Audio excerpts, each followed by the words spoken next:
Chapter 43. That's too much. Leah Lin was furious.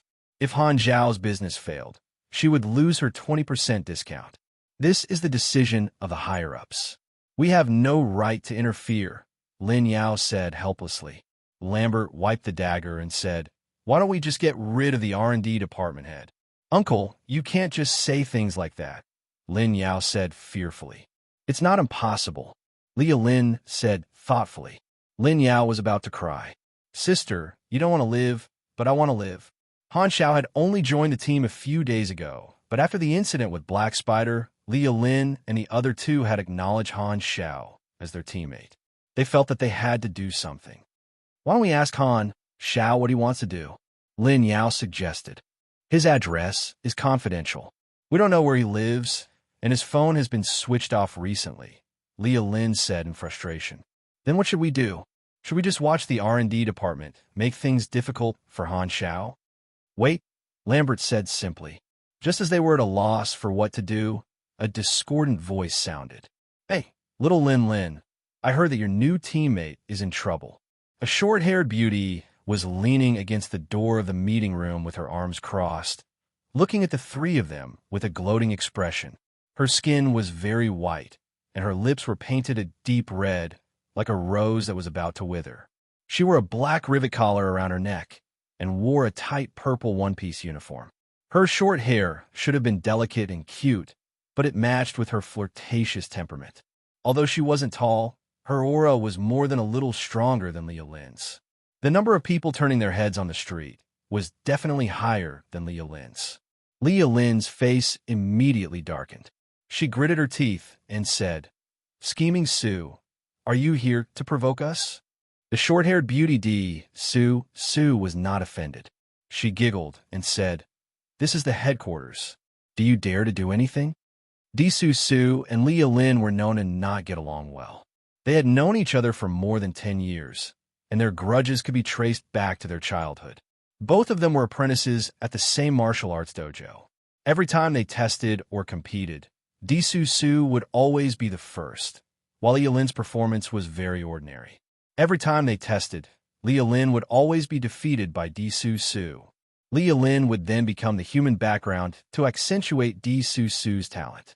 Until today, Leah Lin could still recall the time when Sue was obviously proud of herself, but she pretended to be humble and received encouragement from the teachers in the training hall. Compared to the teachers in the training hall who gave Sue pointers and encouragement, the conversations between her and her teachers could be summarized in 5 sentences. "Hello, teacher. Hello." Usually, when saying this, the teacher would think for a few seconds and then show an apologetic smile. "I have a question that I would like to ask. It's all in the book. If you still don't understand, you can ask Sue. Goodbye, teacher." Therefore, every time Leah Lin thought about it, she would be so angry. She felt like she was a puppy that was abandoned in the heavy rain. She walked on the street alone in the storm and looked at the meat and bones in the butcher's shop window pitifully. Then, she was kicked away by the impatient owner and continued to walk in the rain. That kind of sadness and jealousy was not something that could be shared with outsiders. "I don't care. Anyway, this is how it should be." Later on, both of them were specially recruited by Division 13 at the same time and were assigned to different teams. History repeated itself. Sue's team was much better than Leah Lin's and became one of the trump cards of the Secret Operations Department. What she hated the most was that Sue would always appear in front of her and shamelessly call her little Lin Lin. "Since when did I become so close to you?" From Leah Lin's point of view, Sue was purposely showing her magnanimity, which made her very annoyed. Sue laughed lightly and said, "Haha, I heard that you have recruited a new member, so I can take a look. Where is he? Don't tell me he's hiding because he's shy." Leah Lin's face turned cold. "He's not here. Get lost. Seems like I made a wasted trip. But it's understandable. He's been targeted by those bureaucrats in the research department. Your new member must be in a terrible situation right now."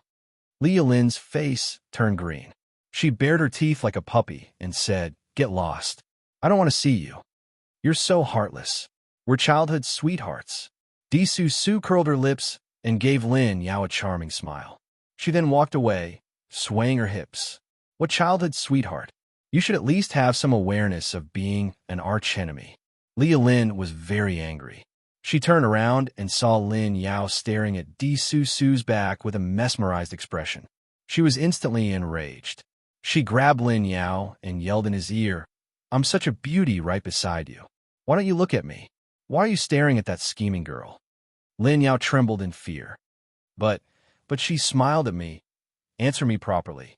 Am I prettier, or was that scheming girl prettier?" Leah Lin's eyes flashed dangerously. Lin Yao hesitated for a long time and said guiltily, "I think Sister Su Su is gentler than you." "Ha, little sparrow hawk, it seems like your sense of beauty needs to be corrected violently. Drink up." Crash. Lambert stabilized the trembling cup and calmly called the medical department. "Give me a doctor from the orthopedics department." Han Zhao's refusal to hand in the blueprint was within the expectations of the research department. Thus, they released the news that they were buying the retractable knife at a high price. For a mechanic, handing over the blueprint was equivalent to letting others control their lifeline. They would lose their technological advantage. Once the major organizations obtained the blueprint and mass-produced it, the original owner of the blueprint would have nothing to do with it. Han Zhao's order was only for a small group of people. They could only take care of the members of the Covert Operations Department. After the R&D department obtained the blueprint, they would hand it over to the military factory and distribute the equipment for free.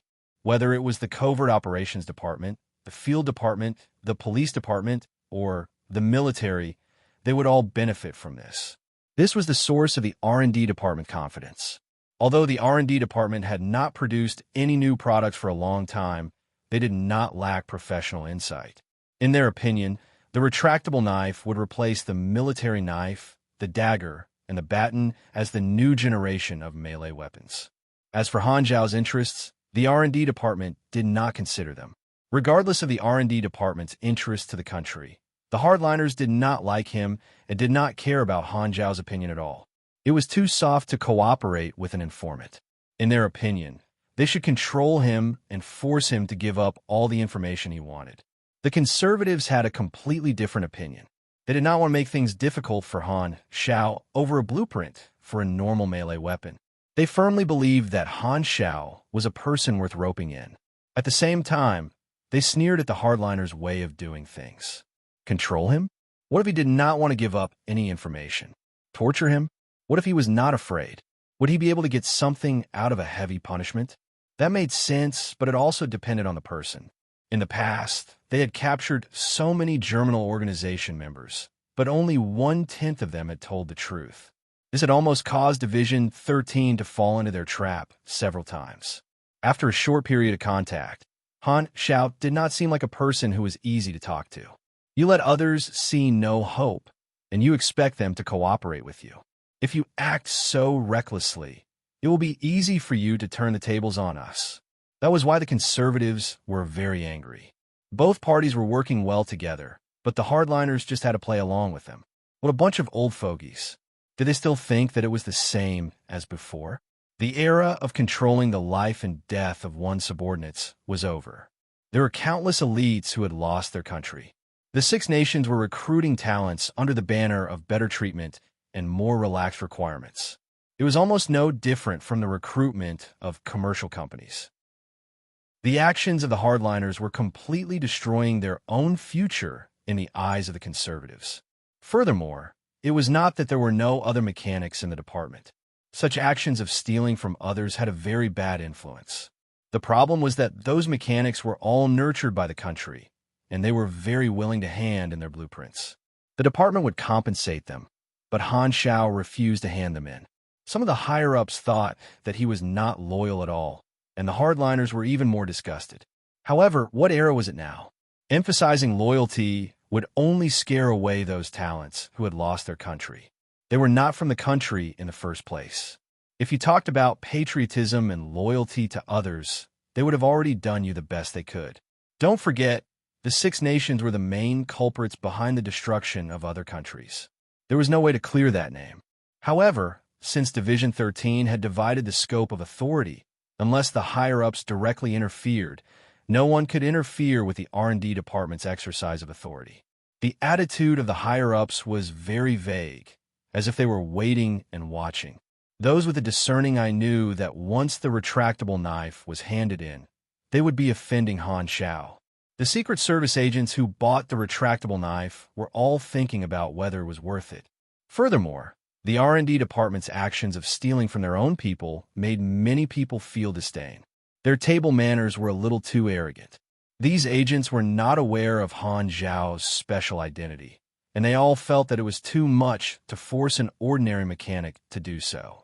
However, some external agents did not care if they offended others. Profit was the most important thing. Krat was the agent who bought the retractable knife. He was the first to sell the retractable knife to the R&D department. He asked for 30,000 yuan, which was 30 times the original price. In the end, the R&D department agreed. Krat's thinking was very simple. This kind of money was so easy to get, and it would be stupid not to earn it. He sneered at his colleagues who were too cautious. He was just a small mechanic. When the R&D department started mass producing the retractable knife, what use would there be for him? There was no need to worry about offending him at all. After all, he would not be able to use him in the future. In the R&D department, the secretary and Luo Xian were looking at the retractable knife in front of them. Luo Xian, are you confident in deriving the blueprint? Chapter 44. Luo Xian looked at it for a while and said with disdain, "The technology is crude, and there is no confidentiality. It's easy to derive the blueprint. Then I'll leave it to you. As long as you complete this mission, we will poach you from the logistics department and give you higher treatment and authority." Luo Xian smiled with satisfaction. After the unfair treatment last time, he felt that the logistics department had no future. Why was Han Xiao specially recruited while he could only wait for seniority? Therefore, he decided to join the hardliners and be transferred to the research and development department. As long as he could enter the eyes of the higher-ups, his future would be bright.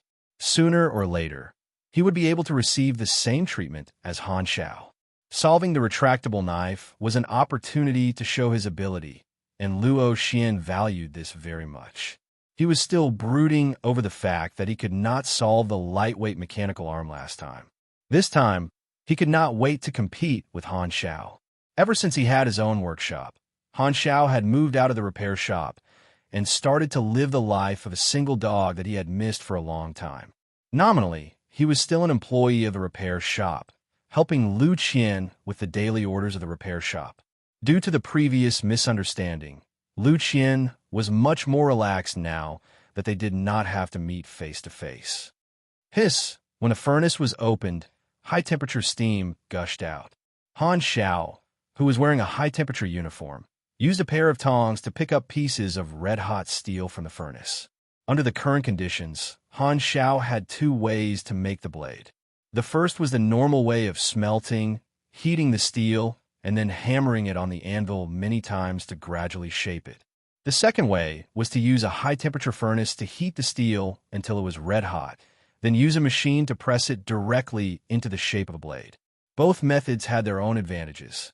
The first method was fine, while the second method was more efficient and could be mass-produced. The selling point of the retractable knife was its portability and secrecy. Han Xiao did not want to make a famous knife, so he chose the more efficient direct press. These steels were all stored by Division 13, and they were of high quality. Han Xiao sprayed the steels with a chemical to remove the oxides. He then calcined the steels once more before placing the red-hot steels on the stamping lathe and starting the machine. In the booming sound of the press, the steel was formed into pieces of sharp blades. Next, Han Xiao carried out the crucial folding process. This was a delicate work that required the use of chains and magnets. Han Xiao was very familiar with the process. Soon, a batch of 10 retractable sabers was produced. Repeated manufacturing of the same type of machine would also decrease the experience.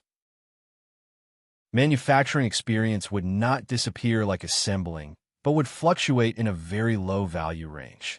Using the equipment to complete the construction of machinery would reduce the EXP. After reaching the advanced level, it was unavoidable for mechanics to assemble their own production lines and lathes. Han Xiao had not reached this stage yet, so he still had to polish or buy some parts himself. Every time he forged a retractable knife, he would gain 100-200 EXP. The retractable knife blueprint had been upgraded to LV2, and the final product's attributes had increased slightly. Han Xiao took off his heat-resistant suit and wiped the sweat off his forehead. He counted the sabers and completed a few more orders. How wonderful! At this time, the phone rang with the old-fashioned ringtone. It was Li Yilin. Not good. All the agents we ordered before are requesting to cancel their orders. Han Xiao was stunned. What happened? The R&D department has derived the blueprint of the retractable knife and has already submitted the report to the higher-ups. They requested for the R&D department's stamp to be stamped. They also released news that they will be mass-produced soon and supplied to the various departments. Li Yilin sounded depressed. The R&D department valued performance, and what they wanted was the right to invent the blueprint. Supplying equipment was free. Therefore, although the agents despised the R&D department's actions, they still canceled their orders for Han Xiao. The new batch of retractable knives that he had just forged was not selling well. Han Xiao's eyes flickered. He did not expect the R&D department to steal their own business. Due to the uniqueness of the retractable knife, confidentiality measures were unnecessary.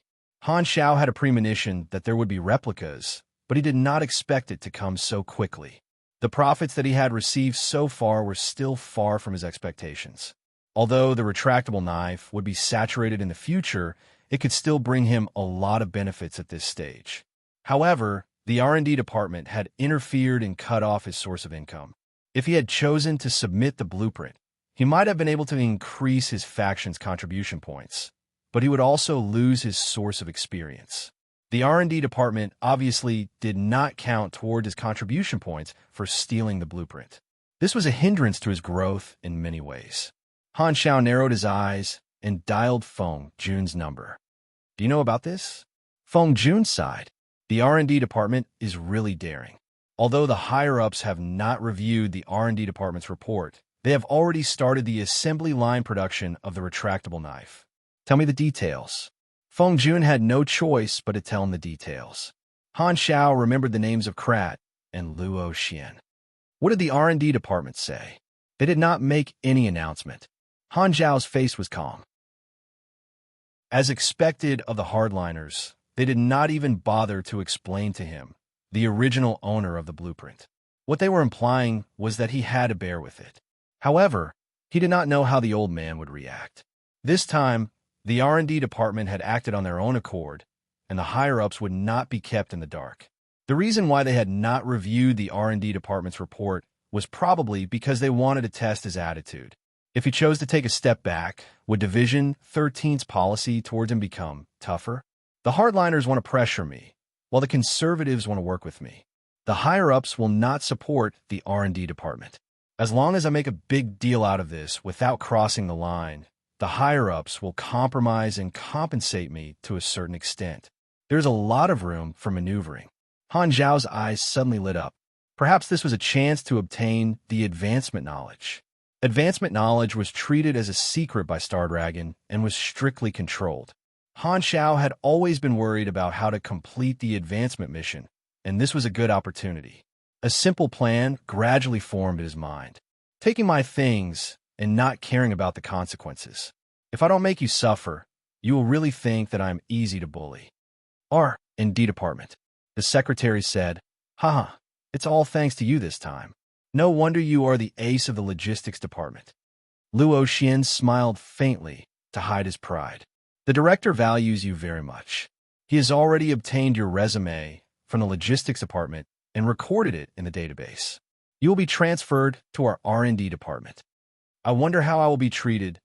The director has specifically instructed that you will be leading a team by yourself, and your authority will be increased by 1 level. As long as you work hard, the higher-ups will notice you sooner or later. Luo Xian smiled and asked, I heard that Han Xiao is highly valued by the higher-ups. Will he be in trouble? Don't worry, I know a little inside information.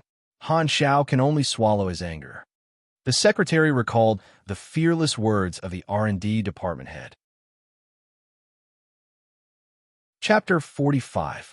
The conflict between the R&D department and Han Xiao had become a hot topic within Division 13. The members of the various departments did not know about Han Xiao's background and thought that he was just an ordinary mechanic without any backing. How would he dare to go against the organization? The next few days were peaceful, and Han Xiao did not make any moves. The members of Division 13 thought that Han Xiao had decided to swallow his anger and keep the peace. Although they knew that it was because he had no choice, they could not help but underestimate Han Xiao. The attitude of the R&D department had also surprised everyone. Although the R&D department's inventions were often criticized, they had always followed the rules and regulations. Why were they so aggressive this time? Leah Lin had been surrounded by the strange gazes of the agents for the past few days. She was so angry that her scalp was numb. Furthermore, she could not get through to Han Xiao's phone, so she could only sulk alone. The rumors spread like wildfire, but Han Xiao did not stay idle these days. He had earned nearly 100,000 aquamarine dollars from selling the retractable knives.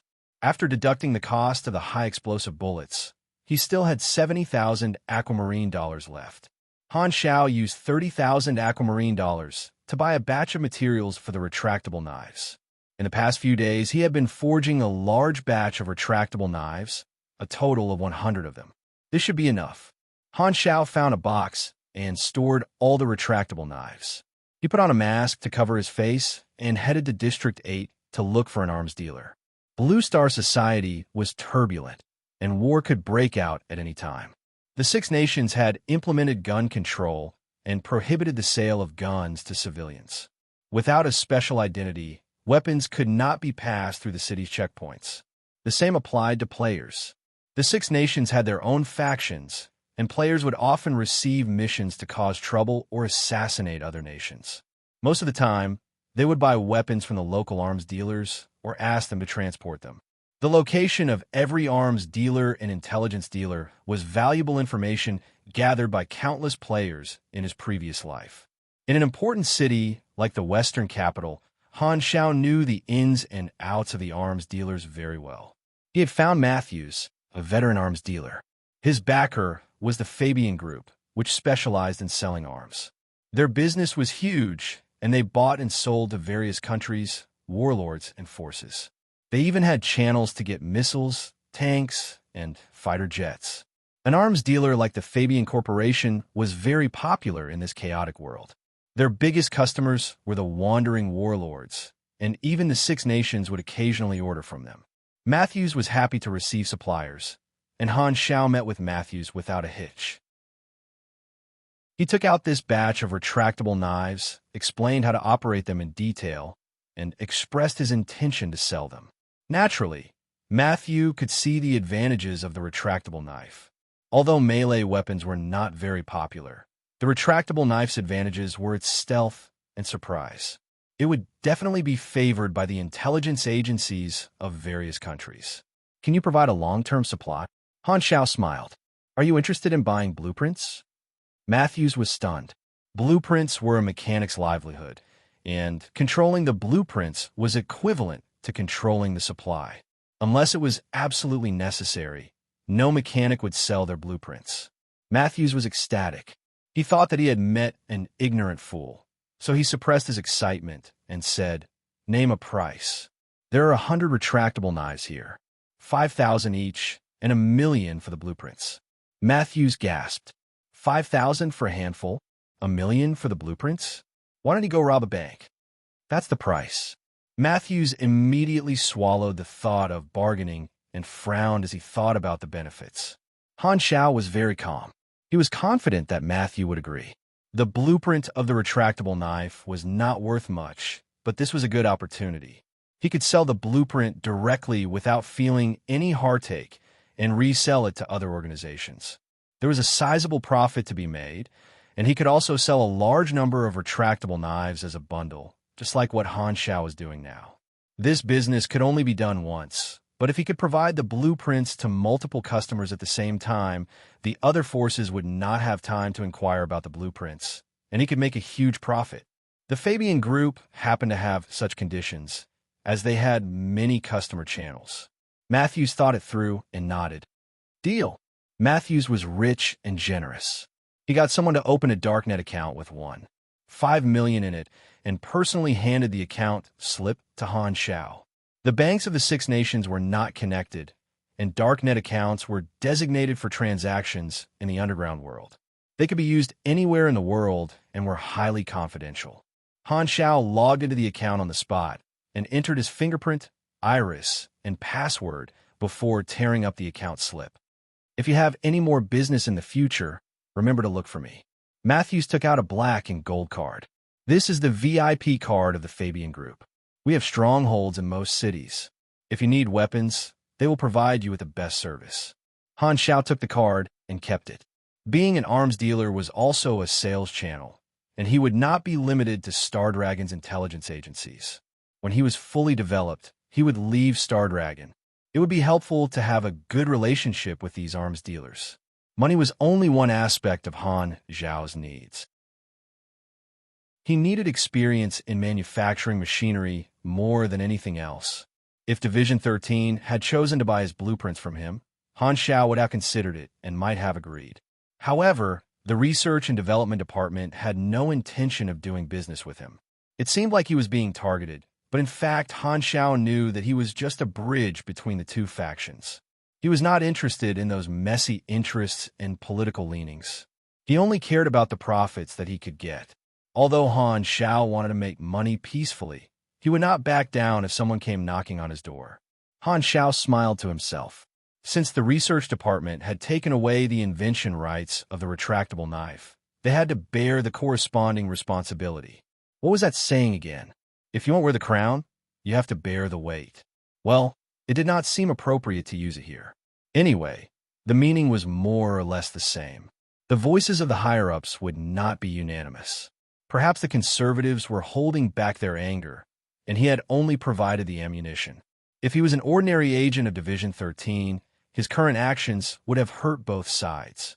Unfortunately, he was not Old Man Gao to think that I gave you a bionic prosthetic limb for free.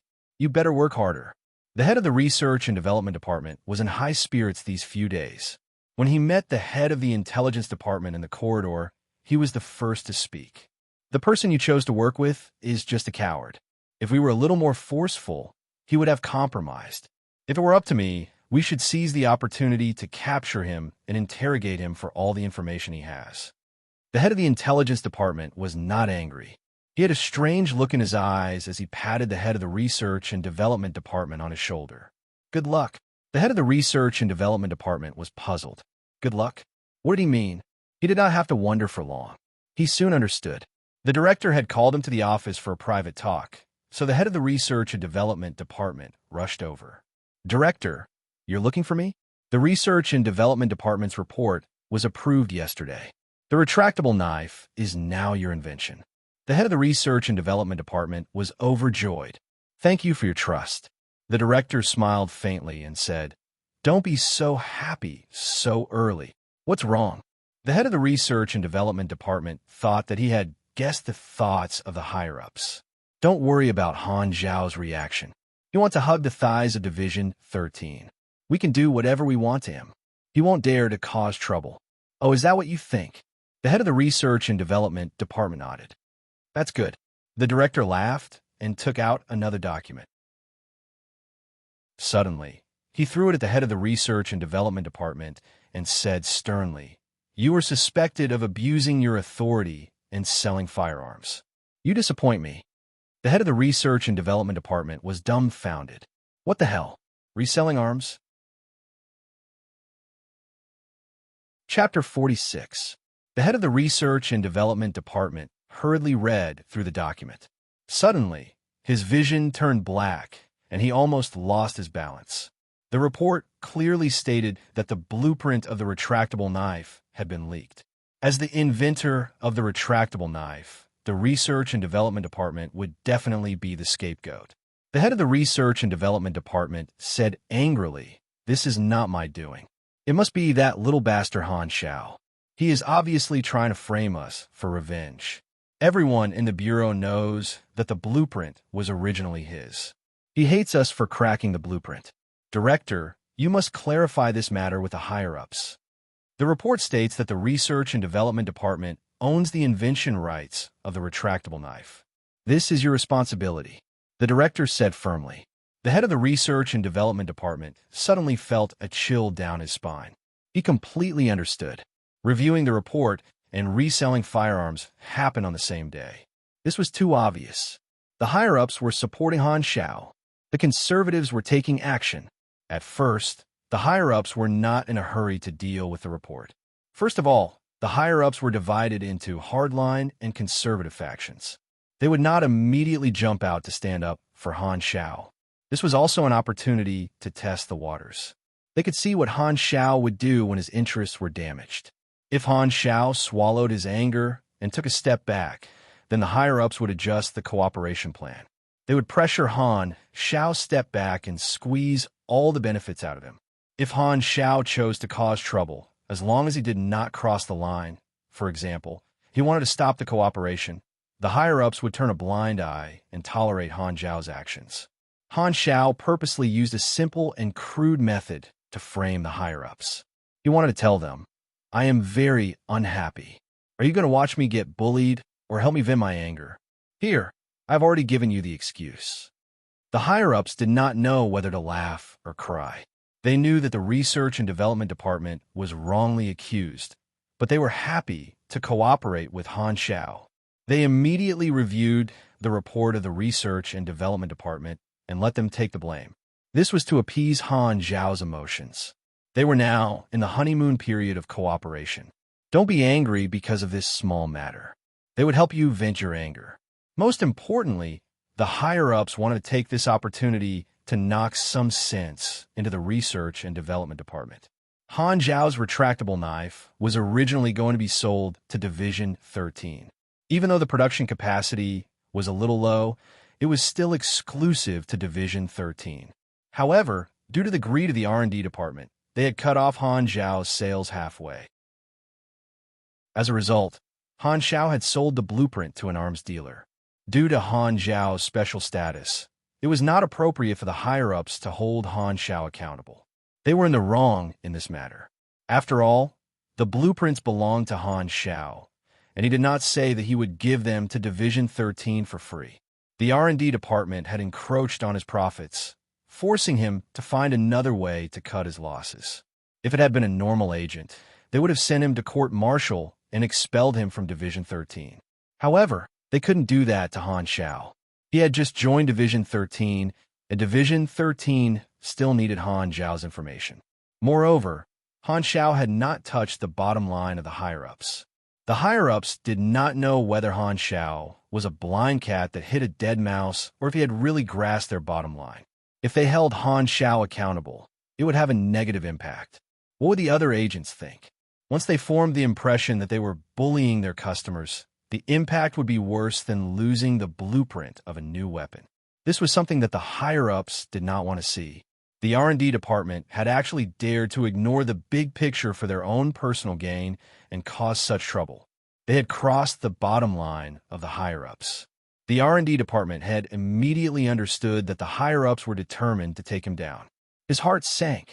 This time, he had helped the hardliners find a way out, and he was afraid that he would be hurt badly. He regretted it so much that his intestines turned green.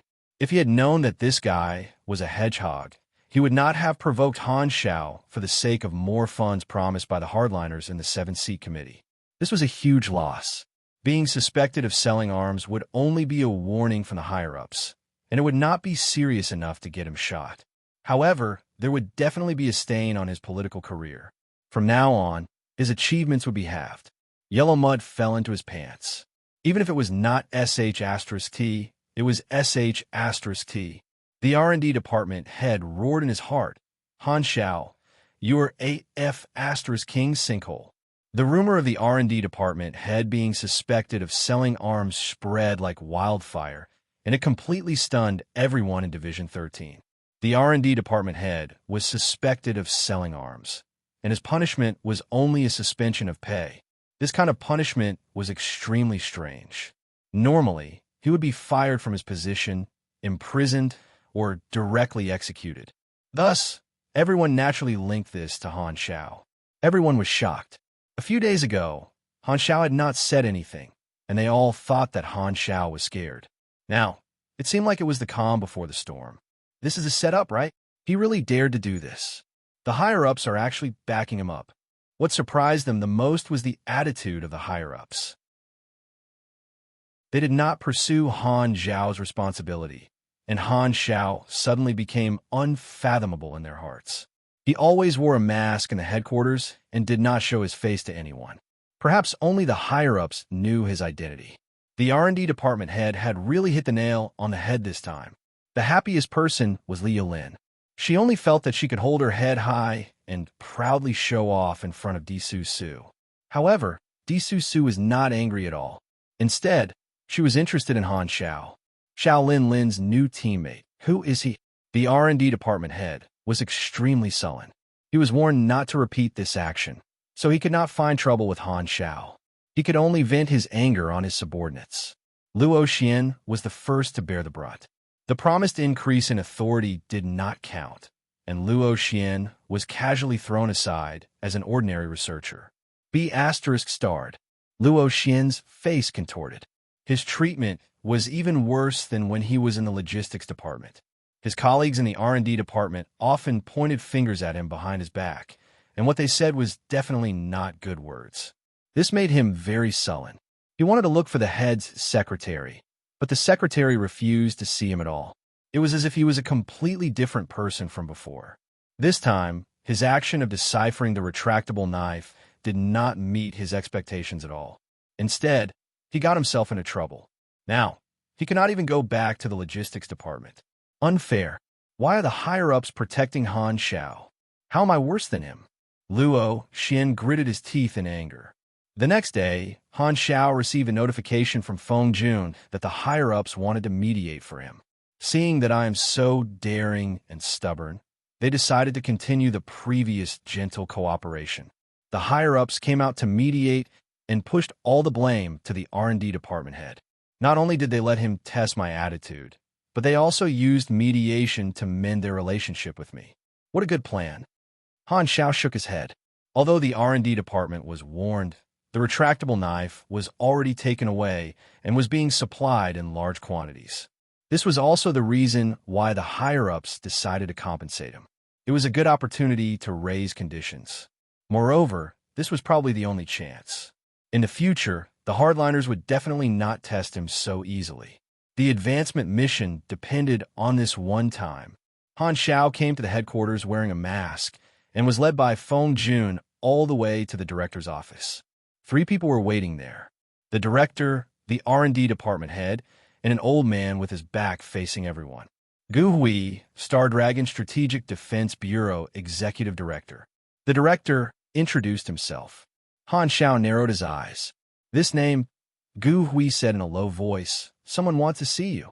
The old man turned around with his hands behind his back and smiled faintly. Han Xiao put on a shocked expression. "Tall old man?" The tall old man laughed. "You didn't expect this, did you? Who are you?" Han Xiao put on an awkward expression and nodded stiffly. He felt like he was back in time to the night of the Germinal organization's brainwashing. "You just need to know that I can interfere with the decisions of Division 13. Don't be nervous. I noticed you a long time ago. You gave me a good impression." "Done. Collect." Han Xiao returned to his expressionless face in the blink of an eye. The tall old man felt that Han Xiao had calmed down too quickly.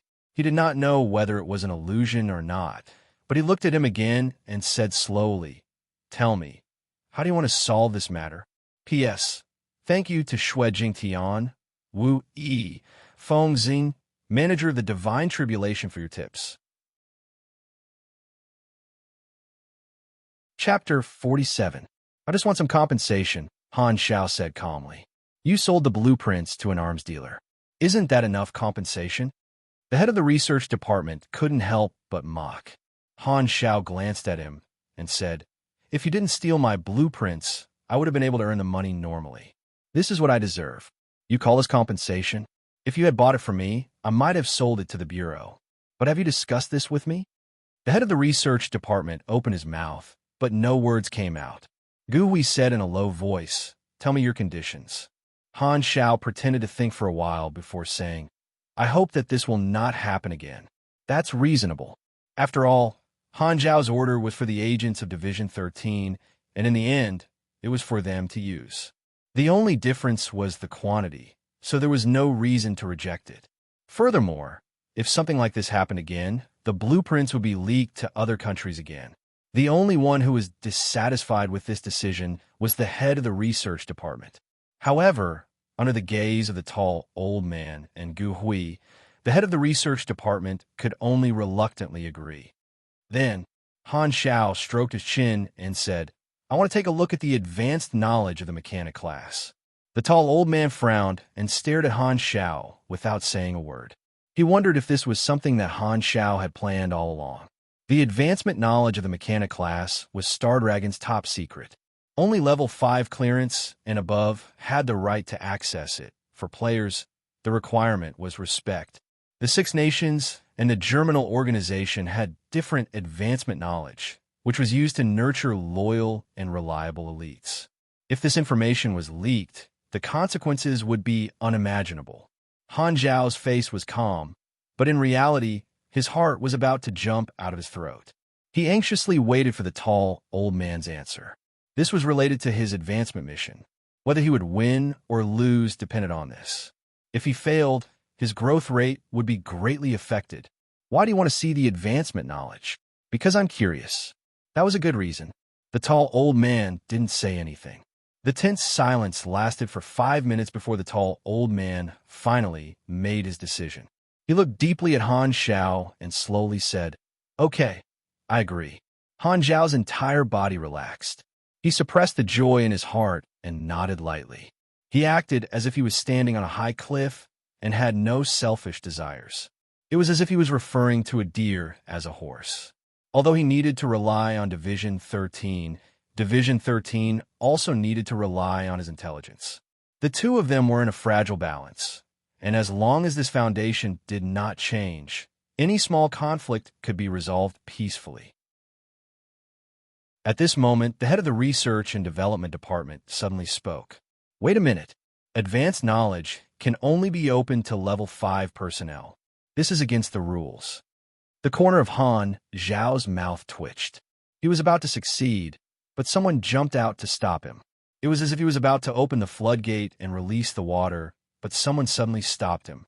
He stared at the head of the Research and Development Department with evil intentions. If he dared to stop him, he would find a knight to put him in a sack and beat him up. Then what do you think? Gu Hui's tone was unfriendly. The head of the Research and Development Department belonged to the hardline faction. He couldn't stand the fact that Division 13 had to compromise with an informant. No matter what Han Zhao's motive was, he didn't want to let Han Xiao get what he wanted. Furthermore, Han Xiao had accused him of selling firearms. He wanted to get back at the tall old man, so he said in a low voice, "Rules and regulations cannot be broken. You have only agreed to this request in your own name. I don't think the other committee members will agree with your decision." The tall old man sneered. "Are you threatening me? I wouldn't dare." The head of the Research and Development Department lowered his head. There were 2 levels of authority in Star Dragon intelligence. The first level was the 13 directors and deputy directors of Division 13. They were in charge of day-to-day affairs. The second level was the 7-member committee, which included Director Gu Hui. The committee members were all high-ranking military officials. The committee members were directly responsible for the top brass in Dragonhorn. The tall old man and Gu Hui were both members of the committee. They belonged to the conservative faction. The head of the Research and Development Department also had a backer in the committee. That was why he dared to challenge the tall old man. "Since I'm here, I have full authority to represent the committee," the tall old man said calmly. His tone was emotionless. The head of the Research and Development Department gritted his teeth. Suddenly, he had a flash of inspiration. "Then I only have one suggestion. Limit the viewing time of the advanced knowledge.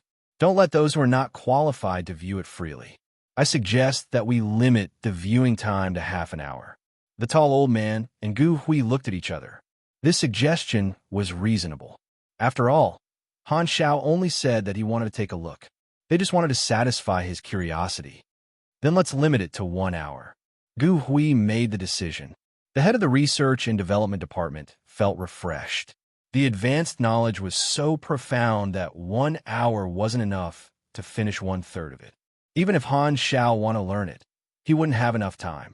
He felt proud that he had succeeded in disgusting Han Xiao. Han Xiao didn't seem to care, but he was laughing in his heart. 1 hour? As long as I put in some potential points, I'll learn it in 1 minute. The more proud the head of the Research and Development Department was, the more Han Xiao wanted to laugh. He quickly suppressed his laughter and pursed his lips to prevent himself from laughing out loud. Keep a low profile. Keep a low profile. The advanced knowledge was encrypted using a random key. Hundreds of 48-digit passwords were generated in 1 second. This almost eliminated the possibility of hackers invading the network.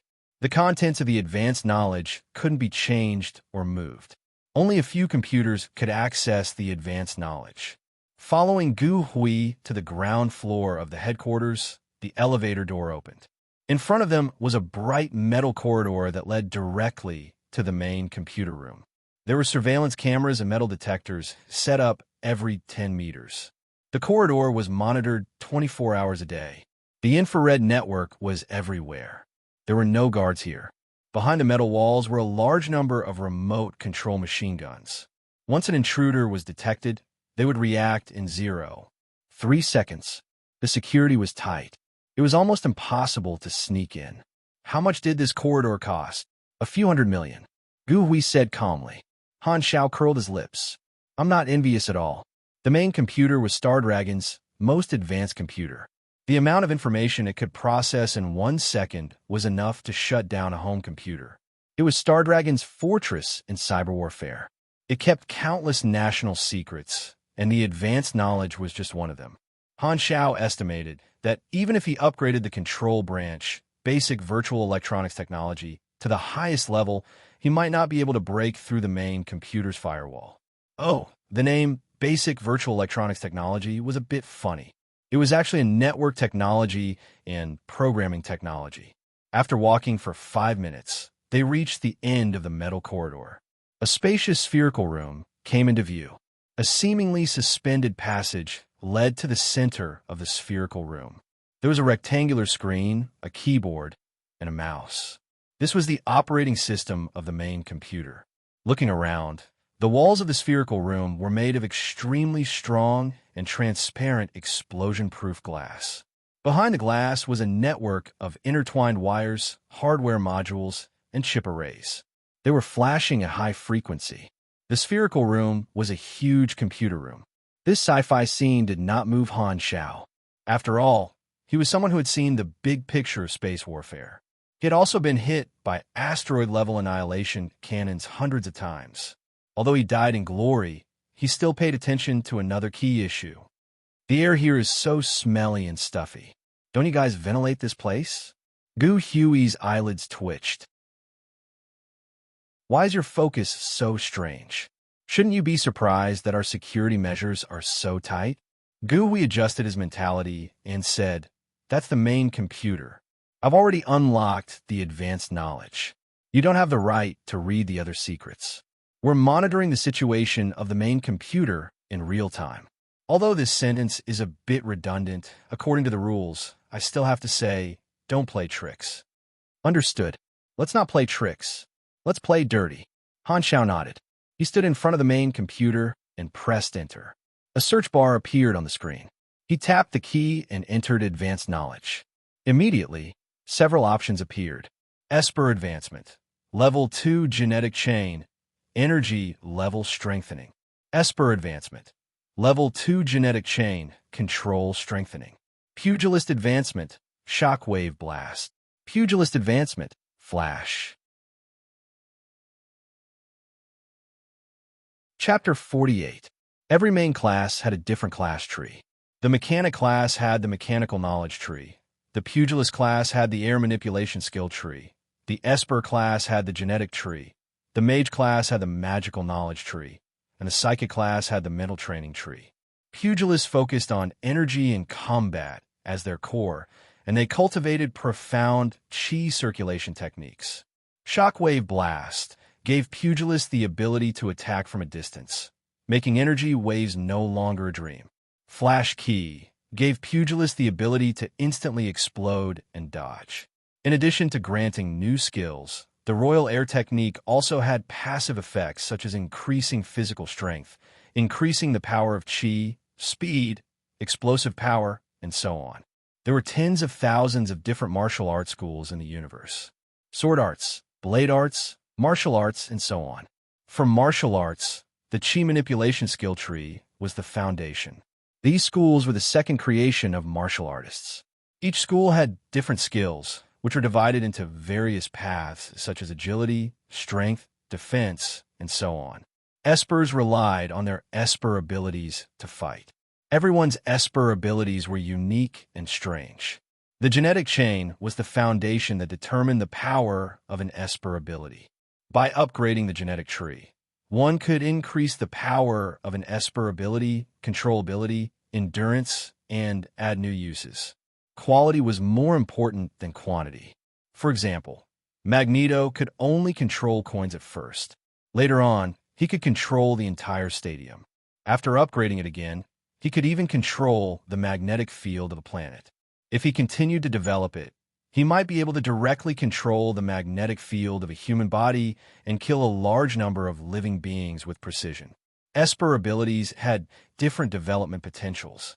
For example, the same electricity-controlling Esper ability could be used to attack out of the body and summon the wind and rain, while the other could only be attached to the surface of the body and become a human-shaped battery. Naturally, there was a difference in potential, and it was also evaluated using the EDCBA rating system. These professional common sense flashed through his mind. Han Zhao's attention was attracted by the last project. Mechanic Class Advancement. Advanced Material Synthesis Advanced Knowledge of the Armed Forces Branch.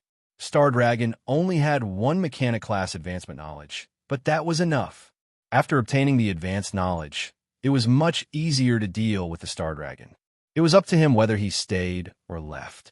Han Zhao clicked on Advanced Material Synthesis, and countless profound mechanical theories and drawings appeared before his eyes. Ordinary mechanics would not even be able to understand them. Mechanic Class Knowledge detected. Advanced Material Synthesis. Use 2 potential points to learn it. Learn. Han Zhao's head suddenly swelled as countless pieces of knowledge were poured into it. Learning. Please do not stop. 1%, 12%, 34%. Seconds felt like years to Han Zhao. All of a sudden, his mind cleared up as new knowledge was branded in his mind. Successfully learned. You have mastered Advanced Material Synthesis. Advanced Weapon Branch activated. Level 20 promotion mission completed. Mechanic Novice. Class advancement requirements have been completed. Please choose one of the following 3 paths: Cannon Master, Mechanic, or Mechanical Pugilist. There were 3 paths for a mechanic, and once one was chosen, it could not be changed. The Cannon Master preferred long-range heavy firearms and carried countless compressed heavy cannons with them. The Advanced Class, Battle Fortress, had terrifying firepower and preferred long-range firepower. In his previous life, there was a saying in the PK arena: distance determined the strength of a Cannon Master. If you encounter a launcher within 100 meters, don't hesitate to punch him. If you encounter a launcher within 1 kilometer, please proceed with caution. When encountering a launcher within 3,000 meters, victory or defeat was only a thin line away. If you encounter a launcher within 3,000 meters, friend, I will wait for you at the respawn point. Mechanical Pugilist was a combination of martial arts and machinery. With special close-range mechanical weapons as the core, not cold weapons, training in martial arts that matched them, and through mechanical means, the attributes of one's body could be artificially enhanced. For example, nanotechnology, implant technology, neurocontrol mechanical suits, and so on. There was a chance to unlock the alternative class, Mechanical Suit Operator, allowing one to pilot a special mechanical suit and travel through space.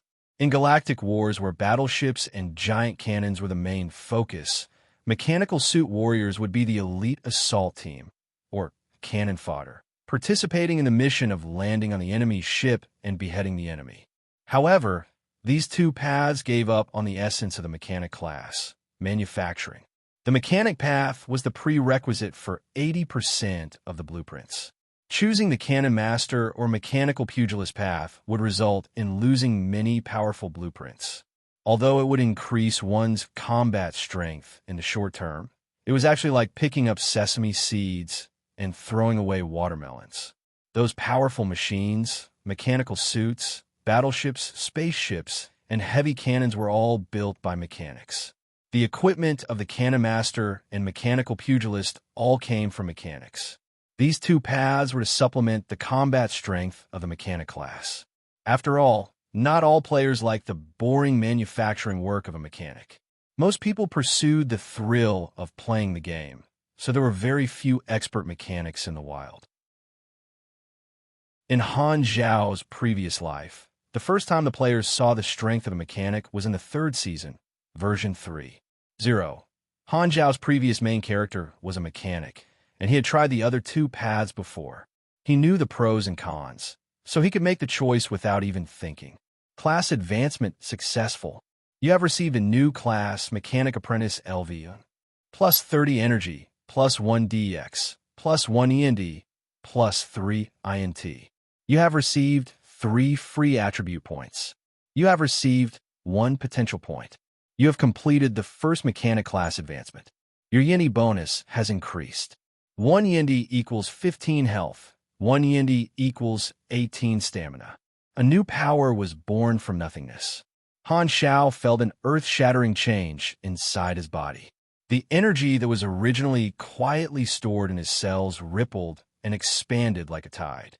Han Zhao felt like he was a balloon that was going to explode at any moment. However, in the eyes of Gu Hui, there was no abnormality. All the changes were quietly being completed inside Han Zhao's body. At the same time, a large number of notifications appeared on the interface. Your energy attribute has changed. Current attribute. Magnetic. You have received the talent, geometric thinking. You have learned the skill, energy training technique. You have learned the skill, intermediate machinery affinity. You have learned the skill, slide shot. You have learned the blueprint, platinum alloy. Han Zhao suddenly felt like he had been reborn. All the things that he had not noticed before flooded into his senses. He could see the fine lines on his palm, the fine dust hidden in the gaps of the keyboard, the electrical current of the switchboard behind the explosion-proof glass, and the sizzling sound of the air passing through his windpipe. It's done. Han Zhao felt refreshed and checked his attributes.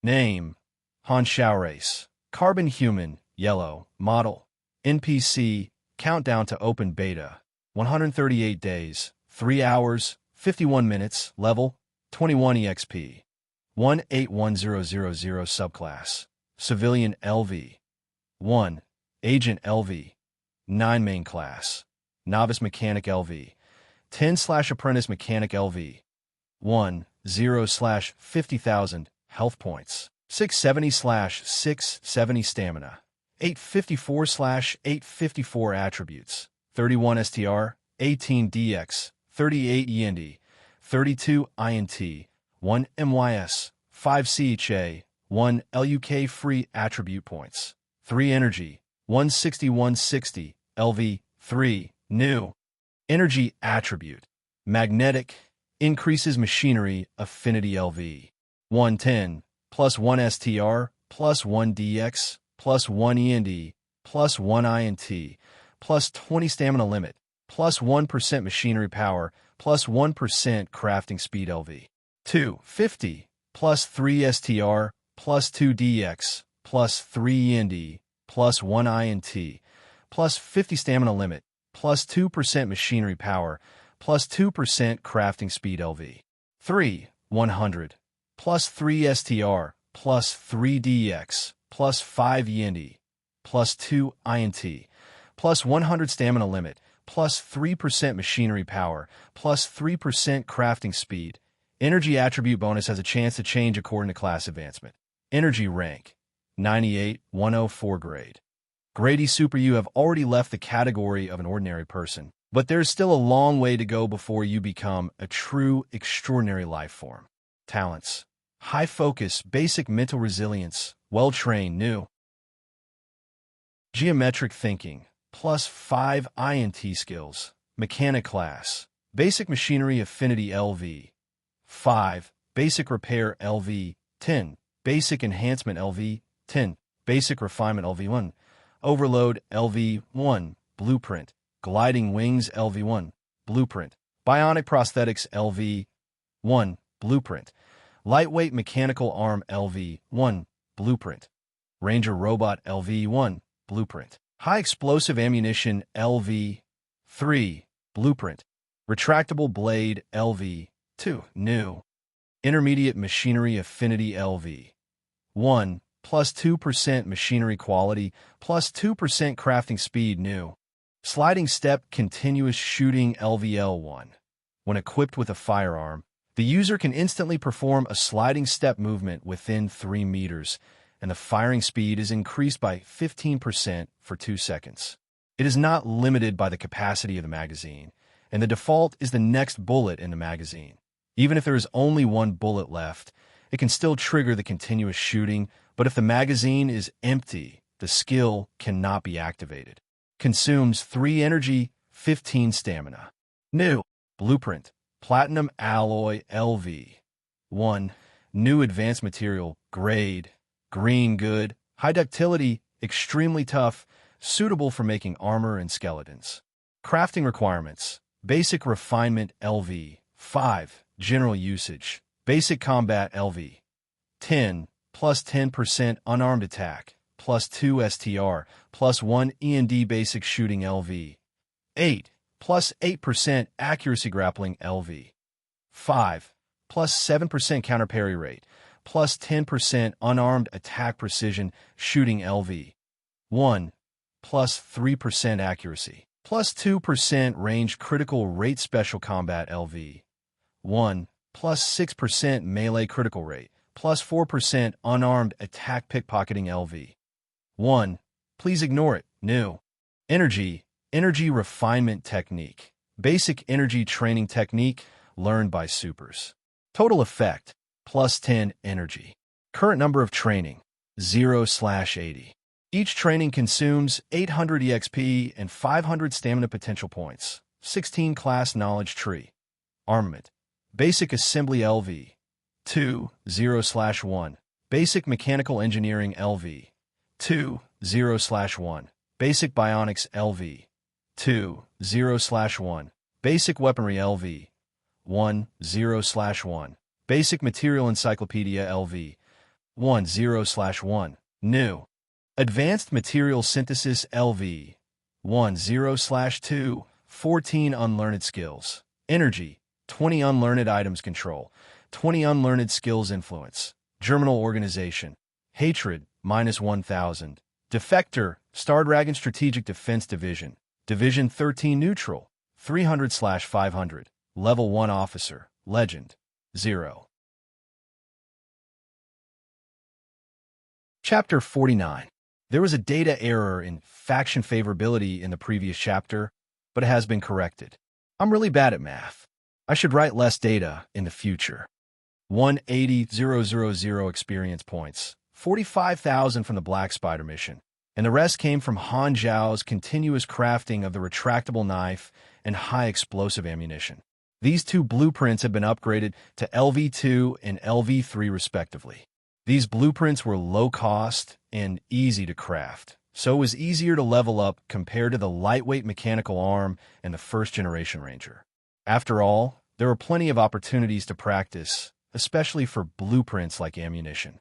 He had only been in the Western capital for about a month, but he had already earned more than 200,000 experience points, which was equivalent to 1/3 of what he had earned in the Germinal organization for half a year.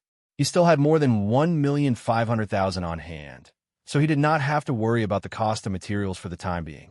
The first advancement brought about the biggest change. Energy would gain an attribute. Han Zhao touched his thumb and index finger lightly, and a wisp of energy as thin as a strand of electricity stuck to his fingertip, faintly containing a weak magnetic force. The magnetic attribute was one of the attributes exclusive to mechanics. In terms of combat, it could not compare to the destructive power of fire and lightning. Its function was to increase machinery affinity, and when one's energy level reached a certain level, they could replace their hands to build machines. The energy attribute was not only limited to natural elements, but also represented the use of energy of the class. For example, the energy of the psychic class was the spirit attribute. Furthermore, the energy attribute was not fixed. For example, pugilists could change their energy attribute through different paths, such as the explosive power of fire, the speed of wind, the toughness of iron, and so on. Of the skills obtained after the advancement, geometric thinking was one of the abilities unlocked for mechanics. Intermediate machinery affinity was even better than beginner level, and slide shot was an active skill that he had not obtained in a long time. If he chose the Cannon Master path, he would obtain 3 main skills, and if he chose the mechanic path, he would obtain one of them. Slide shot was more of a dodging skill. Although Han Xiao was not a pushover, compared to high-damage skills that consumed a lot of energy, he preferred these small skills that were both offensive and defensive. Furthermore, the continuous firing was not limited by the magazine capacity, so it might be useful in certain situations. Energy training technique was a key skill that was unlocked after the first advancement. This was a special type of skill, a growth-type skill. There was no level setting for the skill, and the effect of the skill could be increased through repeated training. Every training would consume experience and increase strength by a certain amount. When a number of training times reached the limit, the effect of the skill would stop stacking. The training effect depended on the main attributes of the main class. Most of the energy training methods were growth-type skills. Energy was the foundation of a super, and it mostly determined the energy rank and grade of super.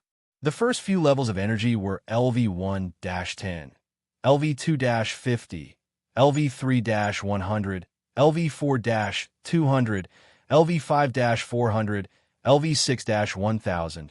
Once the standards were met, one would be promoted to the next energy level and receive new attribute bonuses. At certain critical levels, one's energy level would even have new uses. The first advancement was a dividing line. Hela was level 30, but her energy rank was 500 Ona, which was 5 times higher than Han Zhao's. One of the reasons was because of the energy training technique. Platinum alloy was a new blueprint that he had learned through advanced material synthesis. It was a green material suitable for making external armor, and it had high impact resistance. The manufacturing requirement was basic refinement level 5. 180,000 experience. Han Xiao first spent 25,000 to level up, agent to level 10. The attributes gained from the max level were even more.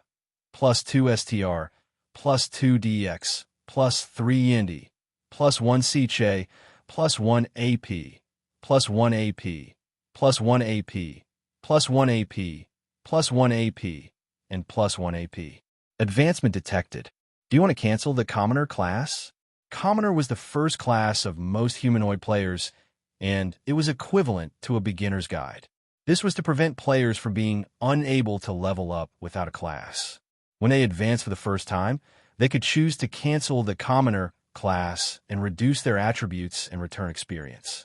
However, once the Commoner class was maxed out, it could not be canceled after the advancement. Many players with obsessive-compulsive disorder had been screwed over. Cancel it, Han Xiao said.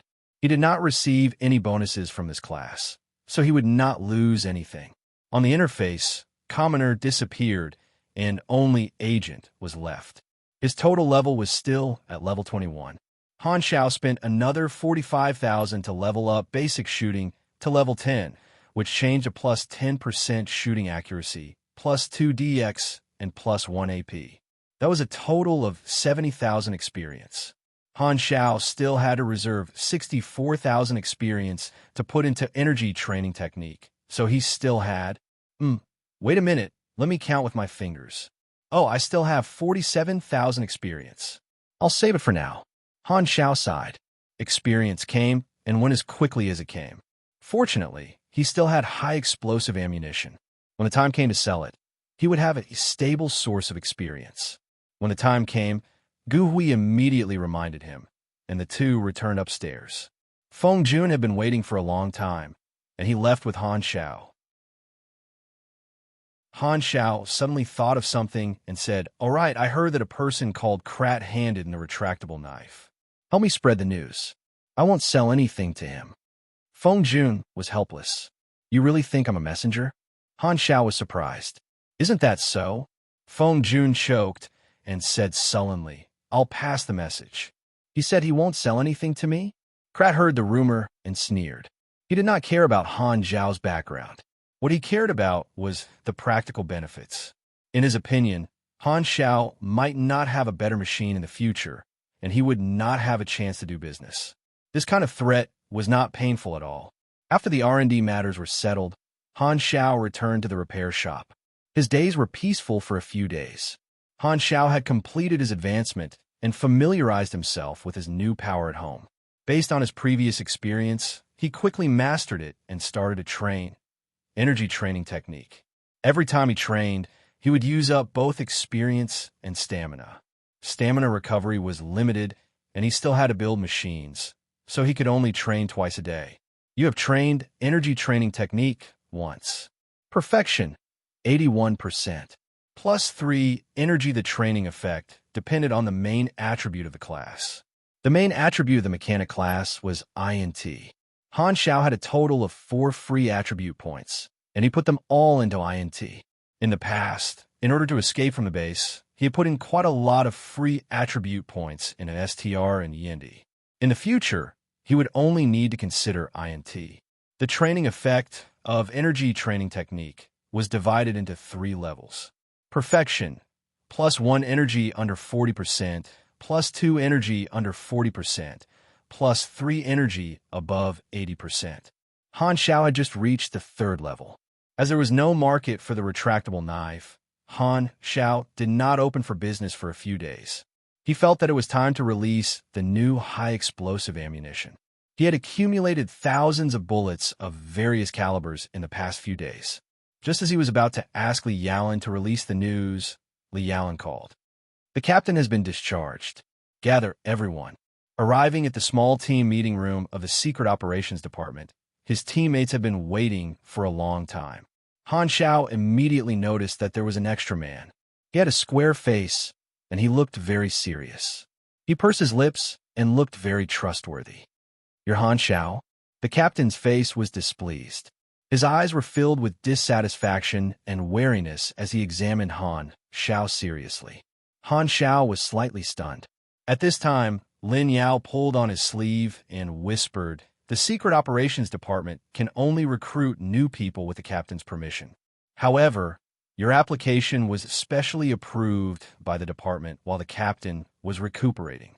So, the captain might have some grudges against you. But don't worry. Although the captain is serious, he's a good person. So that's why." Han Xiao turned around and was shocked. Lin Yao was wrapped in bandages like a dumpling. Only his eyes and mouth were exposed. He looked very pitiful. Han Xiao was surprised. "Who beat you up?" Li Yaolin coughed. Lin Yao felt wronged and changed his words. I fell." Han Xiao's mouth twitched. "You're so seriously injured. Did you participate in a fall 100 times if you're man activity? Let me introduce myself. I'm a captain of this team, Zhang Wei." Everyone's attention was drawn back to him. Han Xiao was shocked. "How random are your parents' names? Only Yi Qiu and Yi Fan appeared more often than you did." Zhang Wei was surprised. "You know Yi Fan from Hesla's military intelligence department? Before I was hospitalized, I worked with him a few times." "Oh my God, there's really someone with this name? That guy's luck must be S+. Back to the topic." Zhang Wei's eyes were burning. He said seriously, "Including you, our Secret Operations Department will have 5 members again. Your position is logistics, but let me say this first. Your resume is blank. I don't trust your ability. I will reserve my opinion on any of your orders. If I feel that you're not capable enough, even if you're a member specially approved by the higher-ups, I will still expel you from my team. P.S. Thank you to Chu Pingxi, Hanging Sun and Moon, Triumphant Flash, 163-41918, Hidden Man Becomes Demon, ASS 153, Reading is Good for the Mind and Body, Feng Yuanlin, and Cool Breeze for their tips. Chapter 50. Han Xiao raised his eyebrows. Trust took time to develop. Zhang Wei seemed aggressive, but he also proved that he was a captain who took his responsibilities seriously. Han Xiao was not angry. However, it was impossible to kick him out of the team. Zhang Wei could not get past the higher-ups. Zhang Wei knew that he could not go against the higher-ups' decision, but as the captain, he had to take the responsibility of leading the team. How could he lead the team when a newbie with no experience and no information was given to him? He knew almost nothing about Han Xiao. The reason why Zhang Wei was angry was not because his position as the captain was being challenged, but because he felt that the higher-ups did not care about the safety of his team. A newbie who was not capable enough could easily make the wrong decision and put the team in danger. Even if it was not intentional, it was still a black sheep. Zhang Wei did not discriminate against newbies, but he felt that newbies had to go through at least 2 to 3 years of training before they were qualified to join the Secret Operations Department. He did not want to lead newbies on missions. Why were they stuffing all kinds of people into his team? What did they take his team for? A nanny? They did not care about the safety of their subordinates at all. D***M those in power. Detestable, corrupt privilege class. Eat my salted fish spike. Zhang Wei secretly made a decision. If Han Xiao could not fit in with the team, even if the higher-ups disliked him, he would definitely kick Han Xiao out of the team. At the very least, he would kick the ball to another team. Han Xiao did not know what was going on in Zhang Wei's mind. He only noticed that Zhang Wei's eyes were getting more and more unfriendly. He did not know what this seemingly upright captain was thinking, but he felt that he had tricked someone else again. At this time, Lin Yao's computer lit up. He turned his neck with difficulty and looked at it. His expression changed. Sudden mission. The higher-ups want us to leave immediately. Zhang Wei's face turned serious. What's the situation? Ma Qingyang's team was on a mission to attack the German organization base and was ambushed. The higher-ups want us to go and help them immediately. We will talk about the rest when we get on the plane. Attack the German organization base. Han Xiao was stunned. Yes, this was the information he had given about the 3 bases. After thinking for a while, he could roughly guess what had happened. The 3 Germinal bases that he had given were all located within Star Dragon's territory. That was why Star Dragon had been able to mobilize its troops in such a short time. Division 13 had already destroyed 2 of the Germinal bases within the borders of 2 countries, which increased his mission progress to 0%. No matter how stupid the Germinal organization was, they would know that the information had been leaked.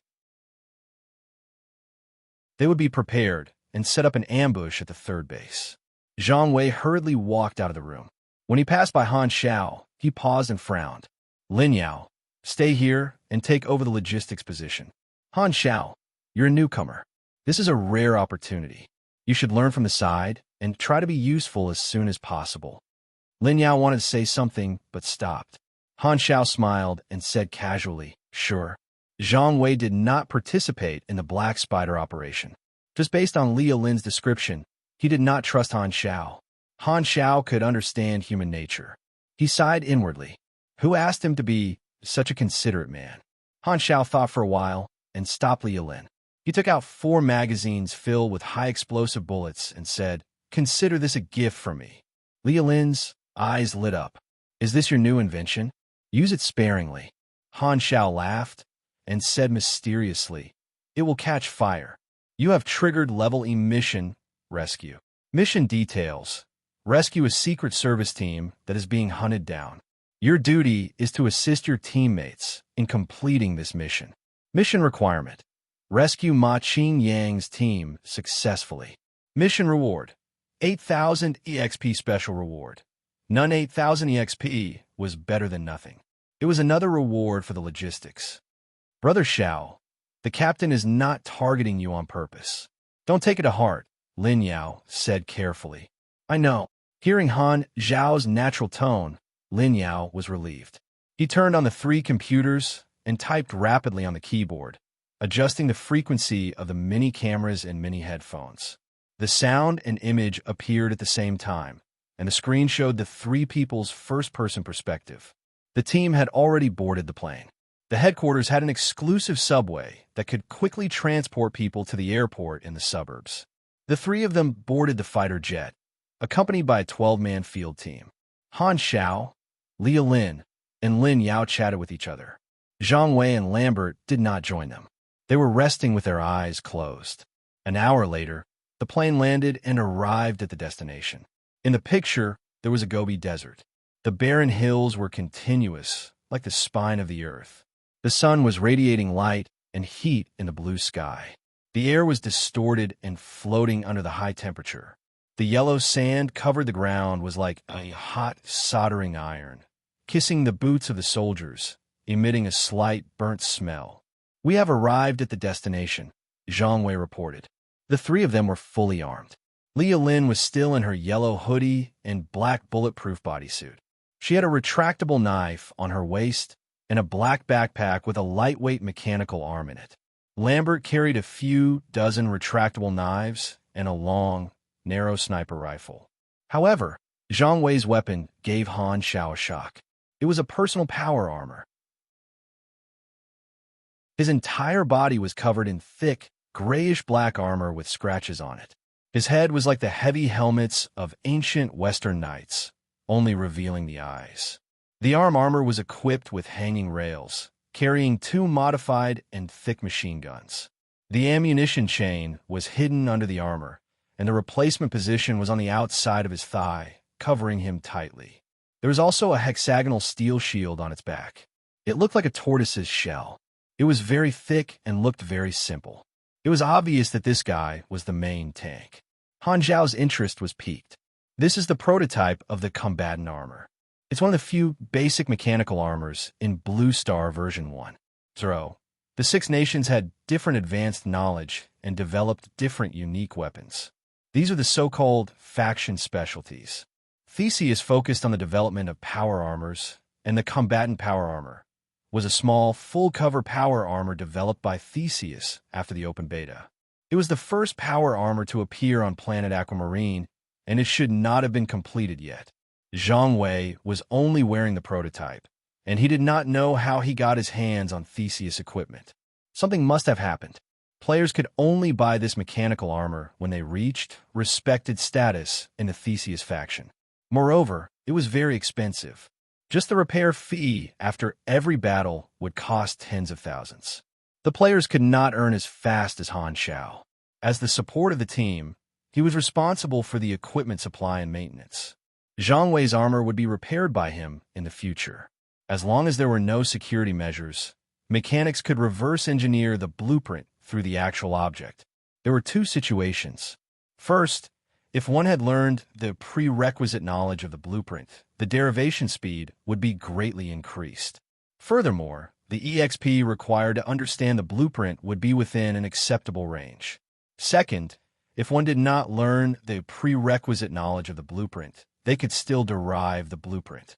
However, the progress was as slow as a snail, and the EXP required was astronomical. It was very common for the EXP required to derive the blueprint would be dozens of times higher. The blueprints they obtained would usually be labeled as incomplete or incomplete.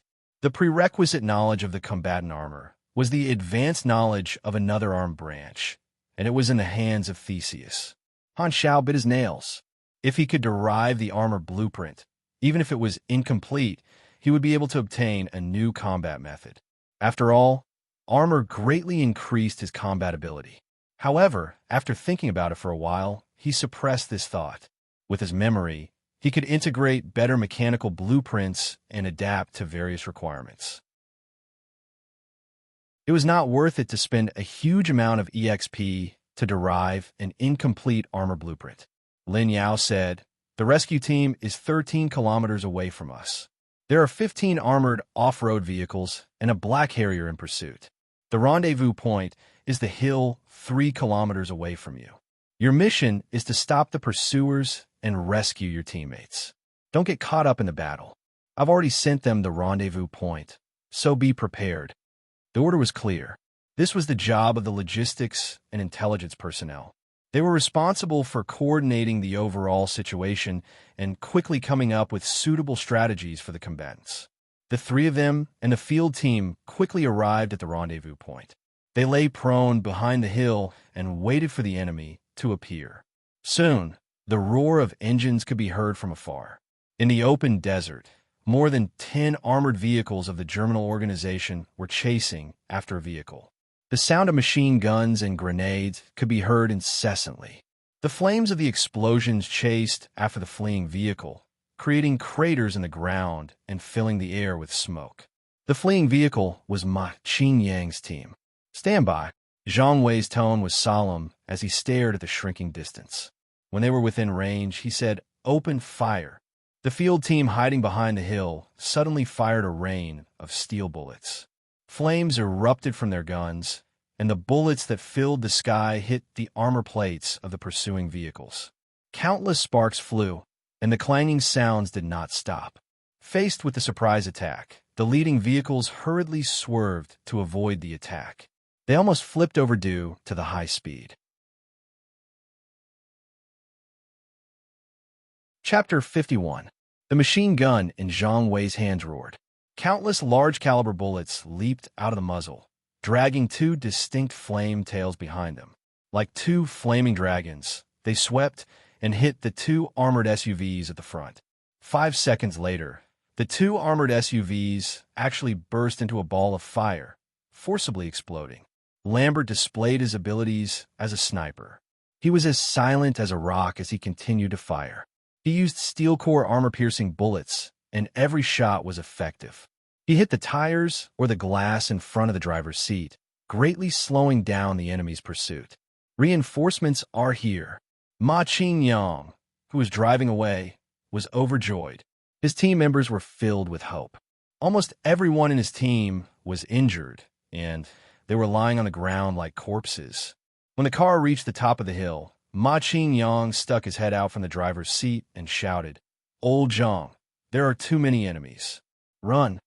At this moment, a strange gust of wind suddenly attacked Zhang Wei and the others from the bottom of the hill. The gust of wind stirred up the sand and dust, forming a ghost face with facial features. Everyone suddenly felt a burst of uneasiness in their minds. "Dodge!" Zhang Wei roared. He quickly rolled to the ground. His armor was too heavy, so he could only use this method to dodge. Li Lin and Lambert reacted the fastest and immediately moved to the side. The gust of wind exploded in their original position, sending a few of the field team members flying.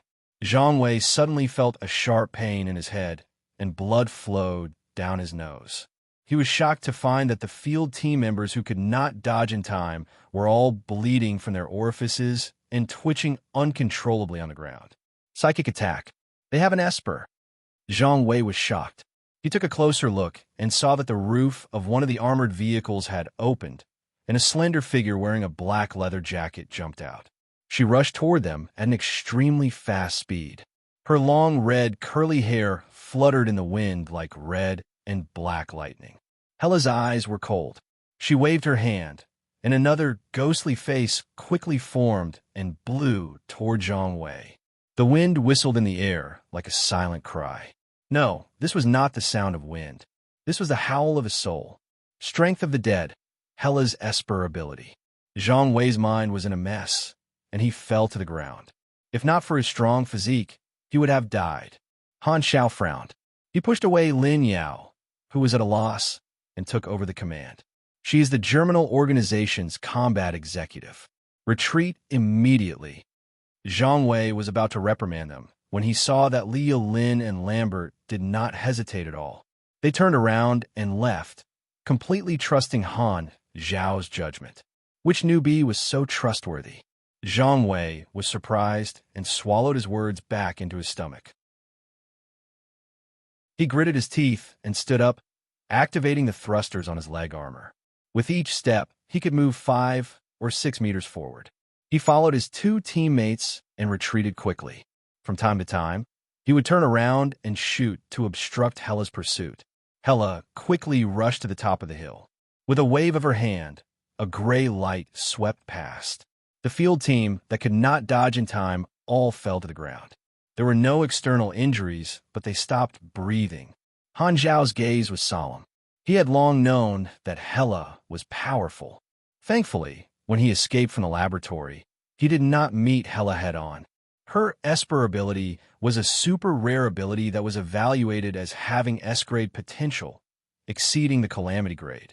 The current Hela had only scratched the surface of her Esper ability, and that was already very powerful. She's too fast. Lialin, stop her. Lialin turned around without hesitation and whipped out a kick. A bright yellow aura exploded, and Hela was pushed back a few steps. Pugilist. Hela narrowed her eyes and clasped her hands together. An even larger ghost face smashed towards Lialin. Lialin was extremely calm. She slid under the ghost face and was only slightly affected by the aftershock. With her physique, she was completely able to withstand it. She once again closed in on Hela and slashed down with her retractable machete.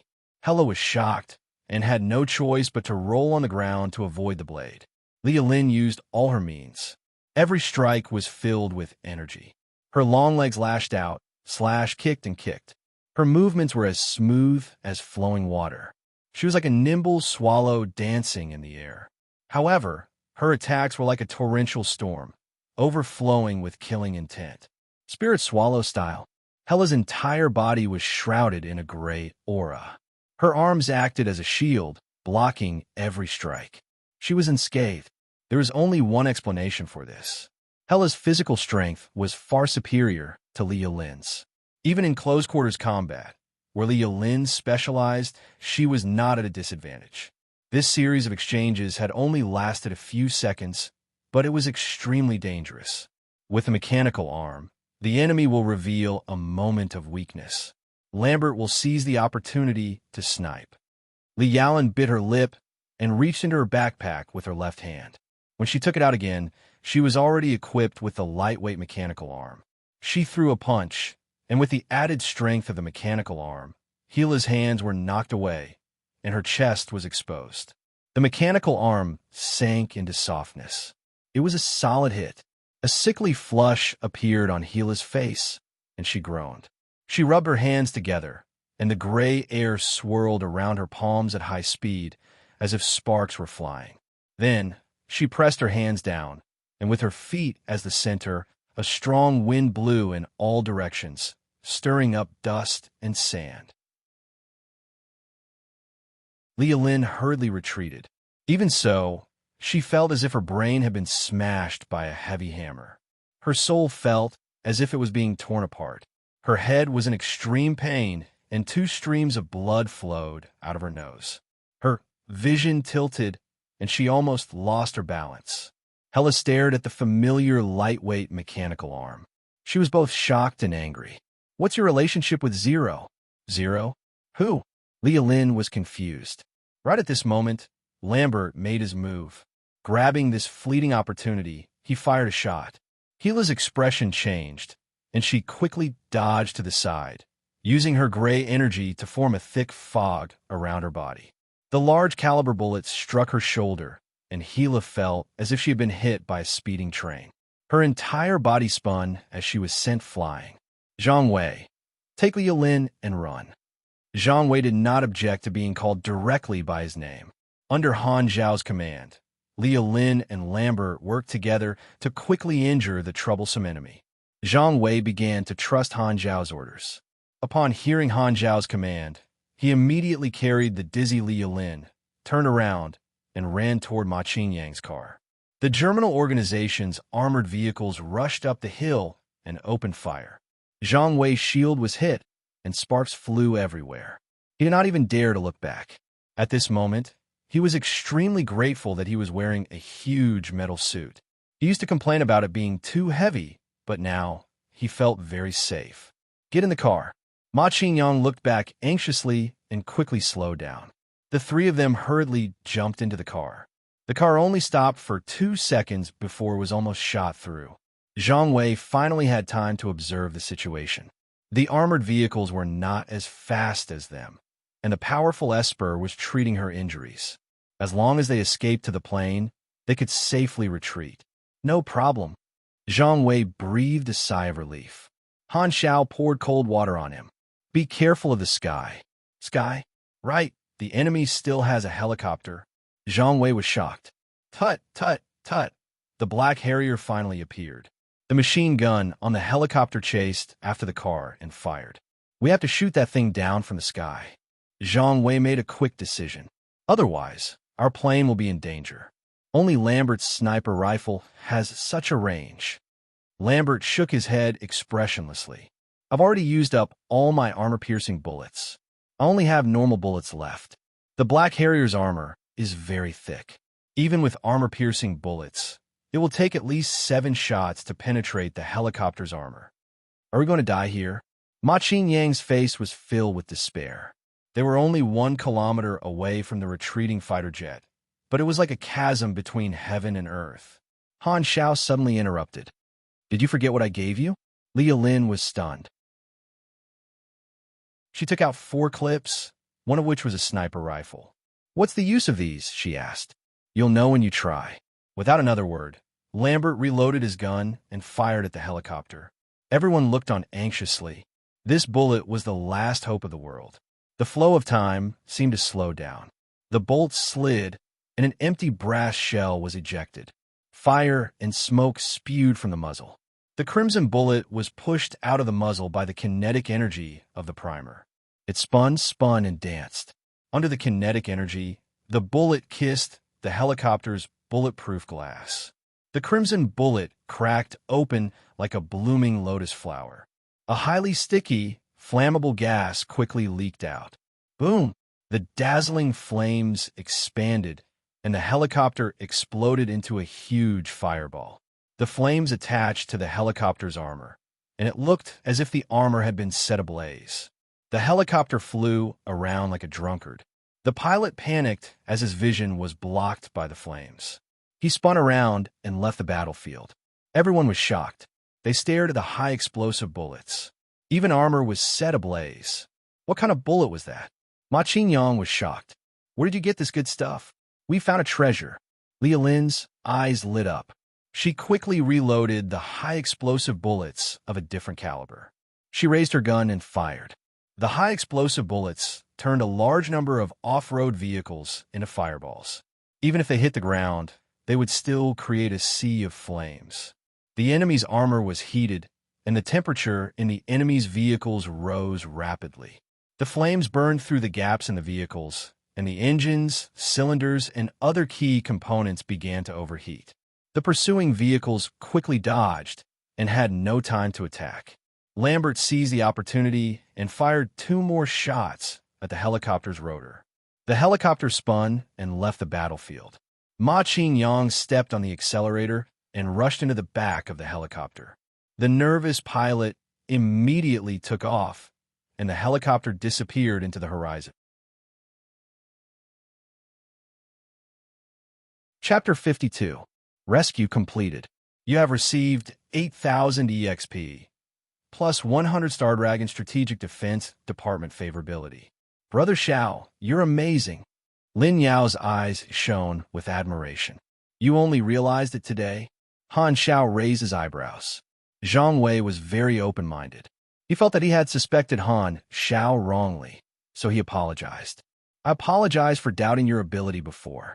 If it weren't for your leadership and new equipment, we would have been dead.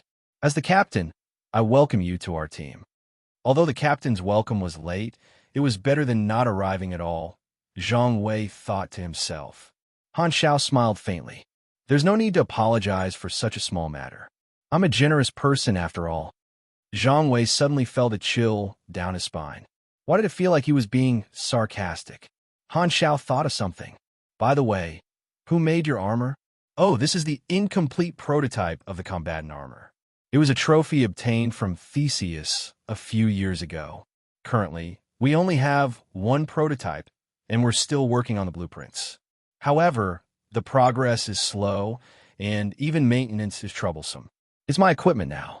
The prerequisite knowledge for the combatant armor was the advanced weapon branch, heavy machinery modification. This was the prerequisite skill for many individual mechas, exoskeleton armors, and large war vehicles. Theseus had only developed the prototype, so Star Dragon's development speed would definitely be even slower. Han Zhao's eyes flashed. Leave the maintenance of your armor to me in the future. Okay. Zhang Wei was overjoyed. After this operation, he trusted Han Zhao's ability. Li Lin excitedly said in the earpiece, "Is this your new invention?" Han Xiao explained the functions of the high-explosive ammunition to everyone. They were all experienced agents, so they immediately understood that this was a new type of incendiary bullet. It was similar to the armor-piercing incendiary bullet, but the degree of combustion was even higher. The armor-piercing incendiary bullet could pierce through armor.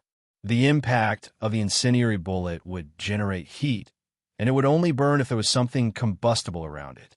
As for the high-explosive bullets, they used an unknown new type of incendiary. They didn't need to be heated by collision and could directly ignite the air. When attached to any object, they could ignite everything.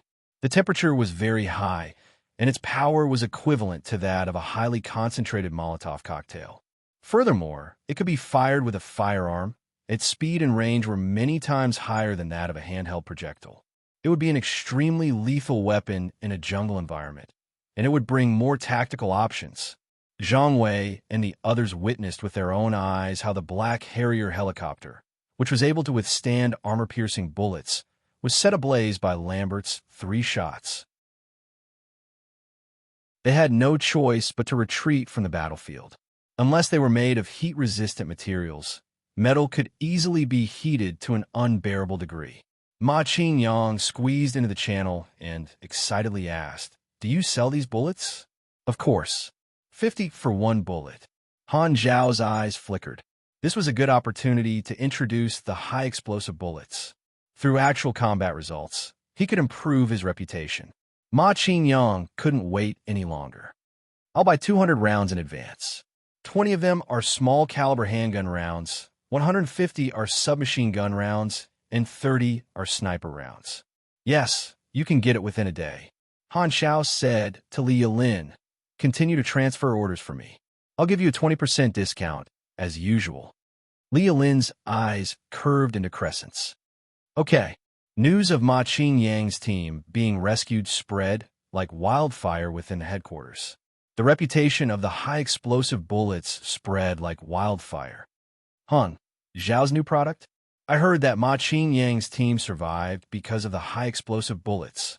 The incident with the retractable knife had piqued the curiosity of many agents of Division 13. When they heard that Ma Qingyang had ordered a batch of high-explosive bullets, they all came to investigate. Ma Qingyang had been rescued by Han Zhao's team, so he returned the favor. Under the watchful eyes of everyone, he tested out the functions of the high-explosive bullets on the training ground. A raging fire. The spectators were instantly captivated by the power of the high-explosive bullets. Good stuff. After leaving the training ground, the first thing the agents did was to look for Li Lin to place the order. Compared to close-range weapons, the high-explosive bullets sold like hotcakes, just as Han Xiao had expected. The introduction of a new type of bullet immediately attracted the attention of the higher-ups of Division 13. They could not let the same mistake happen again and leak the blueprints. Thus, the head of the R&D department, who had yet to recover from a shock, was once again called out by the higher-ups to give him a stern warning. He had no intention of messing with Han Xiao in the first place. Division 13 offered an unlimited supply of high-explosive bullets to equip the field team and the special forces. They lowered the price by a little bit. $500 for $20,000. Han Xiao agreed to this price. Orders from agents were not as stable as large purchases, and it was better to have an additional source of sales. Han Zhao's stockpile of thousands of bullets was sold out within a day. With the addition of the 1.5 million from the Darknet, he did not have to worry about money for the time being. After his advancement, Han Zhao's production speed increased once again. He focused on producing high-explosive bullets. As a show of support, Division 13 provided him with a batch of specialized equipment for producing cartridges and primers. He did not have to spend any effort on polishing the shells, and his efficiency increased greatly. He could produce at least 300 bullets per batch, and he could produce more than 10 rounds a day. Each high-explosive bullet gave at least 5 to 10 experience points, so he could earn 20 to 30,000 experience points a day. His experience points were accumulating like crazy. Han Xiao believed that no mechanic player of the same level could earn experience points faster than him. Other than training his energy refinement technique every day, Han Xiao spent the rest of his time on producing high-explosive bullets. It was finally time to reap the rewards. "You're not selling high-explosive bullets to me?" Krat was furious. He had heard rumors about high-explosive bullets, so he wanted to buy them. Originally, he was prepared to apologize if Li Yalan made things difficult for him. He believed that there was a high chance that Han Xiao would not pursue the matter. However, as soon as he expressed his intentions, he was firmly rejected by Li Yalan. Han Xiao said that you're on his blacklist. He won't make any deals with you, and he won't accept any of your apologies, Li Yalan said coldly. The surrounding agents who were waiting to place their orders stared at Krat with playful expressions. Many of the agents who had hesitated to sell the retractable knife were now relieved. Luckily, Krat was one step faster than them. He had almost offended Han Xiao. It seemed like Han Xiao was serious. Krat's expression was ugly. He snorted angrily and turned to leave. He did not believe that his colleagues would not sell the high-explosive bullets to him if he spent more money. However, after asking around, he found that no one was willing to sell. Even when he raised the price to 200 per round, no one agreed. Even some of his colleagues who were close to him rejected him politely. Why? Krat was shocked. He felt that he was being ostracized. Finally, an old friend told him the reason. "As long as I sell it to you, I will offend Han Xiao. Who knows if I will be blacklisted? Furthermore, Han Xiao might have other good things in the future. It's not worth it to offend him just to help you." Krat suddenly remembered his previous thoughts. He had thought that it was not worth it to not earn money from the R&D department because he was afraid of offending Han Xiao. Now, it was the complete opposite. It was not worth it to be on Han Xiao's blacklist for that small amount of money. He was the one who was short-sighted. Krat regretted it. R&D department, the studio. Luo Xian's face was cold. He took out a small box containing 20 high-explosive bullets. He had asked someone to buy it. On Han Xiao's blacklist, there was only Krat's team, not Luo Xian. He felt that Luo Xian was a member of the R&D department and had deduced the blueprints with his own ability. This was his responsibility and was not as bad as Krat. Now that the R&D department had been ordered by the higher-ups to not trouble him, Han Xiao felt that there was no need to target Luo Xian. Moreover, he thought that Luo Xian was a logistics staff and did not need to buy his equipment. However, Luo Xian did not think so. Instead, he felt that he was being looked down upon. "Han Xiao, do you look down on me that much? You don't even want to deal with me." Luo Xian was burning with anger. His heart was filled with resentment. He had misunderstood. It was not that Han Xiao looked down on him, but that Han Xiao had never even seen him before. The head of the R&D department had ordered that no one was allowed to research high-explosive bullets. However, Luo Xian could see that the higher-ups of Division 13 valued high-explosive bullets. It was not that the higher-ups did not want the blueprints, but they were worried about offending Han Xiao. Therefore, this time, Luo Xian was prepared to research the blueprints of high-explosive bullets privately and secretly present them to the higher-ups. Division 13 had many military factories that could manufacture without Han Xiao's knowledge. After all, Han Xiao could not know everything. After deciphering the retractable knife last time, Luo Xian had built up his confidence. He felt that Han Xiao's skills were mediocre and that he could easily decipher high-explosive bullets this time. If I succeed, the higher-ups will definitely look at me differently. This is my only chance to turn things around. I must not fail. The more Luo Xian thought about it, the more he felt that his plan was reliable. As for the head of the R&D department's order, Luo Xian did not care at all. That bastard had gone back on his word. Luo Xian took a deep breath and adjusted himself to his best state. He controlled the tweezers and prepared to separate the bullet. The core of the combustion bomb was the combustion agent in the bullet. Researching the composition of the combustion agent was the most important task. Clang! The bullet was successfully separated. The first step was a success. The next step was to disassemble the bullet and extract the combustion agent. This step had to be done with extreme caution. There could not be any friction. A buffer tube was already prepared. Regardless of whether the combustion agent was in powder form or solution form, it would not ignite. Luo Xian felt that he had performed perfectly this time. He steadily opened the bullet. Success! Next is to research the composition. Luo Xian was overjoyed. However, the moment he opened the bullet, intense flames swelled in his vision. Chapter 53. Friends who pay $20,000 for 500 bullets and $400 for one bullet. Tell me who your math teacher is, and I'll burn some incense for him. Ding, ling, ling. The ear-piercing fire alarm sounded. Thick black smoke rose from the R&D department, and a raging fire broke out. The members of the R&D department hurriedly evacuated. The automatic sprinklers on the ceiling sprayed water, and the fire was quickly extinguished. All that was left was a mess. All kinds of documents and blueprints were wet and turned into soft mud. Some of the computers that were not waterproof crashed and emitted sparks. The walls and floor were charred black. Why did it suddenly catch fire? The head of the R&D department looked at the mess with a lingering fear. The guards quickly arrived and checked the scene. The fire came from the workshop. Luo Xian was drenched and wrapped in a blanket. He was brought out by the guards.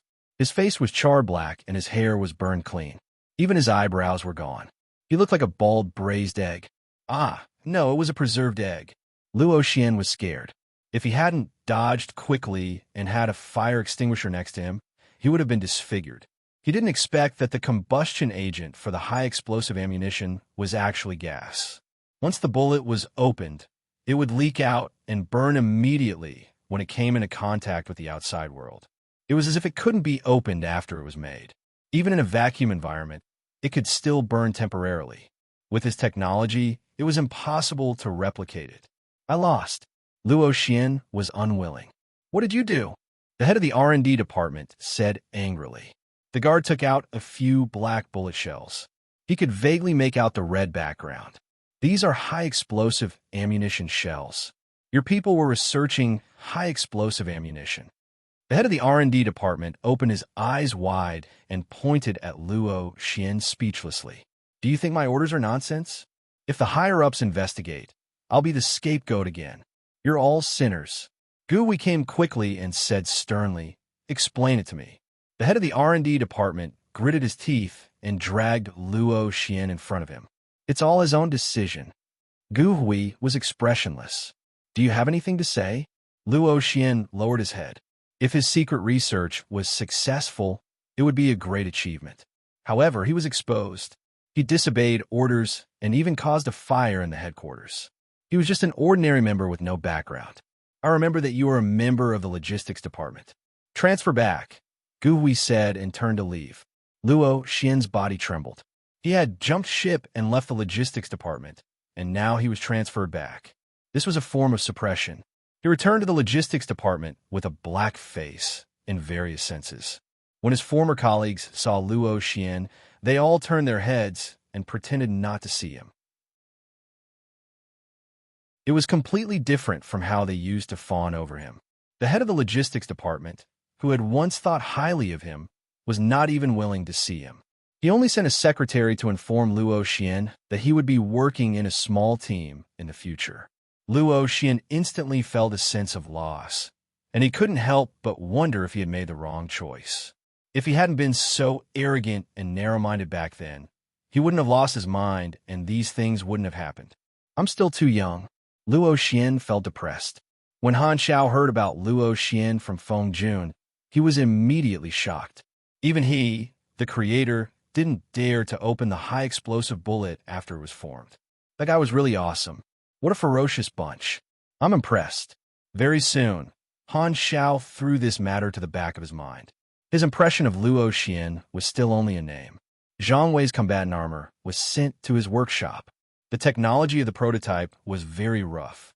War armor, prototype, type, small full cover, single soldier armor quality, White basic attributes. 682/1.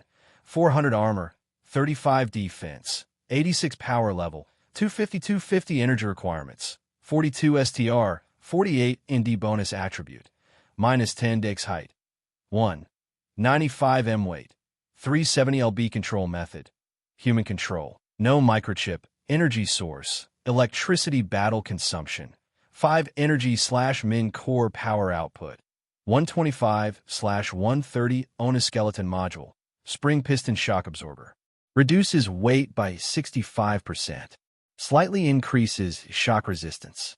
Power usage, 20 left arm module, large caliber triple barrel machine gun, as above.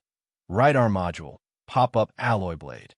Attack, 12 to 15, power level, 9, power usage, 5 legs module, spring-powered running device.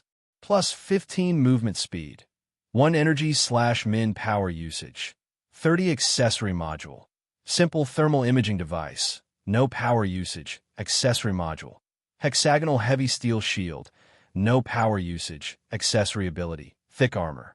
Reduces physical damage by 12% remarks. This is a disgrace to the world of armor. Simple. Han Xiao almost could not bear to look at it. First of all, not to mention the low power output, there was not even a microchip installed. The microchip was the core of the mech.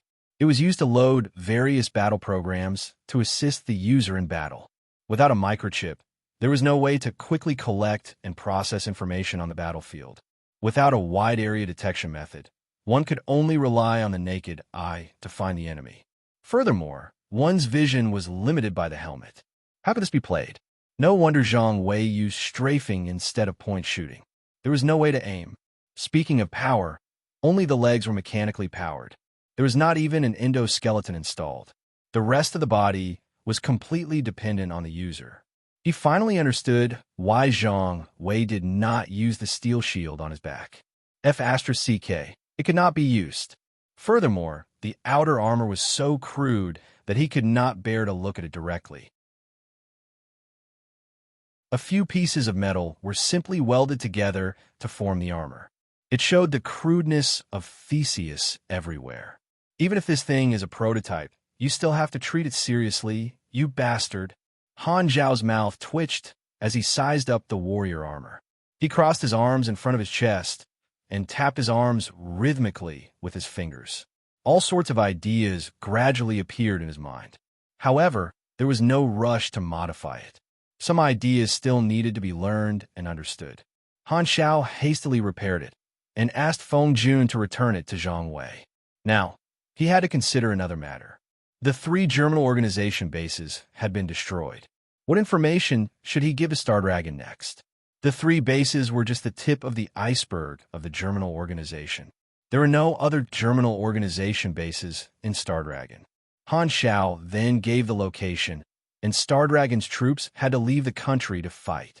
The armed forces trespassing into another country's territory was openly starting a war. Although the 6 nations were secretly competing against each other, no one wanted to start a war at this time. The war between the old era and the new era had greatly depleted the national strength. The 6 nations were all recuperating and recovering from the wounds of the war. Whether or not they would fight in the future was still unknown. Therefore, cross-border battles required cooperation with other countries, which would increase the number of variables. Just relying on his intelligence was not enough. He had to go with the team to deal with any unexpected situations. The problem was whether the Star Dragon higher-ups would reject his request to leave the Western capital. Feng Jun suddenly called. His tone was serious. Han Xiao, the German organization spies in the Western capital have begun to move. They seem to know that you are working for us. I know. Han Xiao was very calm. When Li Yaolin used the lightweight mechanical arm, he had already expected this situation. Don't worry, we have a large number of people in the vicinity to monitor you 24/7. The Western capital was Division 13's territory. Even if the German organization found his location, they would have to pay a high price to deal with him. However, he still had to be careful. Han Xiao knew that the German organization had some super assassins that were very difficult to deal with. He should prepare some weapons for self-defense. Help me get 2 Berserk Eagle pistols for your department's warehouse. The Berserk Eagle was a handgun for close-range combat.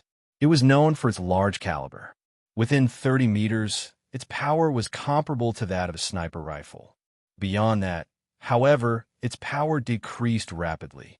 The combination of a high-powered pistol and slide shot could be considered as both offensive and defensive. Other than the pistols, he also needed to make close-range weapons. In the past 3 days, he had earned nearly 100,000 experience points for making high-explosive bullets. Without hesitation, Han Xiao spent 40,000 experience points to upgrade elementary refining to level 5, meeting the requirements for making platinum alloy. He needed to upgrade his equipment. A few days ago, when the leader found out that Zero's lightweight mechanical arm had appeared on a Star Dragon agent and connected the dots to the 3 military attacks on Star Dragon's bases, he could only conclude that Zero had joined Star Dragon and leaked information about the Germinal organization. Is this a supernatural incident? The leader could not understand. Zero had never come into contact with such information. How did he know the location of the secret base? He had not suspected Zero at all. He had thought that there was a mole and had almost killed one of the higher-ups. Zero's arrogant words from a month ago appeared in his mind. I will destroy you all. Is this what you're relying on? The leader clenched his fists, his eyes frightening. I underestimated you, but you're not qualified to be our enemy. I don't believe that you have so much confidential information. Pass down my order. Recruit some new faces and rogues. Send them to Star Dragon to investigate Zero's whereabouts. As long as they find anything, the organization will reward them handsomely. The leader's voice was cold and murderous. If they find anything, let Norsa deal with him. Norsa was the same rank as Hela. He was an executive officer of the Germinal organization, an assassin. Every executive officer had their own strengths. The number of executives in the Germinal organization had always been a secret. Even their own people did not know. The leader's eyes were deep. You think you can do whatever you want just because you joined Star Dragon? How naive.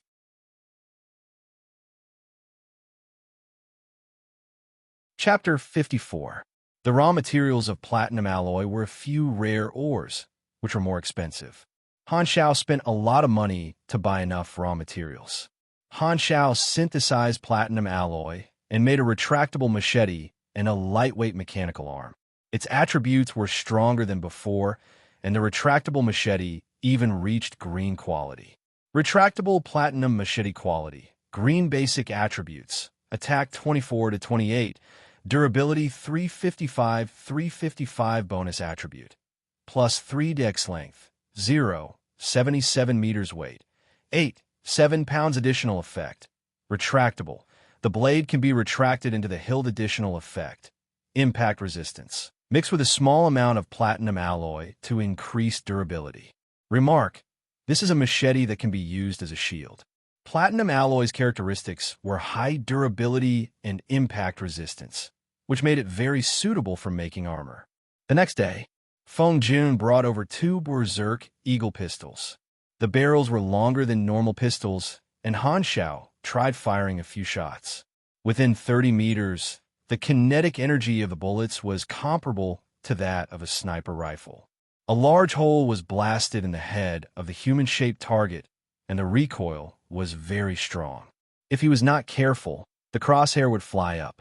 However, with his strength, he was able to control these 2 lethal weapons. In order to deal with the assassination that could happen at any time, Han Xiao carried 2 Berserk Eagles and retractable platinum machete with him at all times.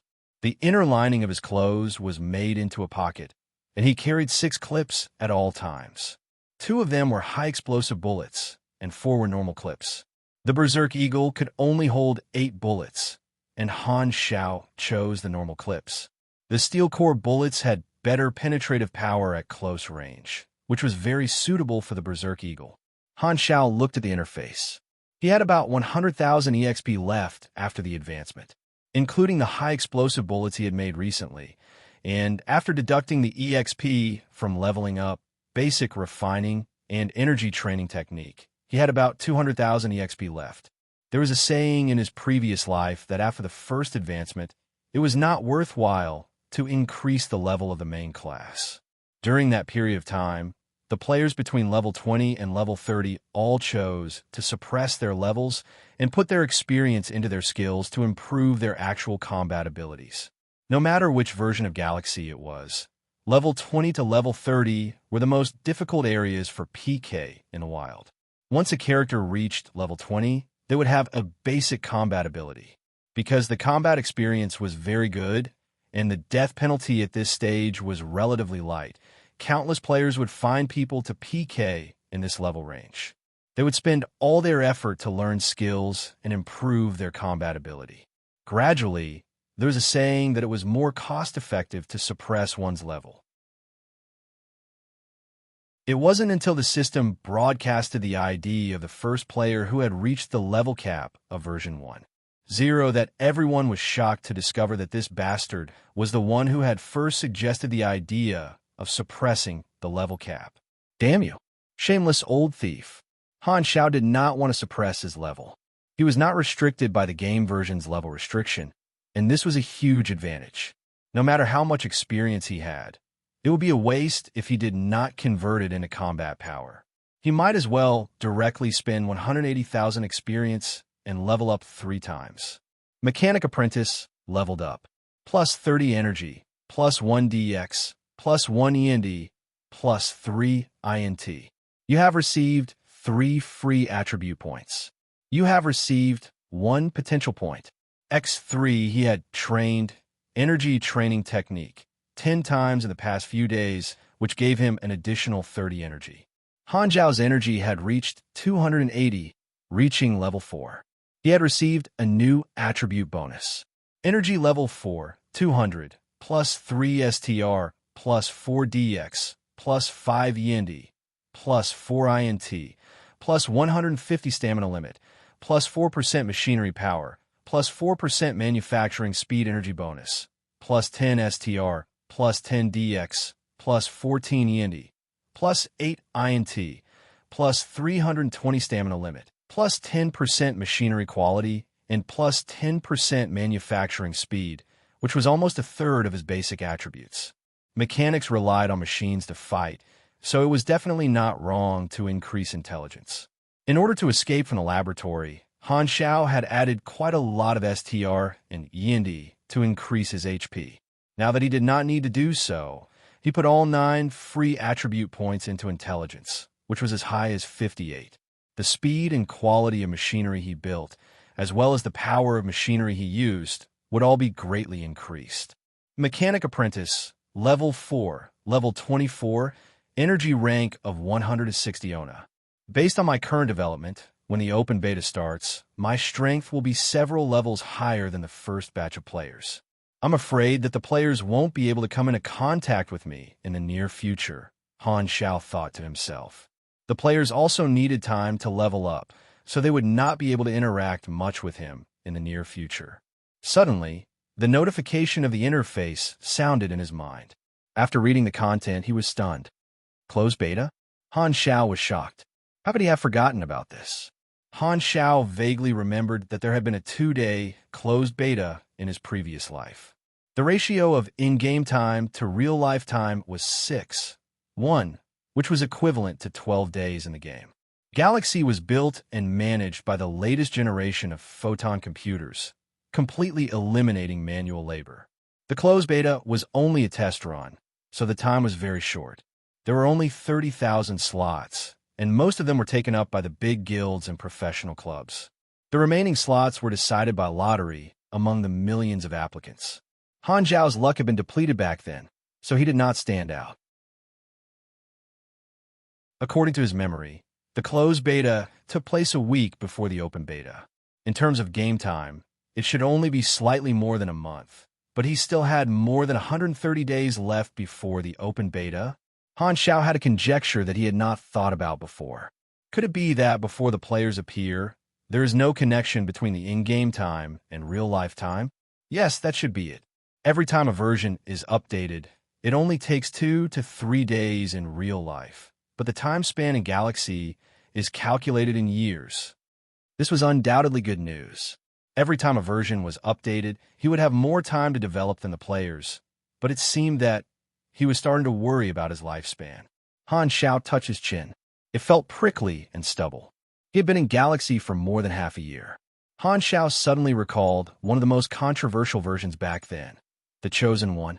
This was the most brainless version unanimously recommended by the players. Unlike the disasters and huge events in the other versions, this version was harmonious and did not have a theme at all. It did not match the name of the version at all. It was as if it was just for the players to explore as they pleased.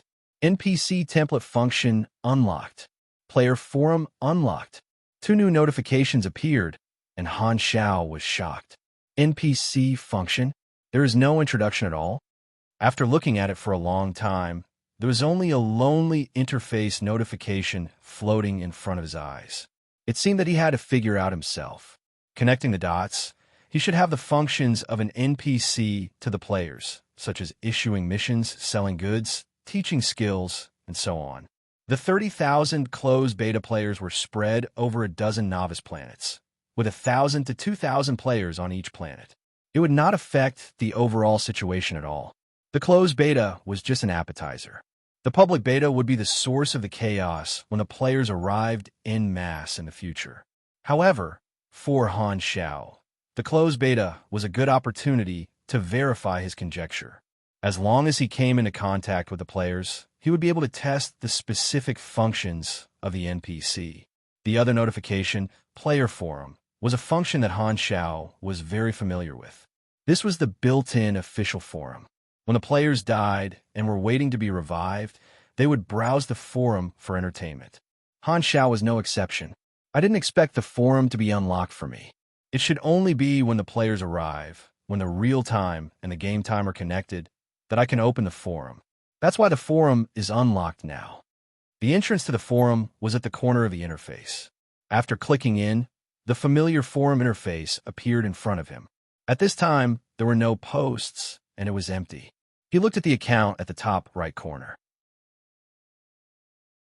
At this time, it showed that he was a visitor, but the registration option was gray. Han Xiao clicked on Registration, out of curiosity, and an unexpected notification appeared. Detecting nerve connection in the gaming pod. No players detected, unable to register. Han Xiao was stunned and immediately understood. The official forum had a rule that only players who entered the gaming pod could register and post. Visitors could only browse to prevent the forum from being polluted. If one wanted to post and reply, they had to buy a gaming pod. As the saying went, the market decided everything. When the cost was too high, the internet would be wiped out. The official forum environment was more harmonious, and the water was clear. Looks like I'll never be able to register an account on the forum. Han Xiao was not depressed. It was a surprise that he could activate the forum. At least he could read the posts of the players and know what the players were up to. Han Xiao had always had a question. Did he really exist in real life? To figure this out, he had to pay attention to the forum and see if his previous ID would appear. Of course, he could not rule out the possibility of his ID changing. Since the players have appeared, it's best to find a chance to interact with them. Han Xiao's eyes flashed. Nickname, Mad Blade, Angry Sword. Normal opening selected. Character creation completed. Race, carbon-based human, yellow. According to your preference, you have been assigned the beginner's planet, blue star. Randomizing the beginner's birthplace. Randomization complete. Starting point, Bighorn Mountain Settlement, coordinates, 24. 152,182, 644. Spawning in progress. Please wait patiently. P.S. Thank you to Z, 9 days sky high. Wind kick, book friend 201-703040-7570-8622. Tang Chao Huang Z, Walking Fairy, and Half Dead for their tips.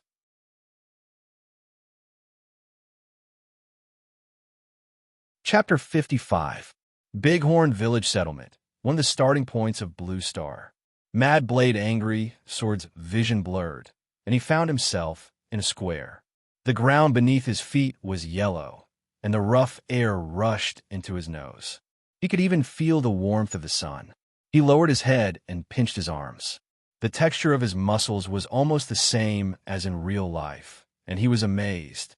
This was a small square, and there were hundreds of players standing around, looking at each other curiously. He could see the player IDs above their heads. There were many wooden and stone camps around, and NPCs wearing simple animal skin clothes were wandering around in twos and threes. They were pointing at him and seemed to be whispering. Mad Blade, Angry Sword followed the beginner's guide and opened the interface to check the attributes of his level 1 character. It was the same as the information on the official website, and the beginner's starting point was a 3-piece set, which was a cloth shirt, pants, and boots that would never drop. He noticed that a guy beside him was trying to take off his pants, but it was a waste of energy. He said regretfully, "Can't asterisk, asterisk, asterisk, asterisk, asterisk. Bad review." What the hell? What kind of words did you use? What are you trying to do? Mad Blade Angry Sword was shocked and quietly moved away from that guy. Mad Blade Angry Sword was an unknown professional player. He had just entered the professional circle and was still a newbie. He heard that the International Gaming Alliance had started to prepare for the professional league before Galaxy was released, and he paid a lot of attention to it. When the closed beta test was released, Mad Blade Angry Sword asked the club's top management to give him a precious place in the closed beta test. Frenzied Sword was full of ambition. As long as he was one step ahead of others during the pioneering period, he would be able to take the lead step by step. The players in the square were talking about it. It's so real. What should we do now? Are there any hints? At this time, an old Caucasian man with white hair and a white beard came in front of the crowd and said loudly, "Hey, you outsiders. You outsiders, if you want to eat your fill, then find me a job. Our settlement doesn't welcome idlers. Well, we need people to harvest the crops in the fields. The tailor shop and weapon shop in the south also need skilled workers. A batch of goods has just arrived at the entrance of the settlement, and we need people to load and unload them. In short, you won't starve to death as long as you work hard." The players noticed that beside their health points, there were 2 boxes. They were hunger and thirst. Once these 2 dropped to 0, the debuff of hunger and thirst would appear. Their attributes would be weakened, and their health points would continuously decrease until they died. Mad Blade used Detect on the old man. Based on your level, you have received the following information: Frowny Face Andre, Village Chief, Bighorn Village Settlement, level. Attributes. You can think of him as the Novice Village Head, danger level. Medium players had the detection function, which allowed them to see the NPC's name and information. However, if the level gap was too large, the information would be missing. The color of an NPC's name represented their faction. Green was friendly, yellow was neutral, and red was hostile. The danger level was the difference in strength between the player and the target. Since the players were all level 1 beginners, they could not see Andre's specific attributes. The weapon shop sells guns, ammunition, and melee weapons. There are many people selling food and water in the market. You can rent a pack horse from the Beast Farm in the west. If you want to leave, there is a public train station a few kilometers north. If you want to learn all kinds of life skills, blacksmiths and tailors are good choices. According to Andre's description, the players had a general understanding of the situation. The settlement could only allow a few life sub-professions and a beginner hunter combat profession, and they would have to spend money to find someone to train them. The player's map was now filled with fog of war, and it was dark. More information about the background of the planet, the map, the power structure, and so on had to be explored before the interface map could be lit up.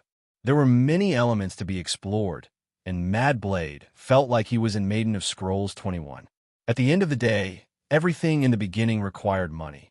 So, it was necessary to do life quests to earn money at the beginning. I wonder if we could do monster hunting quests directly? One of the guild leaders asked. Mad Blade recognized him. It was the leader of the Kill All Guild, Slice You Up. Just by looking at his name, one could guess his personality. He was most likely from the Guangdong province of China. Unexpectedly, Xander muttered a few words about what he meant by hunting monsters. Then he burst into laughter. You must be tired of living if you want to hunt wild beasts with your puny bodies. Do you see that mountain range? If you're not afraid of death, go ahead and hunt in the mountains. I'll reward you according to the prey you hunt. But in my opinion, you can't even beat the weakest gray-back hyena. Everyone looked over and saw a lush forest in the distance. The mountains were so tall that they seemed to be able to pierce through the sky. Clouds surrounded the peaks like giant pythons coiling around the mountains. The magnificent scenery made many players intoxicated. The details were too realistic. It was a complete contrast to the textures of other virtual morks. Slice You Up did not believe it. He led a few of the guild's elders and bought a crude melee weapon with 100 aquamarine dollars. They immediately ran to the mountain. Not long after, this group of people walked back dejectedly. Slice You Up's expression was terrible. The beast he encountered was a gorilla that was bigger than a human. As soon as he raised his sword, the gorilla threw feces at him and his head exploded. He randomly respawned nearby and cursed in his heart. Why does a monkey attack by throwing feces? Does it have to be so realistic? Slice You Up could still smell the smell of fate. Slice You Up's stomach churned, and he wanted to vomit. He did not object to the realism of the details, but adding flavor to the feces was definitely the developer's bad taste. F***. The monster is too strong. I died before I could see it clearly. I only lost 1 HP after slashing it. F***. I dropped the rough stone sword that I just bought. Experience points would be deducted upon death, and the value depended on the total level. The respawn time would be stacked continuously. The first death would only take 10 seconds, the second one would take 1 minute, the third one would take 5 minutes, and the fourth one would take half an hour. The respawn time would be reset every 6 days. The death penalty was not light. The players could only die 10 times in 6 days. Once the number of times was maxed out, they would be forced to go offline and wait until the next day in real life. It was said that this was the latest anti-addiction measure, and it was more effective than the fatigue mechanism in Sky Island and Maiden. After the students died a day, they could only go offline to study. After Galaxy introduced this setting, the Yang's internet addiction treatment technology, which had been passed down for decades, was the first to receive a negative review. It was probably because the business was affected. The players immediately gave up on the idea of killing monsters and focused on earning money. Hundreds of players were busy completing missions and contributing to the socialist construction of Bighorn Village. Andre stroked his beard with a gratified expression. This group of outsiders was very hardworking, and there was value in training them. The reward is too little, only 50 renminbi. Leveling up is so slow. It took me half an hour to earn enough experience to level up. The controls are so realistic. I can even lose HP by hitting myself. That's awesome. Are you an idiot? The beginning of the game was challenging, but it was not pure torture. While it provided players with a high degree of freedom, it also gave them new targets to choose from. It was very interesting, and it made them grit their teeth while they enjoyed the game. This feeling of pain and happiness made the players think of the game developer's wife in 18 different poses. Today, we are all Lao Wang. Are you a professional player too? Mad Blade heard someone calling him. He turned around and saw 3 players walking towards him. Mad Blade knew the 3 of them. They were all super players in the professional circle. The genius player, Twinkle Fried Rice, the super player, Sleepy Winter, who had been competing in various virtual game professional leagues for 10 years, and the esports beauty, Rainy Kim, who had millions of fans. The one who spoke was none other than Sleepy Winter. Mad Blade felt that he was inferior when facing these experts in the same industry. He asked nervously, "What's the matter?" Sleepy Winter smiled and said, "I'm not sure if you noticed, but the price of the map in the market is 3,000 aquamarine dollars. The reward for a newbie is too little, so basically no one would buy a map. P.S. Thank you to Monk Hairdresser for tipping him with 5,000 aquamarine dollars.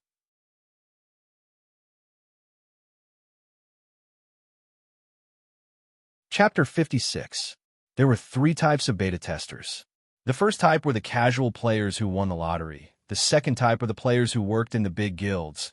And the third type were the professional players who obtained the slots through different channels. The last two types of beta testers wanted to be the first to explore new maps. The beta tester only has 12 days of game time, so there's not much point in doing beginner missions. You should have also noticed that players have a high degree of freedom. If you want to establish an advantage, you should explore the map. This is the true way to explore a new map. Now is the golden period without competitors. Outside of the novice village, everything is a virgin land with countless opportunities. Mad Blade finally understood. The beta tester's time was limited, and it would be a waste to stay in one place to do quests. Maybe they were a few levels higher than the beta testers, but as everyone's level increased, the difference would become insignificant. The world was like a gold mine that no one had set foot on. There were so many places and forces, and as long as they were the first to explore, they would be able to obtain endless quests and resources. As a player, being trapped in one place to do quests was naturally not as interesting as exploring new maps. Why are you telling me this? Mad Blade asked. We're all competitors. Isn't it just one more competitor? Sleepy Winter smiled. Those big guilds will realize this problem sooner or later. They have many people, so it's easy for them to gather enough money to buy the map. So, we need to team up. Me, Fried Rice, Rainy, and I have already formed a small team. How about you join us? There was no need to hesitate. Mad Blade agreed without hesitation. How are we going to split 3,000 yuan? Twinkle Fried Rice asked curiously. I'm the initiator, so I'll contribute the most, Sleepy Winter said. I don't like to owe people, so I'll contribute 1,000 yuan. That's all, Rainy Kim said coldly. She turned around and left to do quests, not willing to waste a single second. Sleepy Winter smiled bitterly and scratched his nose. We've known each other for a few years, so why are you being so polite? Give me a chance to chase you, okay? A day later, the four of them gathered again and gathered enough money to buy the map. After looking at it, many areas on the interface were lit up and the fog of war was much less. The map also came with basic information about Blue Star Society. The four of them learned about the Six Nations, the Germinal Organization, and the Rogue Warlords.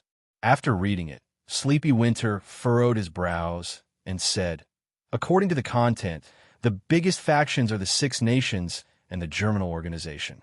The Six Nations seem to have official academies and dojos, and they're also recruiting soldiers, which makes it easier to get a main class. So, we have to choose a faction. I think Star Dragon is a good choice. No one objected because they were the closest. Bighorn Mountain Settlement was located within the borders of Star Dragon Nation. The public train transit station was not far from here. Train transit stations like this could be found everywhere in the wilderness. Some were public facilities set up by the country, while some were transport routes of other forces. These transit stations were the means of transportation in the wilderness. They were fast and safe, and one could take them for free. If they weren't afraid of encountering wild beasts, they could also drive their own car or ride a wild beast as a mount to cross the mountains. Sleepy Winter nodded. Time is of the essence. If you want to go, let's go to the capital. It will take about 3 days. Mad Blade Furious Sword was a little regretful. 3 days had been wasted, but he didn't want to quit now. He had already spent the money, so how could he give up halfway? The train was crowded, and the passengers could also trigger some small missions, but it was better than nothing. However, they couldn't skip the travel time, which made it very difficult for the four professional players. Fortunately, they could pass the time by browsing the forums, or they would have been bored to death. Players from various novice planets shared their experiences on the forums. The few of them were very interested, except for Mad Blade Furious Sword. He was very nervous, counting the seconds, and his heart was bleeding. To him, this was a waste of precious beta testing time. 3 days later, the train arrived at the Western capital. Looking at the bustling Western capital through the iron wire barrier, a new notification popped up on everyone's interface. Star Dragon Capital discovered. Reward, small amount of EXP. So, exploring a map gives EXP too. Twinkle Fried Rice looked around curiously. He was surprised by the authenticity of the passers-by. Even the looks of disdain were so vivid. The four of them followed the crowd and were checked at the sentry post. The soldiers used all kinds of equipment to check their bodies, and all the indicators lit up. After passing the sentry post, the soldiers gave them a new item, a temporary Star Dragon ID card. Twinkle fried rice suddenly froze. Camp notification, he exclaimed. Mad Blade Furious Sword also noticed it. A new camp had appeared on his interface. Star Dragon. Favorability, 0. Current status, indifferent. Current status, temporary citizen. Sleepy Winter looked at everyone and said, So, are we going to form a team or go solo? I'll go with you. Twinkle Fried Rice laughed. He and Sleepy Winter were from the same club, so of course they would form a team. Rainy Kim also chose to form a team with Sleepy Winter. Since they were all familiar with each other, it would be more convenient for them to work together. She tilted her head and said seriously, Don't bully me. Sleepy Winter didn't know whether to laugh or cry. He had known Rainy Kim for a few years, and he knew that she would always act cute with a straight face, even if it was unintentional. The three of them bantered for a while before Sleepy Winter looked at Mad Blade Furious Sword and asked casually, What about you? Frenzied Sword looked at the three of them, chatting happily. He was reminded of the fact that he was just a newbie and felt a sense of inferiority. Throughout the journey, he had not been able to join in on the conversation. He felt like he was just a bystander, and this feeling made him feel uncomfortable. He waved his hand cautiously and stammered, No, it's fine. I like to be alone. All right then, let's play together in the future.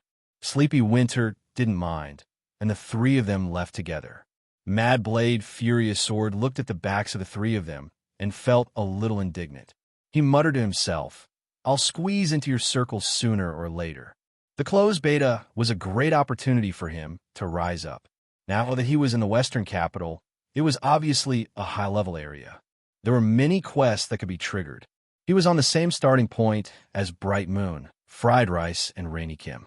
With his strength, he could definitely make a name for himself. Frenzied Sword braced himself and was about to take a step forward when he suddenly noticed a young man wearing a mask staring at him from the side of the sentry post. His eyes were deep and profound. Frenzied Sword felt as if he was being watched. He shuddered and instinctively used Detect on him. Based on your level, you can only receive the following information. Han Xiao Dash. Yellow name, level. Stats. A danger level. Extremely fatal. P.S. Thank you for the bounty. I've recorded all the bounty in my little notebook. I'll add more when I put it up.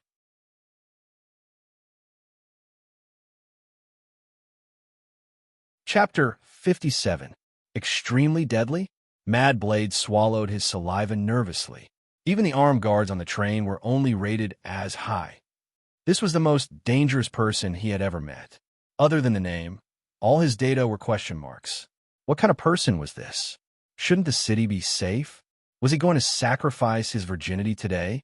At this moment, Han Xiao spoke, and his first sentence almost made Mad Blade fall to the ground. It's very rude to detect people the moment you meet them. Mad Blade shuddered. According to the official website, players who use detection NPCs would be detected if there was a level difference of more than 30 levels. How could he meet such a powerful person the moment he entered the city? Han Xiaoxin laughed in his heart. You think I don't know you guys? I used detection when I met you too. Ever since he received the news of the beta test, Han Xiao had been thinking about getting in touch with the players.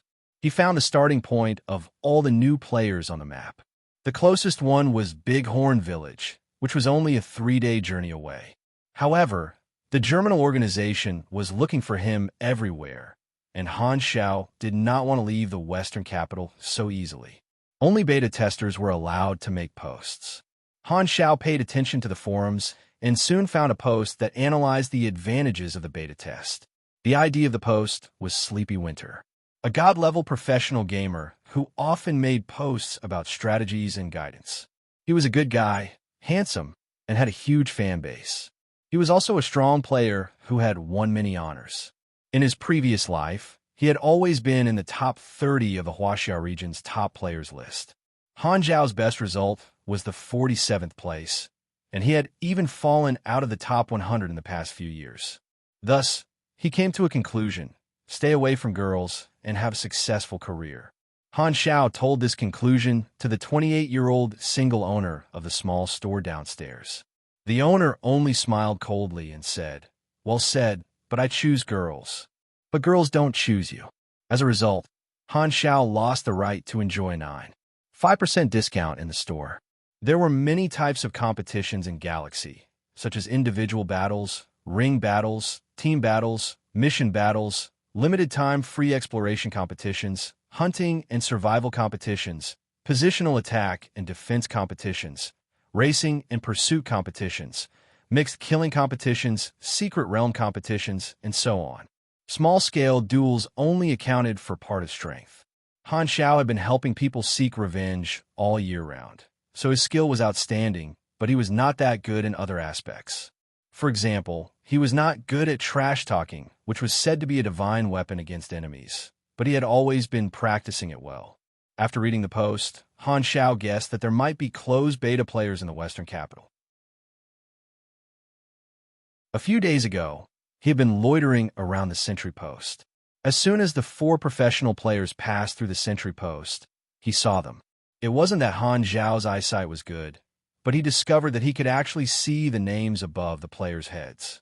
Wow, what a group of dazzling class IDs. They were all famous players in his previous life. It was hard not to notice them. Is it because I have the interface? Han Xiaoxin wondered. This was good news.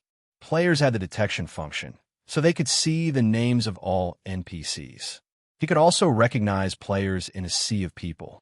Am I an NPC with the functions of a player or a player with the functions of an NPC? Han Xiaoxin couldn't help but complain. This time, he came into contact with the players to see if his NPC functions were strong enough. "Brave warrior, I need help. Do you have time?" The standard opening line for a mission was cute. Mad Blade was stunned. Although he didn't know why Han Xiao was looking for him, it didn't stop him from getting excited. "I've just entered the Western capital, and I've already triggered a high-level NPC. This is definitely my lucky day." Mad Blade was extremely excited. He tried to keep his tone as calm as possible. "I'm willing to help. I need a loaf of bread. Can you find it?" As soon as he finished speaking, Han Xiao suddenly received a notification. "Do you want to issue a mission to Mad Blade? It's here." Speaking of which, my interface can actually give me NPC functions. Could it be that it can digitize all my actions? Maybe this isn't a normal player's interface. Maybe it changed when I transmigrated. It feels pretty cool. Han Xiao narrowed his eyes. Next, it was time to test out the specific effects. Yes, please set the mission requirements and rewards. There is a limit to the EXP reward. The limit depends on your level, grade, faction influence, and legendary points. P.S. You have the right to give additional material rewards. It could be anything that belongs to you. Money, items, EXP, skills, and a illusory box appear in front of him. It was divided into 2 sides. On the left side, he could choose the type of mission. There were normal missions, prize pool missions, competitive missions, challenge missions, series missions, running missions, faction missions, and so on. On the right side was the limit. It was divided into 2 categories, maximum reward limit and daily limit. Currently, the EXP limit was 11,600, and the description was listed below. Maximum reward limit, 11600 EXP total, level 24, plus 7,200 after advancement. The EXP increase for each level will increase. The first advancement will increase by 300 EXP, grade E, plus 3,000 faction. Germinal organization, aggro, plus 1,000. Division 13, neutral, plus 400 legendary points. 0. The maximum reward limit was the maximum reward for a single mission. This meant that Han Xiao could only set a maximum of 11,600 EXP for a single mission. As the name suggested, the daily limit was the maximum reward that could be given in a day. Currently, it was 5 times the maximum reward limit, which was 58,000 EXP. It refreshed once every 24 hours. After Han Xiao tried it, he realized that this function was limited. If his maximum reward limit did not reach the basic reward limit of the mission difficulty, the mission would fail. For example, if he issued a mission to destroy the Germinal organization, The difficulty of the mission would be grade A, and the minimum reward for grade A missions would be much higher than his limit, so the mission would fail. With a limit of 11,600, he could only issue grade E normal missions. The minimum requirement for grade D missions was 30,000 EXP. Furthermore, there were different types of missions with different limits. There was no description on the interface, so Han Xiao could only try one by one. If the mission failed, there would be a notification. It would be great if I could change the limit to my own EXP. Han Xiao whimsically tried it, but it did not work. The limit did not belong to him, and he could not issue missions for himself. The targets were limited to players. This also confirmed his guess that he was not a player, but he had the interface. Han Xiao pursed his lips. He only received 20,000 EXP a day, but he had a reward limit of nearly 60,000 EXP. If he put all his effort into training a player, his progress would soar. However, he would not do that. This function seems to be able to command players. Han Zhao's eyes suddenly sparkled. He immediately realized the various uses of this function. The most obvious one was to attract players to do missions and become his helpers, which could be very useful in many situations. Players' interests were paramount, and they could be treated as a group of mercenaries. As long as the rewards were good, they could be used. Players would not waste time on missions with low rewards. If you want a horse to run, you have to feed the horse. Thus, increasing the limit was imperative. The higher the limit, the more help it would be to him. In addition to the EXP limit, Han Xiao could also use his own items as additional rewards. Han Xiao suddenly understood. No matter what game it was, only powerful or influential high-level NPCs would issue high rewards and high difficulty missions. The principle was similar to his limit, but the interface showed it to him. Han Xiao randomly set a normal mission and issued it. At the same time, Mad Blade received the mission and was dumbfounded. What the hell? Is a high-level NPC's mission so easy? It only requires a piece of bread, and the reward is only $1. Are you King poor? Wait. Frenzied Sword seemed to have realized something. Based on his experience playing virtual reality games, this should be a prerequisite quest, a test. Only by satisfying the NPC would the follow-up mission be triggered. If he failed, he would miss the opportunity to meet this NPC. The more Mad Blade thought about it, the more he felt that it was possible. He directly took out 7 pieces of bread. This was all the food he had, and handed them to Han Xiao. He said sincerely, "This is all the bread I have on me. I'm giving it to you." Han Xiao was confused. What's going on? Are the players now used to overcompleting missions? Why is this different from what I remember? After taking the bread, the mission notification said that everything had gone smoothly. Han Xiao nodded. There were many types of missions, and Han Xiao did not plan to try them all immediately.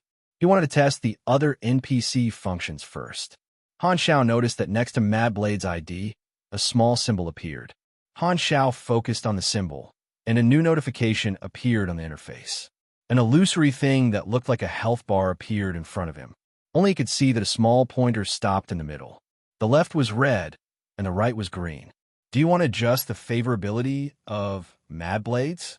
This thing can be adjusted? Han Xiao was dumbfounded. Will this change my mind? If I max it all out, will I suddenly become gay? No, I can't take the risk. Han Xiao tried to move the pointer to the right. No, to the left, and the favorability decreased by 5 points. He found that his thoughts did not change, and he was relieved. Luckily, the favorability was only a numerical value and did not affect his true thoughts. This function seems a bit useless. Han Xiao thought. Han Zhao's favorability decreased by 5 points. Current relationship is cold. Why would the favorability decrease after completing the mission? Mad Blade was dumbfounded. What the hell?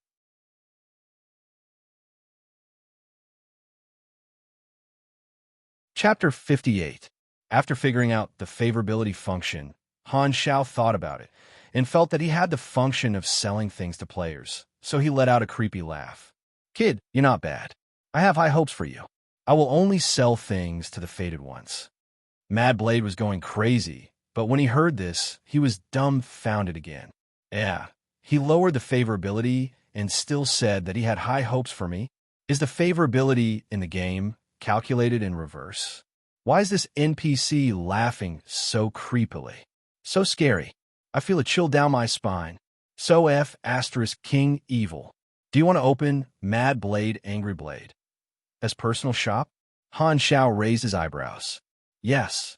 An illusory box that looked like a mission appeared in front of him, and it was split into two sides. The left side was Item Shop, which indicated that he could place his items in the list even if they were not on him. The right side was Skill Shop, where he could place his skills. Han Xiao tried placing a few items. Please set a price for the item. Note, the price can be in currency, EXP, or barter. You can also set the purchase conditions, including but not limited to favorability, level, skill, class. The universe was vast, and there were many types of currencies. Aquamarine dollar was only the currency of Blue Star, and the only currency in the universe was Anus. The type of currency could be set freely, but the prerequisite was that one had come into contact with it. This function is really complete, Han Xiao exclaimed. Suddenly, he realized that if he set a favorability limit for the item, wouldn't the favorability adjustment turn from useless to bait? Oh my, isn't this the method developers use to keep players? Seduce, attract players to increase the favorability of the NPC and forcefully increase the playtime of the players. Back then, he had to complete dozens of difficult missions to increase his reputation with the Radiant Federation, to respect and by the glory grade main ship. Is this the song of a serf, turning from the great freedom fighter of the proletariat into an unforgivable, corrupt member of the capitalist class? Amazing my interface. Han Xiao set the item and confirmed the release. A shop interface appeared in front of Mad Blade Angry Blade. He looked at it, and his eyes were immediately attracted. He could not help but open his mouth wide, and his face turned red. Divine equipment, retractable knife, high explosive bullets, Type 73 Wasp pistol, Jason submachine gun, military knife rifle. Mad Blade's eyes turned red when he saw the attributes of the equipment. To him, these were all godly equipment. If he had these equipment, he would definitely be several levels ahead of all the other players. When he looked at the price again, it was as if a bucket of ice water had been poured over him. He felt cold from head to toe, and his heart turned cold. Even the cheapest high-explosive bullets cost 100 each. Why don't he just rob a bank? Also, the lightweight mechanical arm required a favorability of 10 and above. Based on the NPC's quest to decrease favorability, did this mean that I would never be able to obtain this equipment? No wonder the danger level is extremely fatal. This NPC is not someone that I should come into contact with at my level. The item shop made Mad Blade so angry that he was about to go crazy. When he looked at the skill shop, he was instantly revived. Basic combat, basic shooting, grappling. Just these common skills alone were enough to make frenzied sword drool. When he looked further down, he was immediately dumbfounded. Mechanic class knowledge for class advancement. There were also a bunch of mechanic class skills, but the one that shocked Mad Blade the most was none other than energy training technique. Godly skill. Mad Blade screamed in his heart. Han Xiao suddenly shook his head. Too bad you're not a mechanic. You can't learn my skills. Mad Blade was stunned. He was in a dilemma. He had already considered Han Xiao as a mysterious teacher or a hidden NPC. This was definitely a rare opportunity. If he could learn from him, his growth speed would crush all the other players. However, he favored the pugilist class more. This could be seen from his ID. After counting the money and experience he had, Mad Blade finally made up his mind. It was just enough for him to learn basic mechanic knowledge. If he did not grab this opportunity, he would definitely regret it for the rest of his life. I'll bet. I won't lose this time. Do you want to change your class to mechanic? Yes. Basic weapon knowledge has been learned. You have received 500 EXP and 100 aquamarine dollars. The cost of Mad Blade skills would be handed over to Han Xiao. It was like school fees. Teaching skills was equivalent to teaching, and his skills would not change. The skills that Han Xiao chose to show were all carefully considered. First, he would definitely not sell the advancement knowledge and blueprints. He also did not show active combat skills like slide shot. Most of the skills that he taught were skills that could be easily obtained by players. Of course, most of the players did not know this yet. For example, energy training technique would definitely be awakened after the first advancement at level 20. However, looking at how excited Mad Blade was, it was obvious that he did not know this.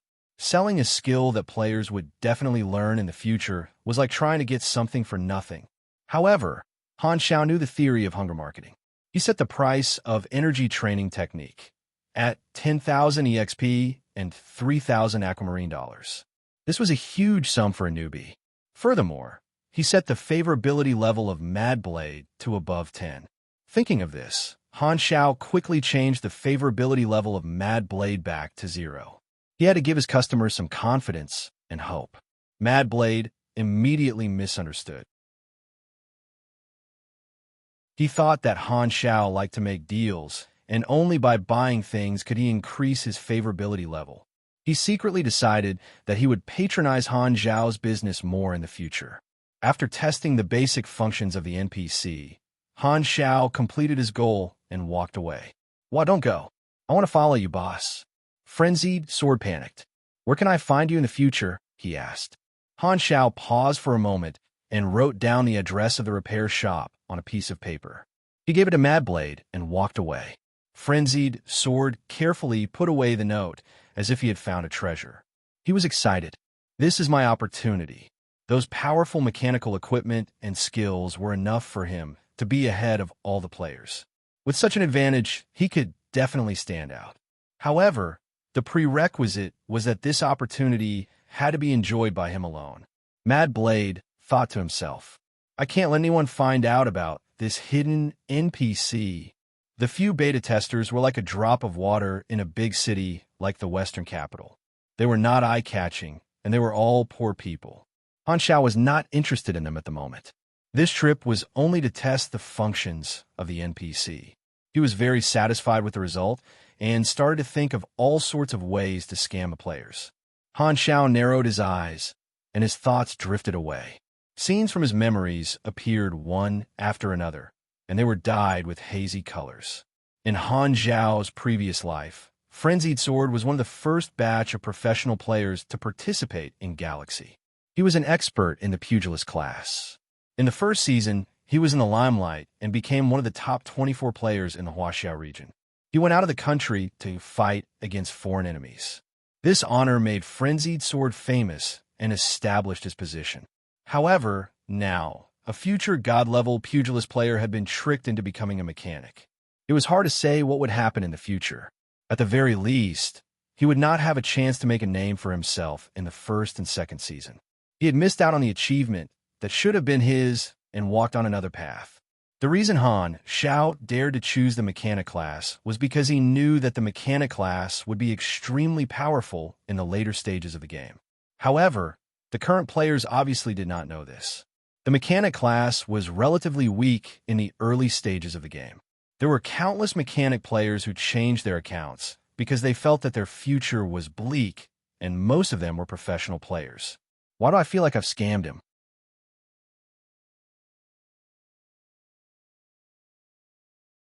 Chapter 59. There were plenty of job opportunities in the West Capital. Players could join the Star Dragon Army at the Sentry Post.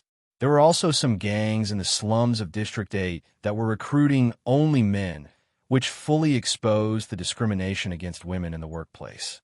There were also countless daily quests in the shops along the streets. Players could trigger daily quests such as missing wallet or catching cat on a tree by grabbing onto a random passerby. There were also many shops that were hiring part-time workers that could earn them money. This confirmed Sleepy Winter's speculation that the new map was full of opportunities. Of course, the Western Capital was a high-level map, and there were many places that weren't open to beginners. Sleepy Winter and the other two also ran into problems at times.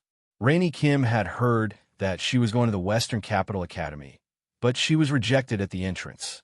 Twinkle Fried Rice had gone to the First District, but he was chased out by the sentry at gunpoint. He had almost lost his virginity. The next day, Sleepy Winter, Rainy Kim, and Twinkle Fried Rice decided to join the Star Dragon Army and become soldiers. They finally unlocked the combat class, recruit, and they had a lot of fun with the various training quests. Their faction had also changed from Star Dragon Nation to Star Dragon Army, and their status had also changed to private. Sleepy Winter didn't forget about Frenzied Sword as well. They added each other as friends while they were in the car. Sleepy Winter kindly told Frenzied Sword that he could join the army, but Frenzied Sword only said a few perfunctory words before hanging up the call. This made Sleepy Winter gloomy. Thinking that Frenzied Sword wasn't interested in joining the army, he shook his head and ignored him. What Sleepy Winter didn't know was that Mad Blade didn't care about the opportunity he mentioned. He was completely focused on hugging Han Zhao's thick thighs. In order to test the limits of the quests, Han Zhao continuously gave Mad Blade all sorts of quests, including kick 10 passersby, take off the pants of a patrolling policeman, spin around like a little swan for 5 minutes, stick up your butt and shout stand still 3 times, and so on. After testing it out, Han Zhao was finally certain that as long as his reward could reach the standard of difficulty, he could issue any mission with no restrictions. Mad Blade, on the other hand, felt like he was about to die. These missions were full of bad taste, making him more and more terrified of Han Zhao. Just being stared at by Han Zhao made him feel a chill rush from his crotch to his head. However, the EXP that Han Zhao gave was several times more than the beginner's quest. For the sake of the EXP, Mad Blade personally shattered his pure and flawless heart and followed Han Zhao's orders. Why are my eyes filled with hot tears? It's a desperate accusation against this hardcore world. The reward of abandoning his principles allowed him to level up quickly. He learned various basic skills from Han Zhao and contributed a lot of EXP to Han Zhao. Although the closed beta was out of Han Zhao's expectations, it did not affect the overall situation. The closed beta players scattered all over Blue Star were just a drop in the ocean compared to the entire planet's population.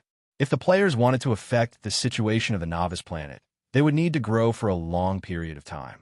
The closed beta only lasted for 12 days, so they could not do much. A small, inconspicuous cyclone on the ocean would accumulate to become a storm that would sweep across the entire world. The closed beta players were all poor and did not have much money on them. However, in the long run, the players were the biggest consumer group. Han Zhao controlled the EXP from the beginner's quest. He gave more EXP than the beginner's quest, but it was limited. He wanted to help Mad Blade grow slightly. This was his plan. Mad Blade would rely on his missions and the equipment he bought from him to perform well before everyone else grew up. Even if Mad Blade wanted to keep a low profile, the club he belonged to would not allow it. They would definitely publicize it and attract other players to be curious about Mad Blade's opportunity. This would increase his potential customer base, and when the time came, he would be drowned in EXP and cash. Mad Blade wanted to monopolize him. Han Zhao was very clear about this, but he did not care. It was human nature. Time passed quickly. Countdown to open beta. 126 days, 11 hours, 32 minutes other than creating high-explosive ammunition to gain EXP. Han Zhao used his free time to browse the players' forums. The players' forums were the authoritative platform for players to communicate with each other. Usually, they would set up stalls and wait for revival to pass the time. Now, only the closed beta players were posting. The women in Blue Star Raylan are so beautiful, urgently requesting players to form a team to challenge the Yellow Sand Bandits. Location: Longsong Star, Fallen Dragon Valley. Coordinates: captured the scenery of Brighton Star Magic Floating City. Randomly turned into a tentacle monster. Asking how to change race. Waiting online. F***CK, I want to change with you. I want to be a tentacle monster. Most of the posts were to ask for help and share information. Some guilds also showed their progress to increase their reputation. There are more than a dozen beginners' planets, including Magic Civilization, Ancient Civilization, Sci-Fi Civilization, Martial Arts Civilization, Religious Civilization, and so on. There were many races and different social forms. The most popular one was Winterfrost Star, the territory of the Void Demons. It was one of the strongholds of the Extinguished Army. Most of the players there were not humans. Although their philosophy of extinguishing the fire of civilization could be justified, every time he saw the name of the extinguished army, Han Xiao still felt a slight pain in his balls. Suddenly, a new post appeared and was instantly pinned to the top, attracting his attention. The first B-level quest. Han Xiao was surprised. He remembered that the first B-level quest appeared after the open beta. How can anyone come in contact with a quest of this level during the closed beta? Han Xiao clicked on it out of curiosity and saw a bunch of players crazily discussing below. You must be kidding. I haven't even seen a D-level quest before. You're an idiot. The post has pictures and the truth. It must be photoshopped. Otherwise, why would they only show the name of the quest and not the content? Are you kidding? Are they going to let you accept the quest? It must be very difficult. We haven't even passed the novice stage. How can we complete it? The poster is from the Guild of Gods. They are elites. Maybe they have a way. Can anyone tell us which planet this is? I'll laugh and rub your heads. Sorry, my Wong Kai's run out. The first post is talking about teenage craziness. The second post is hard. The third post is itchy. The fourth post is erect. The fifth post is undressing. In order to report to the sixth post, perky ass, shoot the seventh post. The eighth post is hot in the chest. The ninth post is strong in the kidneys. The 10th post, don't hesitate. Straight in with the penis. Flipping the 11th post. The 12th post is like a spear. Looking down, the 13th lady appears. 666666. Unexpected literary genius. I've been unexpected? Idiots, this is an old joke from decades ago. Han Xiao smiled knowingly as he reminisced about the past. He carefully read through the dozens of pages of replies one by one before moving on to the content. The post only had a screenshot of the quest name, and that screenshot made Han Xiao squint. B-level quest. Investigate 0. Han Xiao immediately thought of the Germinal organization. He looked at the poster again. It was an official ID, the Guild of Gods. The Guild of the Temple of Gods? The Temple of Gods was a giant in the professional circle. They had produced countless gods and had their own industry chain. Han Xiao had a grudge with them before. He had taken a revenge mission and killed the guild leader of the Guild of Gods several times. He had taken screenshots of his corpse in various embarrassing poses and posted them on the forums. The title was in the style of the WC Shock department. Shocking. Why did the guild leader of the Guild of Gods? Women cry when they see it. Men fall silent when they see it. After making a quick buck, he was hunted down by the entire Guild of Gods for a month. I missed the feeling of killing players. Han Xiao sighed and turned to look at Mad Blade. Mad Blade froze. He could feel the malice in Han Xiao's eyes. He was so scared that he did not dare to move. He stood rooted to the ground like a wooden puppet, sweating profusely. Han Xiao shook his head and thought to himself. In his previous life, the Guild of Gods had joined the Germinal organization and was one of the largest player guilds there. It seemed that the situation had not changed. Even a group of closed beta players could receive the mission to investigate him. It seemed that the Germinal organization was determined to kill him. Han Xiao's eyes flashed with a hint of coldness.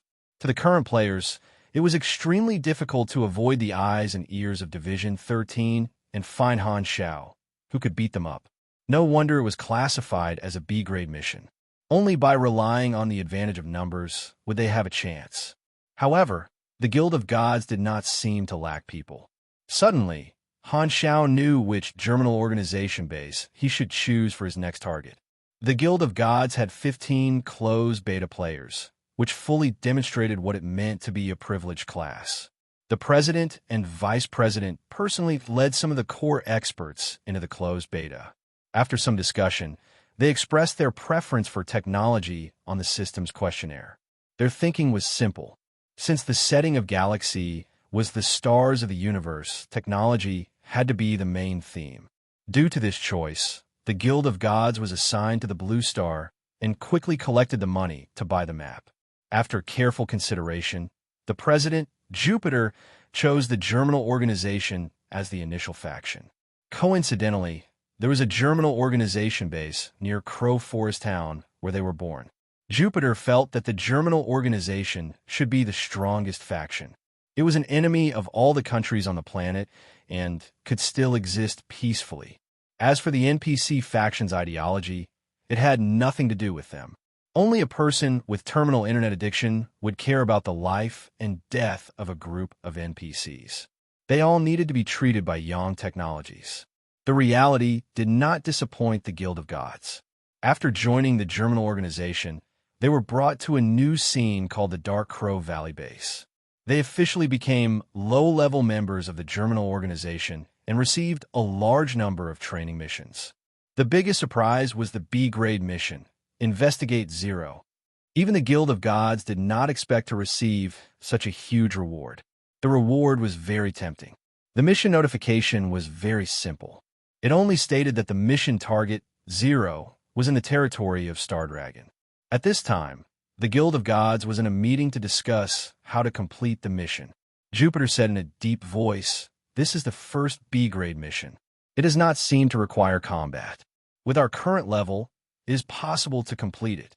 The reward is very generous, and it will allow us to be ahead of all the other players.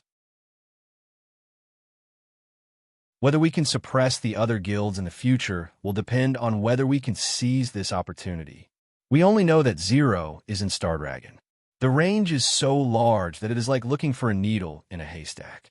The probability of finding an NPC is too low.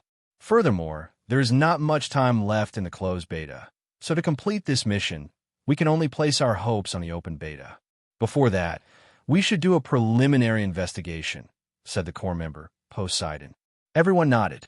There were different opinions, and ideas were suggested one after another. Jupiter liked to dig for hidden information. He pondered and said, "The mission notification vaguely states that the germinal organization and Zero are enemies. If we capture or even kill Zero, will there be additional rewards? That makes sense. As expected of Old Pig. Then it will probably be an A-grade mission." Poseidon was not optimistic. There is no mission that is impossible. We just haven't found a shortcut yet. Jupiter knocked on the conference table. The open beta will be a week after the closed beta.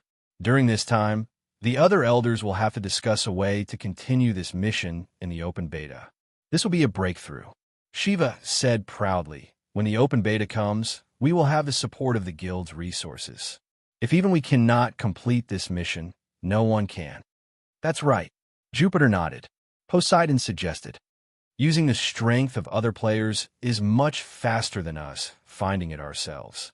Jupiter's eyes lit up. "That makes sense. Post a post about Zero's appearance and offer a reward. As long as there is a valuable clue, we will give him the money." The Temple of Gods was a rich and powerful club.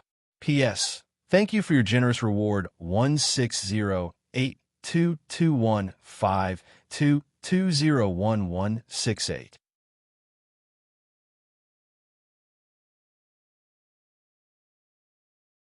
Chapter 60. The Celestials are really rich. If only I could find Zero. Mad Blade saw the Celestials' post and glanced at the reward amount with a regretful expression. However, Mad Blade was not envious of the big guild's opportunities at all. He looked at Han Xiao, his eyes full of passion. "As long as I hold on to this thigh, I will definitely level faster than anyone else." In the beginning, although his body obeyed Han Xiao's missions, his mind was very repulsed. However, he gradually found that such missions were very interesting. As long as he threw away his morals, it was much easier than killing monsters and running rings. It was simple and fun, and he gradually became addicted to it. Mad Blade felt that his thoughts were sublimated, and he faintly understood. Shame was a genetic constraint that hindered human development. Pervert? No. That was a great pioneer that ordinary people could not understand. A martyr that transcended the secular world. Lu Qian had a strange expression. She pointed at Mad Blade, who was sitting at the door and staring at Han Xiao, and said, "Is he chasing you?" Han Xiao was speechless. "I think he is very sincere. Why don't you just follow him?" Lu Qian laughed mischievously. She finally got rid of the awkwardness from the previous misunderstanding and started to talk and laugh with Han Xiao again. Han Xiao narrowed his eyes and reached out to tickle Lu Qian's itchy flesh. Lu Qian hurriedly dodged and screamed. She crossed her arms and held her waist, nervously staring at Han Xiao, ready to escape at any time. Because her grandfather had the intention of matchmaking her and Han Xiao, Lu Qian was nervous for a long time.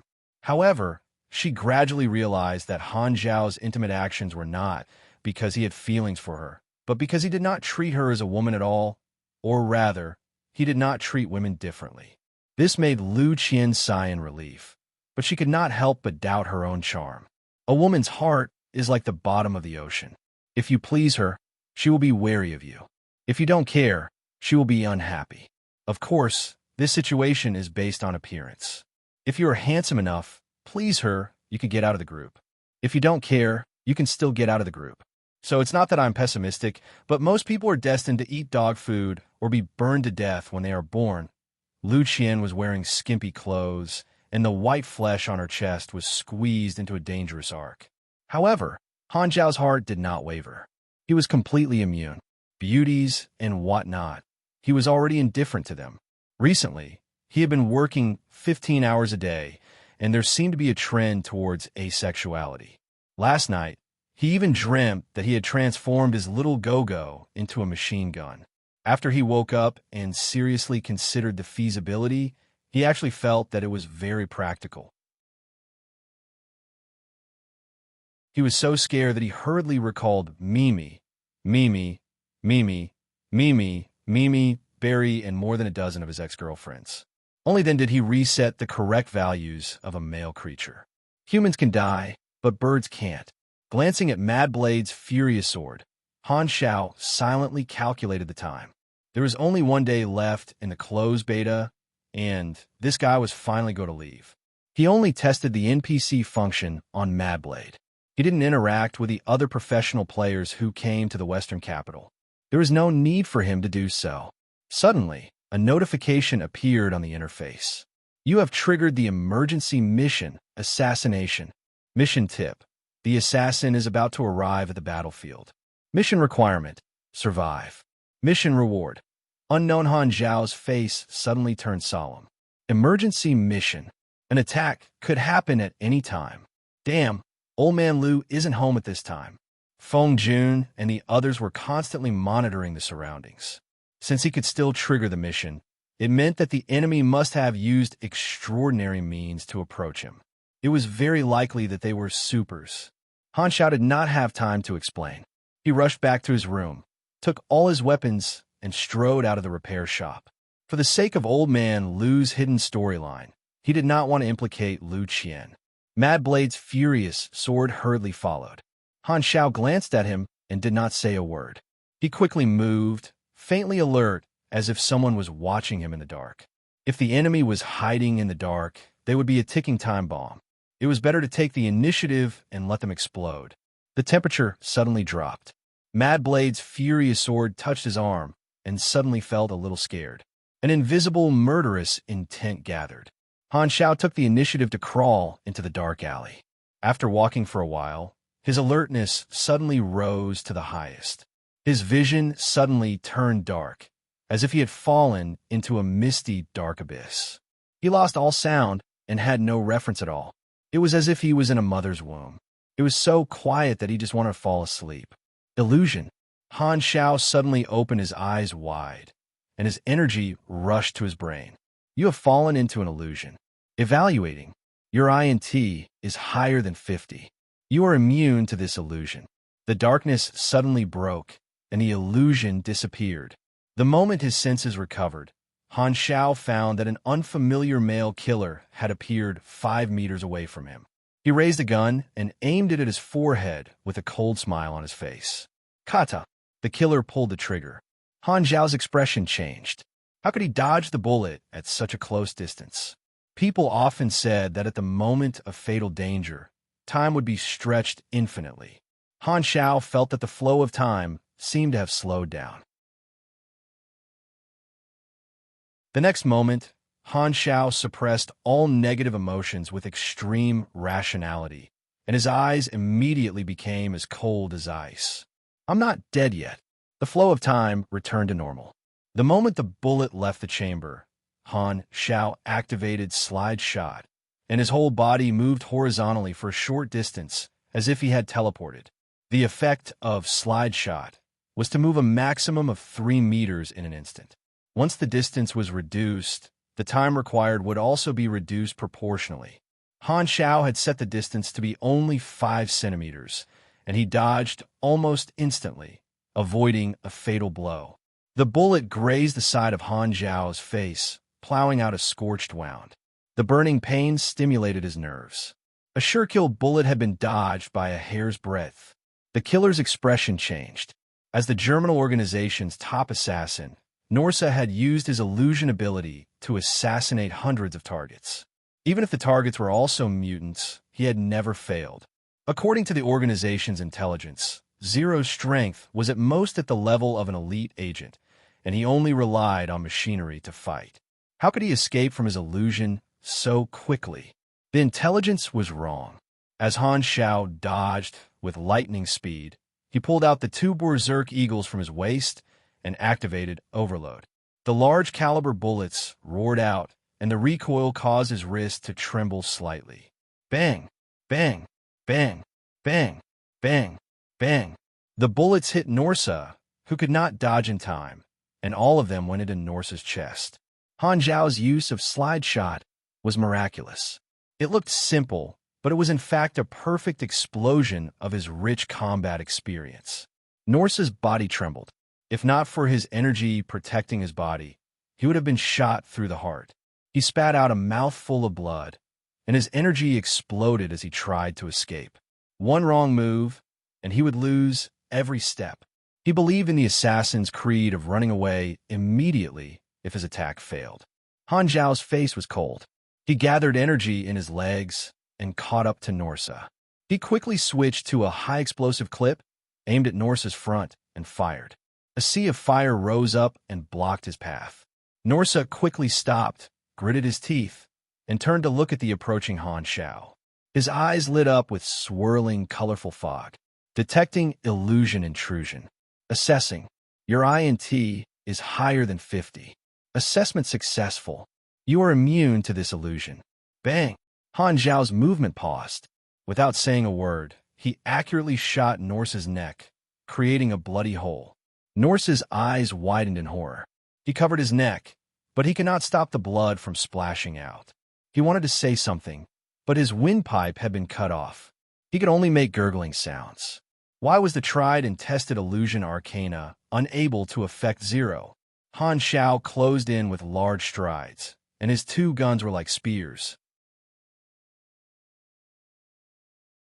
He knocked Norsa over and pressed him to the ground with both guns pointed at his chest before pulling the trigger.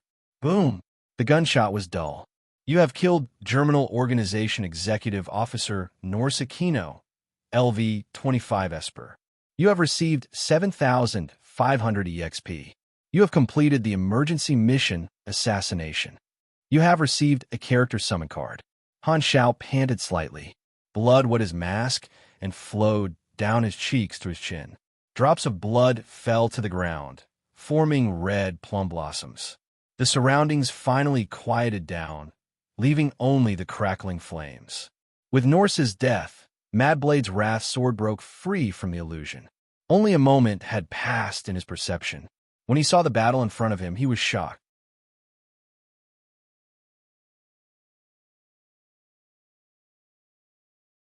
Chapter 61. Feng Jun rushed over with a group of fully armed field agents. As soon as he saw Han Xiao, he hurriedly patted him up and down to see if there were any wounds. Are you hurt? Han Xiao pointed at the scratches on his face and said, Are you blind?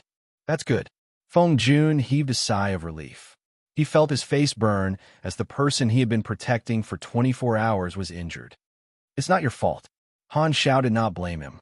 He pointed at Norsa's body and said, This guy is the executive officer of the Germinal Organization. He's a super assassin who has never failed. Norsa Kono? Feng Jun recognized him immediately. There was once a high-ranking official in Star Dragon who had died under Norsa's gun in front of everyone. Norsa had always been the Germinal Organization's right-hand man and had never failed. He was like a deadly viper that the Six Nations were very wary of. Feng Jun suddenly realized what was going on, and he stared at Han Xiao in disbelief. Wait a minute, you were ambushed by Norsa, and you even killed him. You're that strong? Is this your first day knowing me? Han Xiao said in annoyance. He looked at the interface, and the reward information appeared. Character summon card. Release the ability of this character once. Character. Norsa Kono ability. Illusion E. Target with INT above 50 will be immune to this ability. Usage. 0 of 1 character summon card was a rare consumable item that could only be obtained from special missions. It could only be used to limit the abilities of the NPC character. In the past, there was a special workshop that provided these cards to tycoons who liked to throw money at others. Although Han Xiao did not rely on these things in battle, who would not like to have an extra trump card? Han Xiao was glad that he had added his free attribute points to intelligence early on and was immune to Norsa's ability. If he had only remembered to add his free attribute points after being hit, he would have been in trouble. German organization, I'll accept this gift. Han Xiao's eyes flashed. Since they were enemies, no matter how the enemy dealt with him, it was normal. He would not complain or be angry. What he had to do was to curb violence with violence. Do you wish to receive the reward? No. This kind of illusory consumable item could be stored in the interface and could be retrieved when needed. Mad Blade's angry sword was ignored. He sized up the group of agents in black in shock and kept throwing out detectors. When he saw that they were field agents from Stardragon's Homeland Strategic Defense Department, he felt that Han Xiao was even more unfathomable. Feng Jun pointed at Mad Blade's furious sword and asked, "Are you familiar with this person?" "Ignore him." Han Xiao took the handkerchief from Feng Jun and wiped the wound on his cheek. He frowned and said, "Norsa found my location, which means the Germinal organization knows as well." That's not necessarily the case.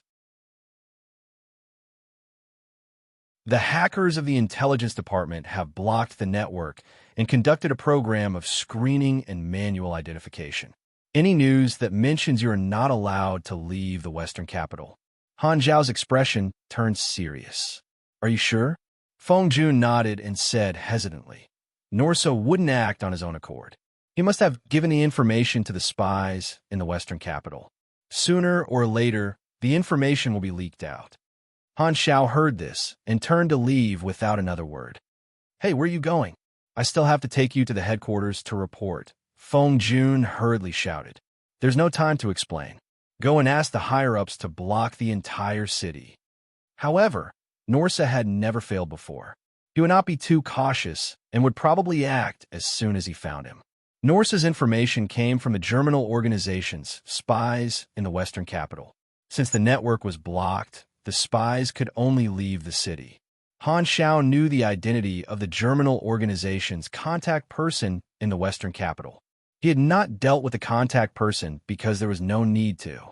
If he killed one, the Germinal organization would send another one. It was more effective to leave a familiar nail and remove it at a critical moment. If he killed Norsa, the German organization will be able to confirm that Han Xiao was in the Western capital. However, if he could intercept the information, it would be able to delay the Germinal organization's confirmation of his exact location. Although this was only his guess, and the information might have already left the city, even if there was only a slight possibility, it was worth a try. This had always been his principle. Li Lin, immediately inform the others to find me in District 8. These are my coordinates. Remember to drive over. Li Lin was confused. Are you going to treat us? It's too insincere to go to the slums. Don't ask so many questions. Just go. Han Xiao hung up the phone and elbowed the window of a car on the side of the road. He then jumped into the car. It was a race against time. It was time to stop bothering with trifles. The owner of the car was talking on the phone beside the car. He was shocked by the sound of the window shattering. He quickly ran over and grabbed Han Zhao's collar. Get out here. Han Zhao's eyes lit up. He pulled the driver's upper body into the car and pressed the driver's head against the steering wheel, making an ear-piercing honk sound. Great, I don't have to pull the cord to start the car. Han Xiao pressed down on the struggling owner and found the keys. He successfully started the car, pushed the owner away, and stepped on the gas pedal to the floor.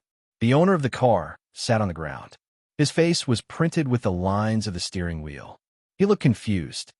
What the F asterisk CK? Are car thieves so crazy nowadays? He drove the car recklessly in the city. Everywhere he passed, the cars would quickly avoid him. Soon, he had passed several blocks. At this time, the siren sounded. A traffic police motorcycle followed him. The traffic police shouted, "The car in front, pull over immediately for inspection." Han Xiao took out the owner's license and threw it out. "Take it and deduct points. Deduct as much as you want." Ignoring the traffic police, Han Xiao arrived at District 8, got out of the car, and ran toward the destination. The traffic police followed him on their motorcycles and blocked his path. "Stop right there," Han Xiao shouted. Han Xiao was furious. Why did everyone want to talk to you when you were in a hurry? He chopped with his hand. The traffic police did not expect to be attacked. He rolled his eyes and fainted. Han Xiao took big strides and turned through the complicated alleys. He knocked down 3 groups of robbers and came to an abandoned church. This was the residence of the poor. Many homeless people slept on the floor and spent the night with fleas, mud, and sweat. Aquamarine also had the existence of religion. During the old era, during the war period, many displaced people were searching for spiritual sustenance. This religion took advantage of the opportunity and added the most popular idea during the war period, a hope for world peace, to their teachings. Thus, the number of followers reached tens of millions. Then, the holy land of this religion was really destroyed. The true God they believed in, God of heaven, did not come out to save them. Therefore, this religion gradually died out.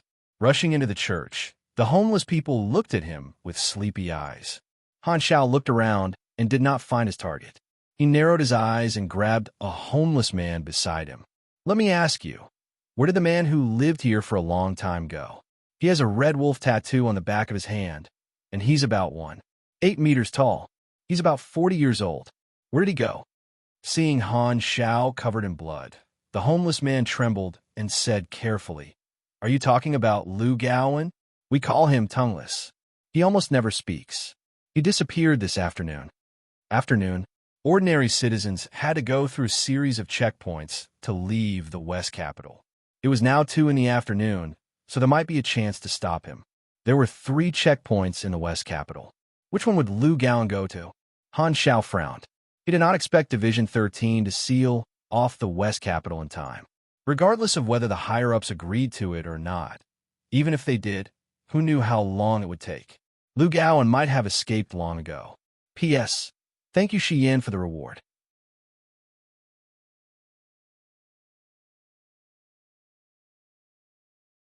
Chapter 62. Han Xiao slowly outlined the process of Nosa and Lu Gaoan's meeting.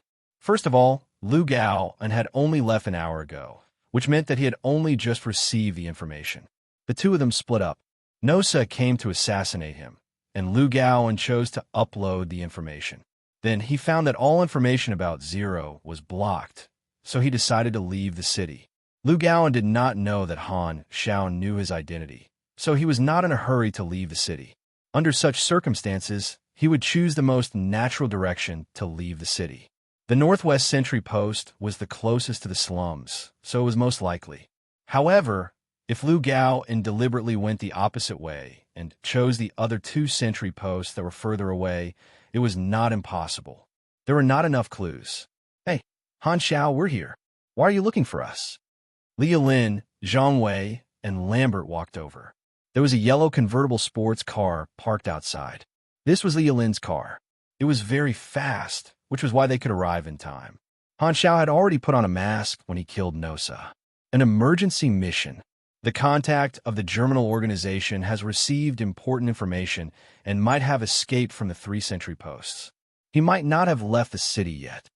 Lia Lin immediately stopped smiling and said seriously, "Do you have what he looks like?" Han Xiao's eyes lit up. He found 3 pieces of scrap paper on the ground and drew out Lu Gaoan's features based on his memory. It was features, not looks, because he could not remember. He pulled a poor homeless man in front of him and yelled, "Look, Doesn't he look like Lu Gowan? The homeless man trembled and said, his eyes are deeper, his nose is a little crooked, and his hair is short. According to the homeless man's words, the portrait was quickly changed. This time, it should be 70% to 80% similar. Han Xiao marked the key features and distributed them to the 3 members of the team. We'll split up and look for the officers at the sentry post to find this person. Leah Lin and I will go together. We'll take her sports car to the furthest sentry post. You two can choose one. Zhang Wei's face twitched. You're giving orders too naturally. Do you still have me in your eyes? Even though Zhang Wei was cursing in his heart, he still looked at the bigger picture. He took the portrait and split up with Lambert, not bothering with small details as they tried to snatch the car in front of everyone. Han Xiao jumped into the driver's seat of the yellow sports car. Leah Lin said unhappily, "Hey, this is my car. Let me drive." "You're driving too slow. How dare you doubt the driving skills of an agent?" Leah Lin was so angry that her eyebrows were raised, but she didn't want to waste any more time, so she had to hold it in. She sat in the passenger seat sullenly. "Fasten your seatbelt," Han Xiao reminded. Leah Lin glanced to Han Xiao and said with disdain, "Are you kidding me? I'm a martial artist. I'll be fine no matter how fast you drive. Just don't regret it." Han Xiao nodded, put the car in gear, and stepped on the accelerator. Half an hour later, the yellow sports car swung its tail fiercely, and the overheated tires left 4 black tracks on the ground. It steadily stopped at the entrance of the southernmost sentry post. "Blurg. Hey, aren't you a martial artist?" Don't talk to me, Blurg." Leah Lin's face turned green as she held onto the car door and vomited. Crossing the city in half an hour, causing 27 car accidents, or 28. Her head was spinning, and she couldn't count it all. Who taught you how to drive?" Han Xiao was astonished. "Do you need someone to teach you how to drive?" Don't you? The first person to learn how to drive wasn't taught by someone else. That makes sense. I'm actually speechless." Leah Lin was dumbfounded. She wanted to say something, but the nausea surged up again. She turned around and vomited. She even vomited bile. "Is there a need to? I just drove a little faster." "A little faster?" There's only one word that can describe your driving skills. Brake failure. Leah Lin was like an angry little lion, baring its fangs and claws. Unfortunately, her pale face and pale lips made her look less threatening. "Stop fooling around. Hurry up." Leah Lin felt like she was floating and almost fell into the vomit. Han Xiao hurriedly held on to her and shook his head helplessly. He dragged Leah Lin forward like a dead pig. When they arrived at the sentry post, the soldier on guard shouted, "Stop! Show me your ID." Han Xiao dug into his pocket and was stunned. He had forgotten to bring his Division 13 ID. He turned to look at Leah Lin and reached in her pocket. "Top? No. Pants? No. Where's your ID?" Han Xiao asked. Leah Lin was in a daze as she allowed Han Xiao to touch her sexy body. I'm being taken advantage of?" "Ha, found it." Han Xiao was overjoyed. He pulled out an ID from Leah Lin's hip pocket and showed it to the soldier on guard. "Oh, you're a special agent. Please come in." Han Xiao walked in a few steps and realized that Leah Lin was still standing there. She was biting her lips and staring at him. Han Xiao was surprised. "What are you waiting for? Hurry up and come in." Leah Lin took a deep breath and suppressed her anger. She said stiffly, "Give me back my ID. Why are you so troublesome?" Han Xiao was impatient. He turned around and put the ID back into Leah Lin's hip pocket. Leah Lin's eyes widened. "I'm being taken advantage of again?" Han Xiao walked into the sentry post and found the officer in charge of surveillance. He showed Lu Gao's portrait. "Please wait a moment. The program is screening the portrait." Leah Lin bit her lip and followed in. She felt that Han Xiao was touching her like a piece of pork. It made her feel very strange. She could not even feel angry. She just stared at Han Xiao angrily. Lu Gaoan followed the crowd in a low profile. The exit of the sentry post was right in front of them. Lu Gaoan belonged to an intelligence organization called the Wind Eye. He was an informant in the Western capital. The Wind Eye organization was a subsidiary of the Germinal organization. There were many organizations like this that did not have to use the German organization's name. The structure of the Wind Eye organization was that there was only one person in charge of each city's intelligence network, who was called a contact person. The contact person would come in contact with the organization every once in a while. The contact person's subordinates were in charge of collecting intelligence and could only communicate with the contact person in writing. Lu Gaoan had also heard from his informant that a person who looked similar to Zero had appeared in District 7, but he did not know the exact location. After looking around, he realized that there was an area that seemed to be secretly guarded, and outsiders were not allowed to enter. Thus, he concluded that this area was Han Zhao's hiding place and was under the protection of Division 13. The area was near the repair shop, and Feng Jun was secretly guarding it. When Lu Gaoan realized that no information about Zero could be transmitted through the network, he realized that hackers had blocked the city's network. To be safe, he immediately disconnected the network and destroyed his computer to prevent hackers from locating him. He immediately went to the sentry post and prepared to leave the city. With Norse's ability, he should have gotten it by now. At that moment, the iron wire gate in front of them slammed shut. The people waiting to leave the city were all blocked inside the sentry post. "What's wrong? Why can't we leave the city?" The soldier shouted, "Orders from above. The city is temporarily sealed." Everyone started to complain, but Lu Gaoan felt that something was wrong. Why is the city being sealed? Did Norsa fail? Lu Gaoan was shocked. This was important information that must be passed to the organization to increase Zero's threat level. The soldier checked everyone's identities. Lu Gaoan was very confident in his ability to hide. He had been in the West Capital for 2 to 3 years and had never exposed himself. It was impossible to find him. "It's him!" A loud shout rang out. Lu Gaoan turned around and saw a group of soldiers aggressively walking towards him. Their target was him. Impossible. Lu Gaoan was shocked. He wanted to retreat, but there were people all around him. Looking at the military facilities and soldiers everywhere, he felt a sense of despair. He was directly pressed to the ground by the soldiers and did not resist. "We made it." Han Xiao walked over and heaved a sigh of relief. "You really caught up to me." Li Lin was surprised. Lu Gaoan looked up and said, "How did you know it was me?" Han Xiao was calm. This person was the contact of the Germinal organization players in the West Capital. He had a deep impression of him. Lu Gaoan could not understand. He was about to bite the poison sac in his back teeth. He was loyal to the Germinal organization. In order not to leak the information, he chose to end his life. Han Xiao suddenly pulled out his pistol and shot Lu Gaoan in the head. The bullet pierced through the back of his head, and blood and brain matter spurted out. "You have killed Lu Gaoan Cyborn, LV-12. You have received 3,500 EXP. Han Xiao blew on the gun. "Even if you want to die, you should give me some EXP. Why did you kill him?" Li Lin was surprised. In her opinion, he could have handed him over to the bureau for interrogation. He had poison sacs in his teeth, poison in his nails, and poison needles in his underwear. If he wanted to die, no one could stop him. Han Xiao shook his head.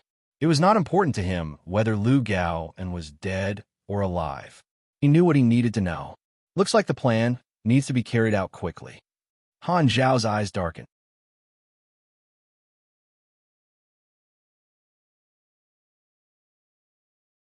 Chapter 63.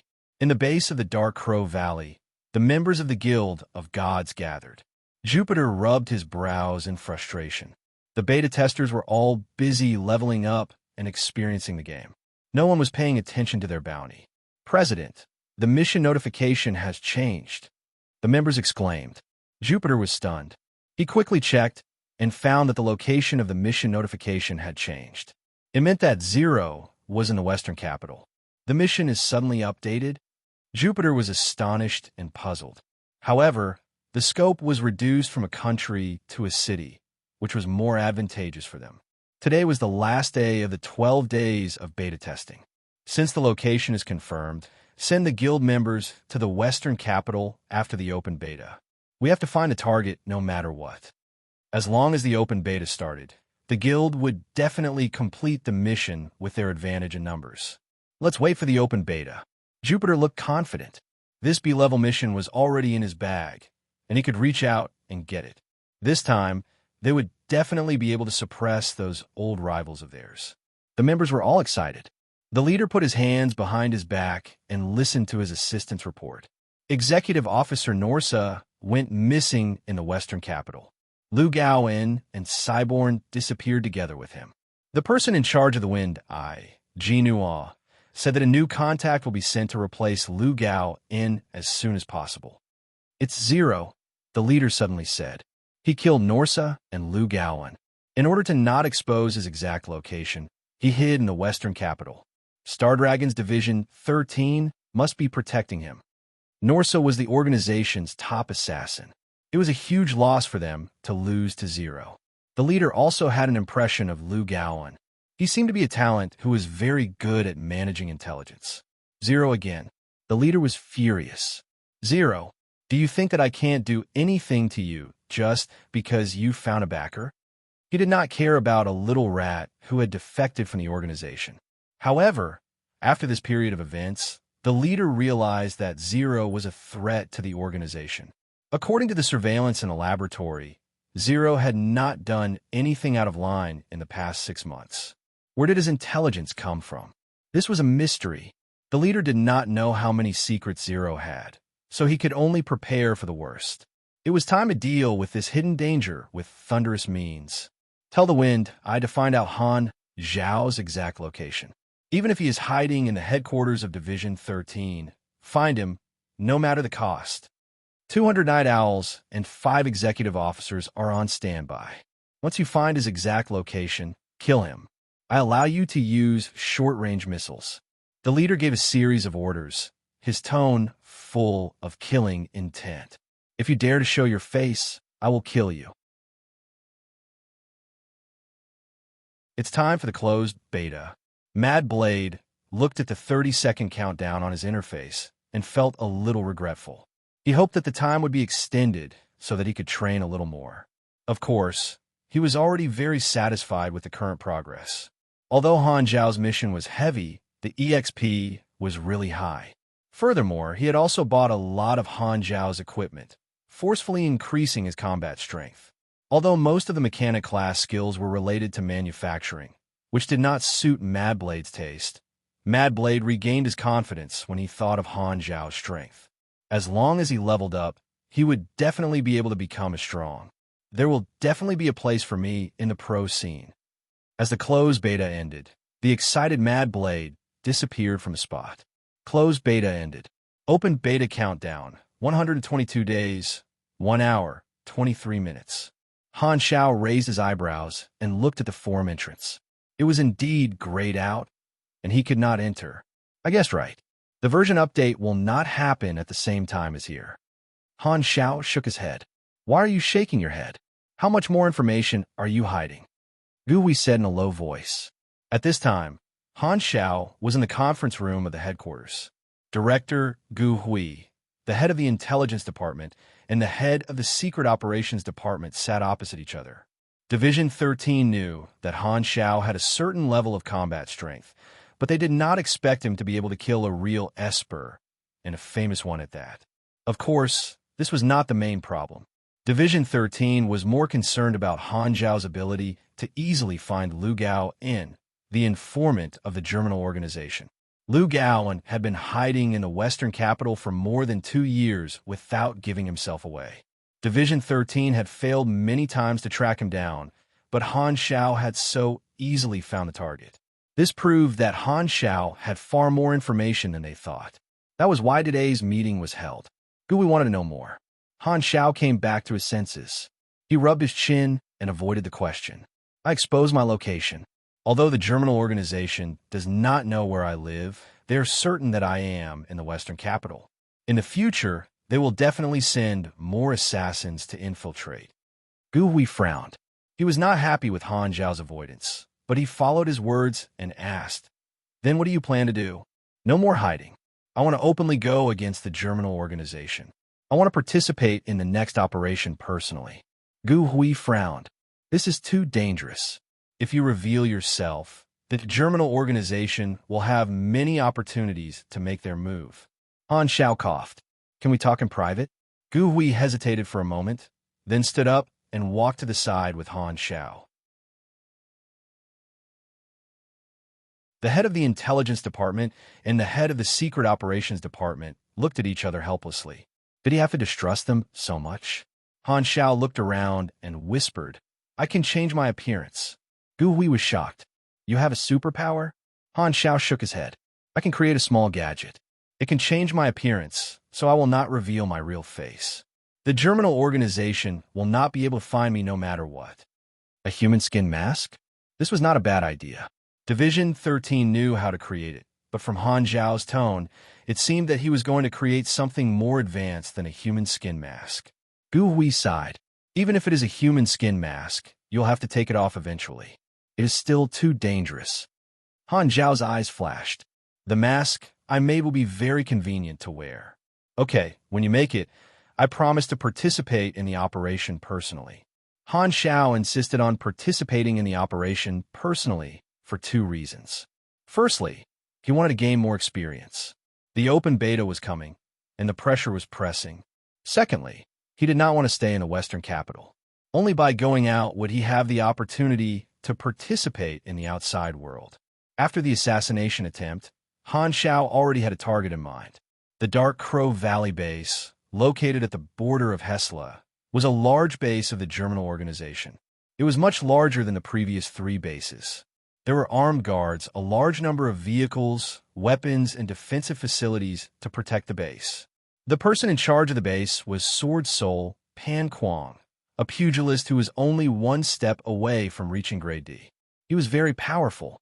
Near the Dark Crow Valley, there was a large rogue settlement called Crow Forest Town, which was one of the starting points for beginners. The Dark Crow Valley base was one of the bridgeheads for future players to join the Germinal organization. It was also the place where the Guild of Gods received the investigation mission. If the Dark Crow Valley base could be destroyed, it would greatly reduce the number of players joining the Germinal organization in the future. This was an idea that Han Xiao came up with after reading the Guild of Gods post on the forums. After some consideration, he felt that it was very feasible.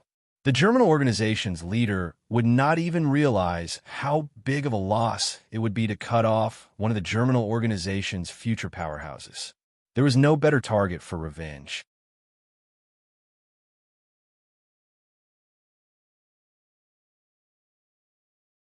Chapter 64. The Border of Hesla. Gu Hui knocked on the table and said in a low voice, We need to contact Hesla's military intelligence department before we can decide whether to send troops. Then I'll wait for your good news. Han Xiao nodded and left the meeting room. Feng Jun was already waiting outside the door. He complained as soon as he saw Han Xiao. You put me in so much trouble this time. Why didn't you inform me when you encountered the assassin? I was scolded by my superiors because of you. You won't be able to help, so why should I inform you? Han Xiao was surprised. Feng Jun felt as if he had eaten a pot of cockroaches. He said angrily, We are close, but if you insult me, I will be angry. Han Xiao smiled. Maybe I should discuss with the director how my location was exposed. Feng Jun, Oh, huh? You bastard. Why would I be angry at you? Despicable. Han Xiao rolled his eyes. With Feng Jun sending him off, Han Xiao left the headquarters and returned to the repair shop. Han Xiao had the idea of making a face-changing mask a long time ago. With his understanding of the Germinal organization, he knew that he could not hide his identity forever. Once his location was exposed, he would definitely be punished. The face-changing mask was one of the backup plans he had for himself. Starragon would most likely agree to this operation, so he would need to upgrade his combat equipment. The lightweight mechanical arm and retractable knife would not be able to keep up with the enemy's strength. Furthermore, this operation would be outside the country, so Han Xiao felt that he would need a personal vehicle, preferably with the team. Speaking of the team, Zhang Wei's battler armor was in urgent need of improvement. This was a big project. Han Xiao rubbed his eyebrows and quickly found a pile of blueprints that were most suitable for the current situation. Looks like I'll have to learn a lot this time. Han Xiao knocked on Old Man Lu's door. Old Man Lu was in the middle of munching on spicy chicken feet with wine. His hands were dripping with grease as he glanced at Han Xiao. "Brat, what are you doing here? I want to borrow a mechanical knowledge book." Han Xiao turned his head and looked at the bookcase that covered the entire wall. He thought that Old Man Lu would refuse like the last time, but unexpectedly, Old Man Lu agreed immediately. He pouted at the bookcase and said, "The key is in the drawer. Take whatever you want. Remember to return it to me when you're done." Han Xiao was shocked. "You actually agreed? I don't think we're that close." Old Man Lu put down the chicken feet and snorted. "Just take it as my thanks." "Thank him?" Han Xiao frowned and said uncertainly, "Is this another one of your tricks to promote your granddaughter?" Old Man Lu's face stiffened. "What's so bad about my granddaughter? Why don't you like her?" However, Old Man Lu wasn't thanking Han Xiao for this. Old Man Gao had told him that Han Xiao had left the repair shop to deal with the assassination attempt. He hadn't implicated Lu Qian, and that was why Old Man Lu was thanking him. After this incident, Old Man Lu found Han Xiao much more pleasing to the eye. "Kid, you're not bad." Old Man Lu patted Han Xiao's shoulder and walked out with a satisfied smile. He left him in the room to read, showing that he trusted him. Han Xiao looked at the greasy handprint on his shoulder, and the corner of his mouth twitched. "Damn old man." Han Xiao took out the key and opened the bookcase. Rows of basic knowledge books jumped into view. He took out the 7 books he needed and brought them back to his room. He took a deep breath, adjusted his state of mind, and chose to learn all of them. Consume 1 potential point to learn the energy branch, basic energy theory. Energy branch, basic biochemistry. Energy branch, basic optics. Yes. A large amount of knowledge rushed into his mind, and it felt like his brain was about to explode. It took a while for Han Xiao to calm down. He gritted his teeth and continued to pick up the rest of the books. Control branch, basic electromagnetic theory. Control branch, basic mechanical theory. Control branch, basic virtual electronics. Control branch, basic spatial sensing. 7 basic knowledge books. That's not all. Basic energy theory leveled up to LV3. Basic electromagnetic theory leveled up to LV2. Basic virtual electronics leveled up to LV2. Basic mechanical theory leveled up to LV2. Basic mechanical engineering leveled up from LV2 to LV4. Basic weaponry leveled up to LV3. Basic material encyclopedia leveled up to LV3. Basic assembly leveled up to LV2. Advanced material synthesis leveled up to LV2. His potential points were spent faster than water. He originally had 21 potential points, but after this round of crazy learning, he had spent 20 potential points. You have learned the skill basic programming. You have learned the skill energy electromagnetic enhancement. Basic programming came from basic virtual electronics technology. It was the prerequisite skill for creating all kinds of chips and programs. Like simple assembly and simple modification, it was a core ability of a mechanic. Energy electromagnetic enhancement was an ability that could be unlocked after a mechanic awakened the magnetic attribute and learned the energy branch. It strengthened the effect of the energy magnetic attribute, increasing the speed of building machines and the power of using machines. It was another passive ability that increased every level by 3%. He had practiced the energy training technique 34 times in total. Compared to the previous 10 times, he had gained 72 more energy points. His energy points had not reached LV5 yet. He had 380,000 EXP on his interface, which was the result of mass production of high-explosive bullets. He would get 20,000 to 30,000 EXP every day, and money was even more out of the question. He had accumulated 3,600,000 aquamarine dollars, which was more than enough for him to move around. First, I need to fuse the disguise blueprint. Han Xiao invested a few thousand EXP and raised basic programming to level 3. Knowledge fusion was not limited to just 2 knowledges. Every time he fused a basic knowledge, the cost would increase by 5,000 EXP. For example, if he fused the same combination again, it would cost him 40,000 EXP. Normally, mechanic class players would only fuse 2 knowledges. The chances of fusing more than 2 knowledges were not high. Han Xiao naturally did not have such concerns. He was very clear about the distribution of these knowledges and could accurately fuse the blueprints he needed. Fusion successful. Congratulations on developing artificial intelligence optical mask. Han Xiao exhaled. This was definitely a good thing. The first time it appeared was in version 3.0. At that time, players had only managed to fuse this blueprint by chance. First, the combination of the 4 knowledges was very difficult to rely on luck, and it spanned across 3 branches. Secondly, the 4 knowledges had to be at his current level. Thirdly, the prerequisite of the skills and attributes required was intermediate machinery affinity, 55 intelligence, and LV, 3 basic programming. Lastly, he had to be a mechanic.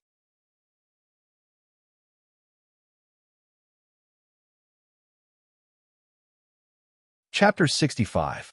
Han Xiao wrote down the list of materials and sent it to Feng Jun. Oh my god, you want BOK composite colloid, FAR4 solvent, and 12 sets of microelectronic components. Do you know the price of these things? I have money. Feng Jun was speechless. He just remembered that Han Xiao was different from a civil servant like him. He had made a lot of money from the mechanical orders. He was a typical rich man. An hour later, Feng Jun delivered 3 suitcases to Han Xiao's office. The suitcases had black linings. In the first case, there were 3 transparent tubes that were 10 centimeters long. They were filled with a milky, white, viscous solution. This was BOK composite colloid. In the second case, there was a small bottle that contained a light blue solution, FAR4 solvent.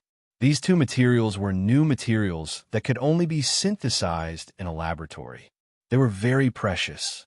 Just a few small bottles cost 120,000 yuan. In the third case, there were 12 sets of microelectronic components. Each of them was only the size of 2 or 3 fingernails. They were very thin and had electronic patterns all over them. They were usually used in precision instruments. The total cost was 60,000 renminbi. After getting the materials, Han Xiao started to build them behind closed doors. First, he used a plastic plate to carve out a human face mold. He opened the eyes, nose, and mouth holes. Then, he used a steel needle to pierce 12 points in the mold, distributed in different positions. Han Xiao turned on the computer and used a special reading device to connect the microelectronic components. He reset and synchronized all the microelectronic components to share the same program.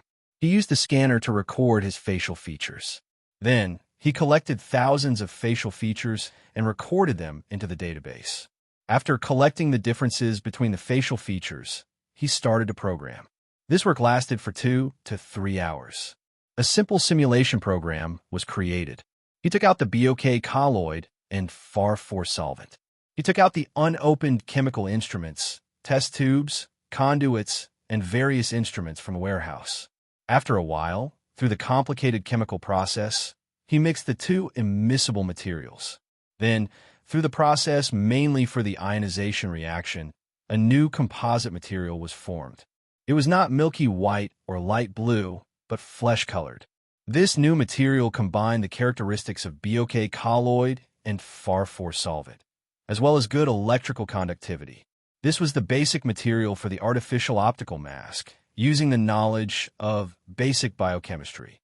Han Xiao carefully placed the microelectronic components on the 12 marks of the mold, gently poured the new material solution, and sealed the mold after a few procedures, waiting for the solidification reaction.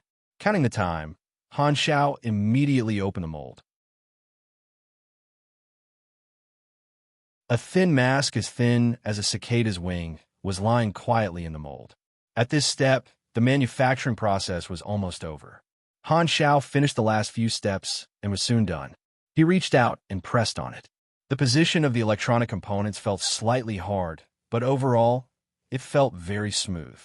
The surface of the mask was covered with a liquid crystal coating. When a finger pressed on it, A colorful halo would appear around the pressure point, just like the changes on a liquid crystal screen. You have created artificial intelligence optical mask. You have gained 5,000 EXP. The cost of this mask was close to 200,000 EXP. Han Xiao picked up the mask and put it on his face. It felt cool and refreshing to the touch. He walked in front of the mirror, reached out his finger, and pressed on the electronic device on his cheek. The facial features in the mirror suddenly changed into the face of an unfamiliar man. Han Xiao pressed a few more times, and the facial features changed again. They were all completely different faces. This was not an ordinary human skin mask, but a mask that could change one's appearance at any time. It was a stealth artifact. The electronic components were entered into the facial simulation program, located at the key parts that determined the facial features of the face. Through the built-in database, the mask was like a screen, fitting the facial features, and the facial features were completely three-dimensional. The mask was very realistic. As long as the switch was pressed, the facial features could be randomly simulated. The artificial intelligence optical mask had a total of 4 functions. The first was simulation, which randomly changed the facial features. According to the program set by Han Xiao, the facial features would not jump out of the human category, and there was no need to worry about the appearance of an ancient god. The second function was memory, which could record 3 different facial features and could be replaced. The third function was reset, which could restore 3 different facial features at any time. There was no need to worry about losing the original disguise after the simulation. The fourth function was scan simulation, which could be hidden in the mask to quickly scan the face of a humanoid target and change it into the target's appearance. The similarity could reach 70 to 80%. It was a godly skill. Han Xiao played with it for a while, then took off the artificial intelligence optical mask and went to the headquarters to visit Gu Hui. You created the artificial appearance mask? Gu Hui asked. Han Xiao laughed and put on the mask. He had already memorized the face of the first person before he came. It was an ordinary-looking young man, and he did not reveal the mask's ability to change facial features in front of Gu Hui. This function was Han Xiao's trump card. Gu Hui looked at it and thought that Han Xiao was only wearing a human skin mask. Division 13 also knew how to make one, but it was not as realistic as Han Xiao's. Moreover, this mask was very light and seemed to be easier to carry around. Are you interested in submitting the blueprint to the Bureau? Han Xiao laughed and said, It's just a human skin mask. There's no need for a blueprint. Don't you guys know how to make your own? Gu Hui agreed and did not insist. Han Xiao saw this and secretly heaved a sigh of relief. He had fooled them. Han Xiao quickly changed the topic. Can I participate in the operation personally? Gu Hui thought for a while and nodded. The higher-ups have communicated with Hesla. Hesla's military intelligence department has decided to cooperate with us. This time, you will follow your team. The Dark Crow Valley base was located at the border of Hesla. Han Xiao guessed that Hesla would not reject him. After confirming that he would participate in the operation, Han Xiao suppressed his excitement and asked, When will we depart? There's no rush. It takes time to mobilize the troops. Moreover, the General Staff Department has to come up with a specific strategy with Hesla. It will take at least half a month before we can depart. Half a month was enough for him to complete all the modifications. After returning to the studio, Han Xiao wrote down the main points of his work for the next half a month on a piece of paper. First, increase the number of blueprints for his trump cards. Second, purchase a vehicle for his team. As a logistics officer, he needed to provide equipment maintenance and supplies for his team. Therefore, he needed a logistics vehicle. Third, upgrade Zhang Wei's battler armor. This is a big project. Let's do it one by one. Han Xiao shook his head. First, he needed stronger combat power. He could consider the following aspects. First, defense. This was the aspect that he valued the most. Being able to survive was the most important thing. Long-range attack. This required more powerful firearms. 2 Berserk Eagles were barely enough. He only needed to upgrade them once. Close combat weapons. Although Han Xiao preferred long-range weapons, he still needed to prevent others from getting close to him. Lightweight mechanical arm needed to be modified. Mobility in harsh terrain. Cloud Swallow Glider had been gathering dust on the interface for a long time. Finally, it was time to put it to use. Lastly, attack power. He had to consider situations where he was surrounded or needed to be a troublemaker in a group battle. Therefore, he needed to use powerful means to break through the situation. Art was a good choice. Explosions were art. Han Xiao quickly came up with an idea. He quickly wrote down a list of materials and asked Feng Jun to go to the warehouse to collect them. This batch of materials was worth 300,000 yuan. It was very expensive. Feng Jun was getting more and more helpless with Han Xiao. He felt that he was going to become a babysitter. The orders from the higher-ups were to protect Han Xiao in all aspects. Han Xiao was very difficult to deal with. The higher-ups seemed to be very clear about this and gave him a better treatment as a form of consolation. What else could Feng Jun say? For a monthly salary of 25,000 yuan and 5 insurances and housing funds, he could only do it. Maybe this is what they mean by the greater the power, the greater the responsibility.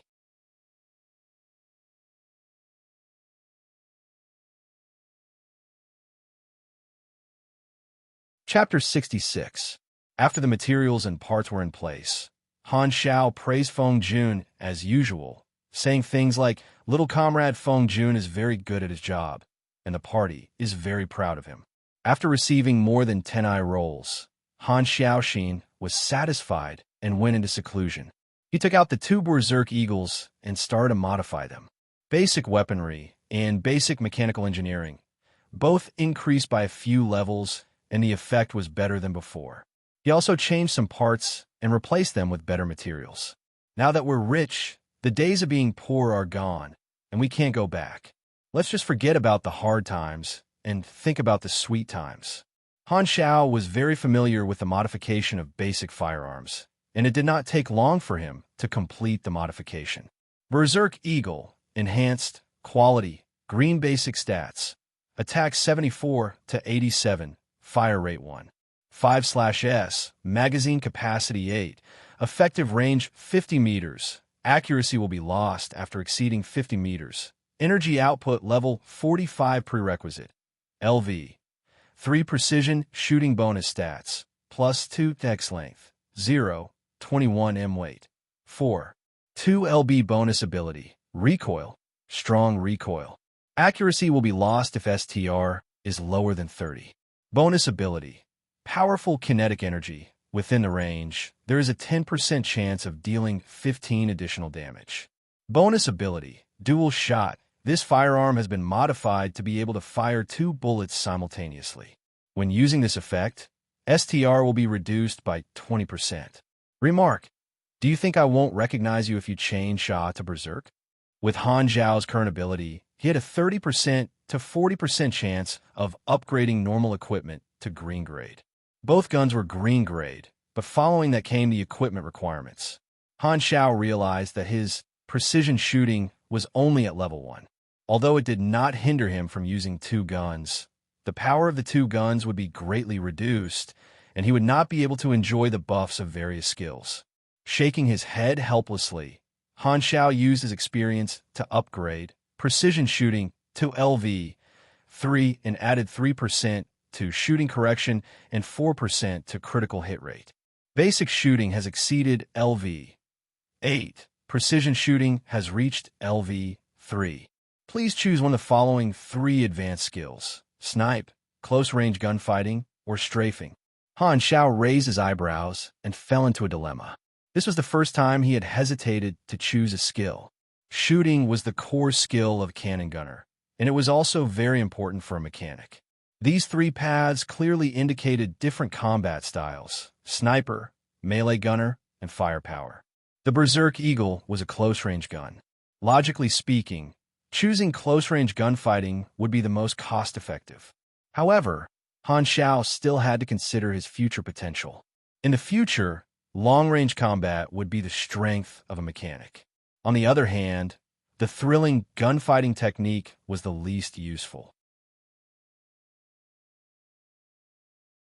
Firepower was more suitable for attacking and required teammates to provide support. Sniping was more suitable for solo operations. Han Xiao scratched his head and thought to himself, sooner or later, I'll have to act alone. The farther the distance, the safer I'll be. Players can choose to use gunfighting and strafing, but for me, sniping is the most suitable. In Han Xiao's previous life, gunfighting was very popular. It was elegant and dazzling. A few cannon gunner professional players in the previous seasons would also choose gunfighting to show off their skills. It looked so cool when they fought. However, Han Xiao was not interested in this. He was a pragmatist. Whether it was a black cat or a white cat, as long as it could act cute, it was a good cat. What was the use of looking cool when fighting? He did not need fans to cheer him on. What was the most suitable for him was the best. With that in mind, Han Technician no longer hesitated. He chose sniping and invested in the future. Advanced skill obtained. Sniping LV. 1. Fixed 4% critical point accuracy. Increased 5% range. Done. Han Xiao nodded with satisfaction and moved on to the next task. The Cloud Swallow glider was manufactured, and he received 1,500 EXP. Han Xiao added the folding technology from the retractable knife to it. This was the benefit of being able to truly understand the knowledge. He could apply the principles of other blueprints to other suitable machines. Normally, the Cloud Swallow glider could be carried on his back like a parachute.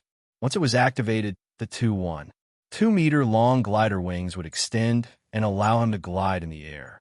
It was much better than the batsuit. Next, he needed to enhance his close combat ability. The mechanical arm and the mechanical leg were a complete set. They were both blueprints that could be developed from the same knowledge combination. In the future, they could form the most basic exoskeleton power armor. However, Han Xiao did not plan to make the mechanical leg. His current technology was not perfect yet. Even if he made the mechanical leg, it could only be used for long-distance travel. It could not be used for dodging in a small area. However, Han Xiao needed dodging ability the most, so he did not want to waste his EXP. Han Xiao decided to modify the mechanical arm first. The weight and size could be reduced. Reducing the size meant reducing the power. Therefore, Han Xiao planned to use another small device to enhance the power of the mechanical arm. Do you want to proceed with Knowledge Fusion, LV, 3 basic weaponry plus LV, 2 basic assembly plus LV, 2 basic mechanics? This fusion will cost you 15,000 EXP. Fusion successful. Congratulations on developing air pressure oscillator. Yo, I succeeded on the first try. Han Xiao was slightly happy. There were many blueprints for this combination, and he had developed the one he needed on the first try. His luck was not bad, and he saved a lot of EXP.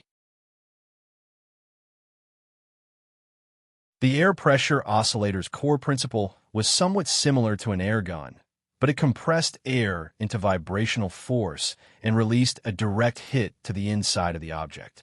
It could ignore the defense of normal armor, but it was much less effective against anti-seismic objects. Han Xiao spent most of the day modifying the lightweight mechanical arm. He reduced the size of the mechanical arm, increased the length, and installed a platinum alloy outer armor to cover the internal components, greatly increasing the durability. The new mechanical arm looked a lot better overall. Its appearance was a shiny silver metal arm. Han Xiao created the air pressure oscillator and installed it in the palm of the mechanical arm. He tested it a little, and it worked well. Lightweight mechanical arm, left, oscillator modified grade, white basic attributes, attack 30 to 48, defense 10 to 13, power level 33, durability 470 equipment requirement, 24 STR bonus attribute, -2 ATK SPD length, 0, 87 meters, left palm to shoulder, weight 11, 4 pounds additional effect, +7 STR judgment additional ability. Oscillation, equipped with an air pressure oscillator that can release an oscillation attack on the target through contact, dealing 23 to 45 damage, ignores armor other than anti-seismic. Automatically collects air to recharge. Can be used once every 15 seconds. Additional ability, impact resistance. External armor is made of platinum alloy, which increases durability and does not wear out easily. Note, it's a normal style modification. Although it was only white grade because Han Xiao had installed the accessories, there were 3 additional effects. These few equipment modifications were considered normal, but the equipment that Han Xiao was going to create next could be said to be equipment that was truly exclusive to mechanics.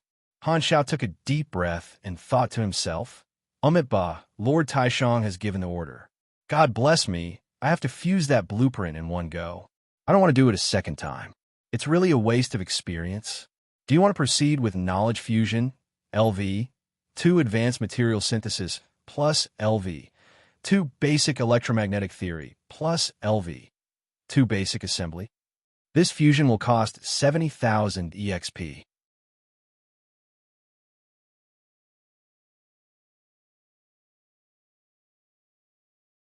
Chapter 67. The experience points required to fuse the higher level of knowledge would soar. Taking the basic knowledge fusion as an example, if he added an advanced knowledge, he would need to spend 50,000 more experience points. The cost of the basic knowledge would also double from 5,000 to 10,000, and so on. If he added advanced knowledge into the advanced knowledge fusion, the cost would also double. Fusion confirmed. Han Xiao stared at the interface. He had to maintain his previous luck. Fusion successful. Congratulations on developing magnetically controlled metal extendable armor. Han Xiao was overjoyed. What did I say? My bloodline is really lucky recently. However, Han Xiao looked at his luck attribute, and his smile gradually disappeared. How long would it take to recover all the luck that he had spent this time? This blueprint was his goal. It was not something that he should have at his current level. It was a piece of equipment that exceeded his level. It could increase his safety level by 2 levels. Out of the 300,000 materials, 250,000 were prepared for this blueprint. Advanced blueprints were several times more difficult than basic blueprints. Even though Han Xiao had the knowledge of blueprints and blueprints, it took him an hour to sort out the contents of the blueprint. He calculated the time required to create it and smiled bitterly. It would take him at least 3 days. Needless to say, Han Xiao threw himself into the difficult task of creating the blueprint. 3 days later, the door of the workshop opened. Han Xiao, who was in seclusion, walked out. His eyes were lifeless, and there were dark circles under his eyes. He had a look of who am I? Where am I? Who's hitting me? He was at a loss. As soon as he turned on his phone, Leah Lin called and complained. Han Xiao, why couldn't I reach you these few days? There are dozens of orders for agents, and they are all urging you to ship them. You can't just accept the deposit and not do anything. I vouched for you with my reputation. Also, you promised to tailor a piece of equipment for me last time. Don't forget. Oh, right, the higher-ups gave us a mission yesterday. We have to depart to Hesla in 10 days. The captain was very angry when you were not in the meeting yesterday. You have to be careful when you see him next time. Han Zhao's eyelids felt heavy. He didn't want to do anything but sleep. He rolled up the quilt and rolled onto the bed. As soon as his head touched the pillow, he immediately fell into a deep sleep. Leah Lin kept calling him on the phone, but he didn't wake up.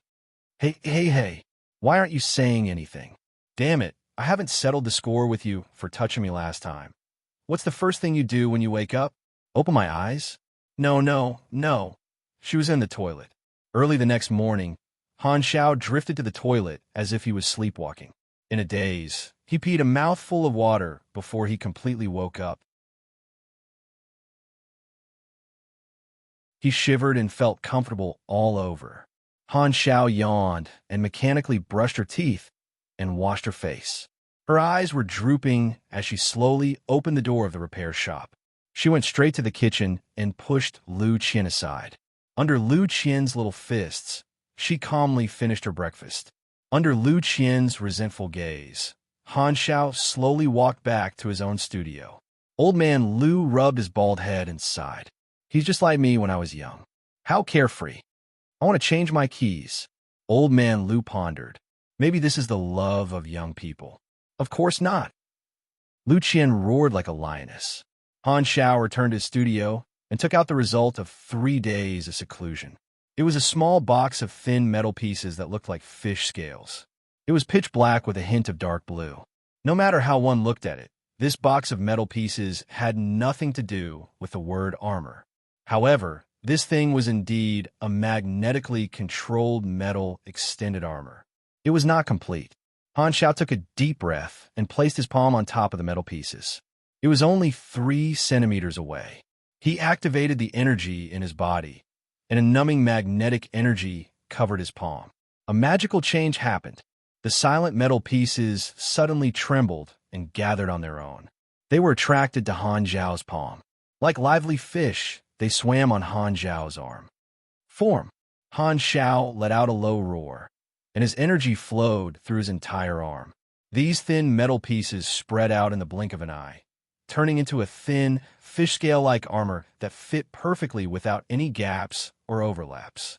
The metal pieces looked like they were attached to his arm, but in reality, they were floating a few millimeters away from his skin. They were controlled by the magnetic field and did not affect his movement. Han Xiao took out his platinum battle knife and slashed at the thin armor. There was a crisp sound, but there were no sparks. The thin armor was not damaged at all. Excellent defense. Han Xiao was overjoyed. Magnetically controlled metal extended armor. Incomplete. Type. Extensible full-body bulletproof vest quality. Green basic stats. 75 defense, 0. 2 square meters of full coverage, about the size of the entire back. Durability, 1600 equipment requirements. Magnetic energy, intermediate machinery affinity effect.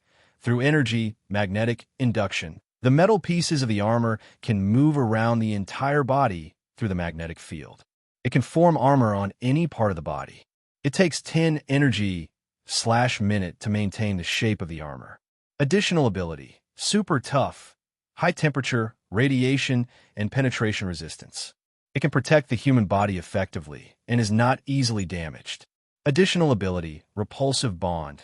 The damage received by the user will be reduced by 20 to 30 points for the second time. Additional ability, special magnetic field. When used, it will form a layer of magnetic field that can conduct electricity. Remarks, a friendly reminder. Please do not use this equipment in stormy weather.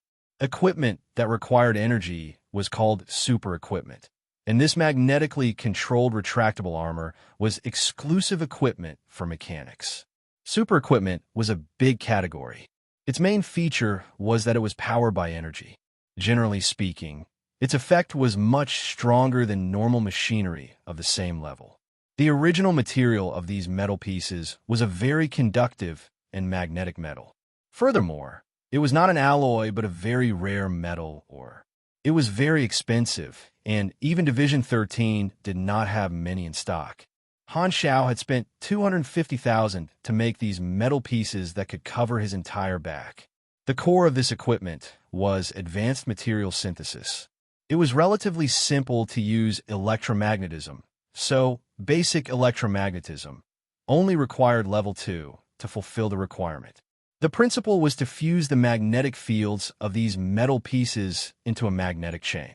The materials looked separate, but the magnetic fields could be fused together at any time. This was one of the principles that made the armor different from other random shapes. The most difficult part was the material synthesis of these metal pieces. The work was tedious and repetitive, and it took Han Xiao 3 days to complete. However, this blueprint was one of the easier ones among the advanced level blueprints. Han Zhao's current level, knowledge, and skills were not high enough. He could only barely create the advanced level equipment, and it was not complete either. Completing this equipment gave him 40,000 EXP, which was more than the first generation of Ranger. Han Xiao controlled the magnetically controlled metal extended armor around his body. It was a little awkward, but he soon got used to it. Many advanced level equipment required practice before it could be used properly. This was a reflection of one's skill level.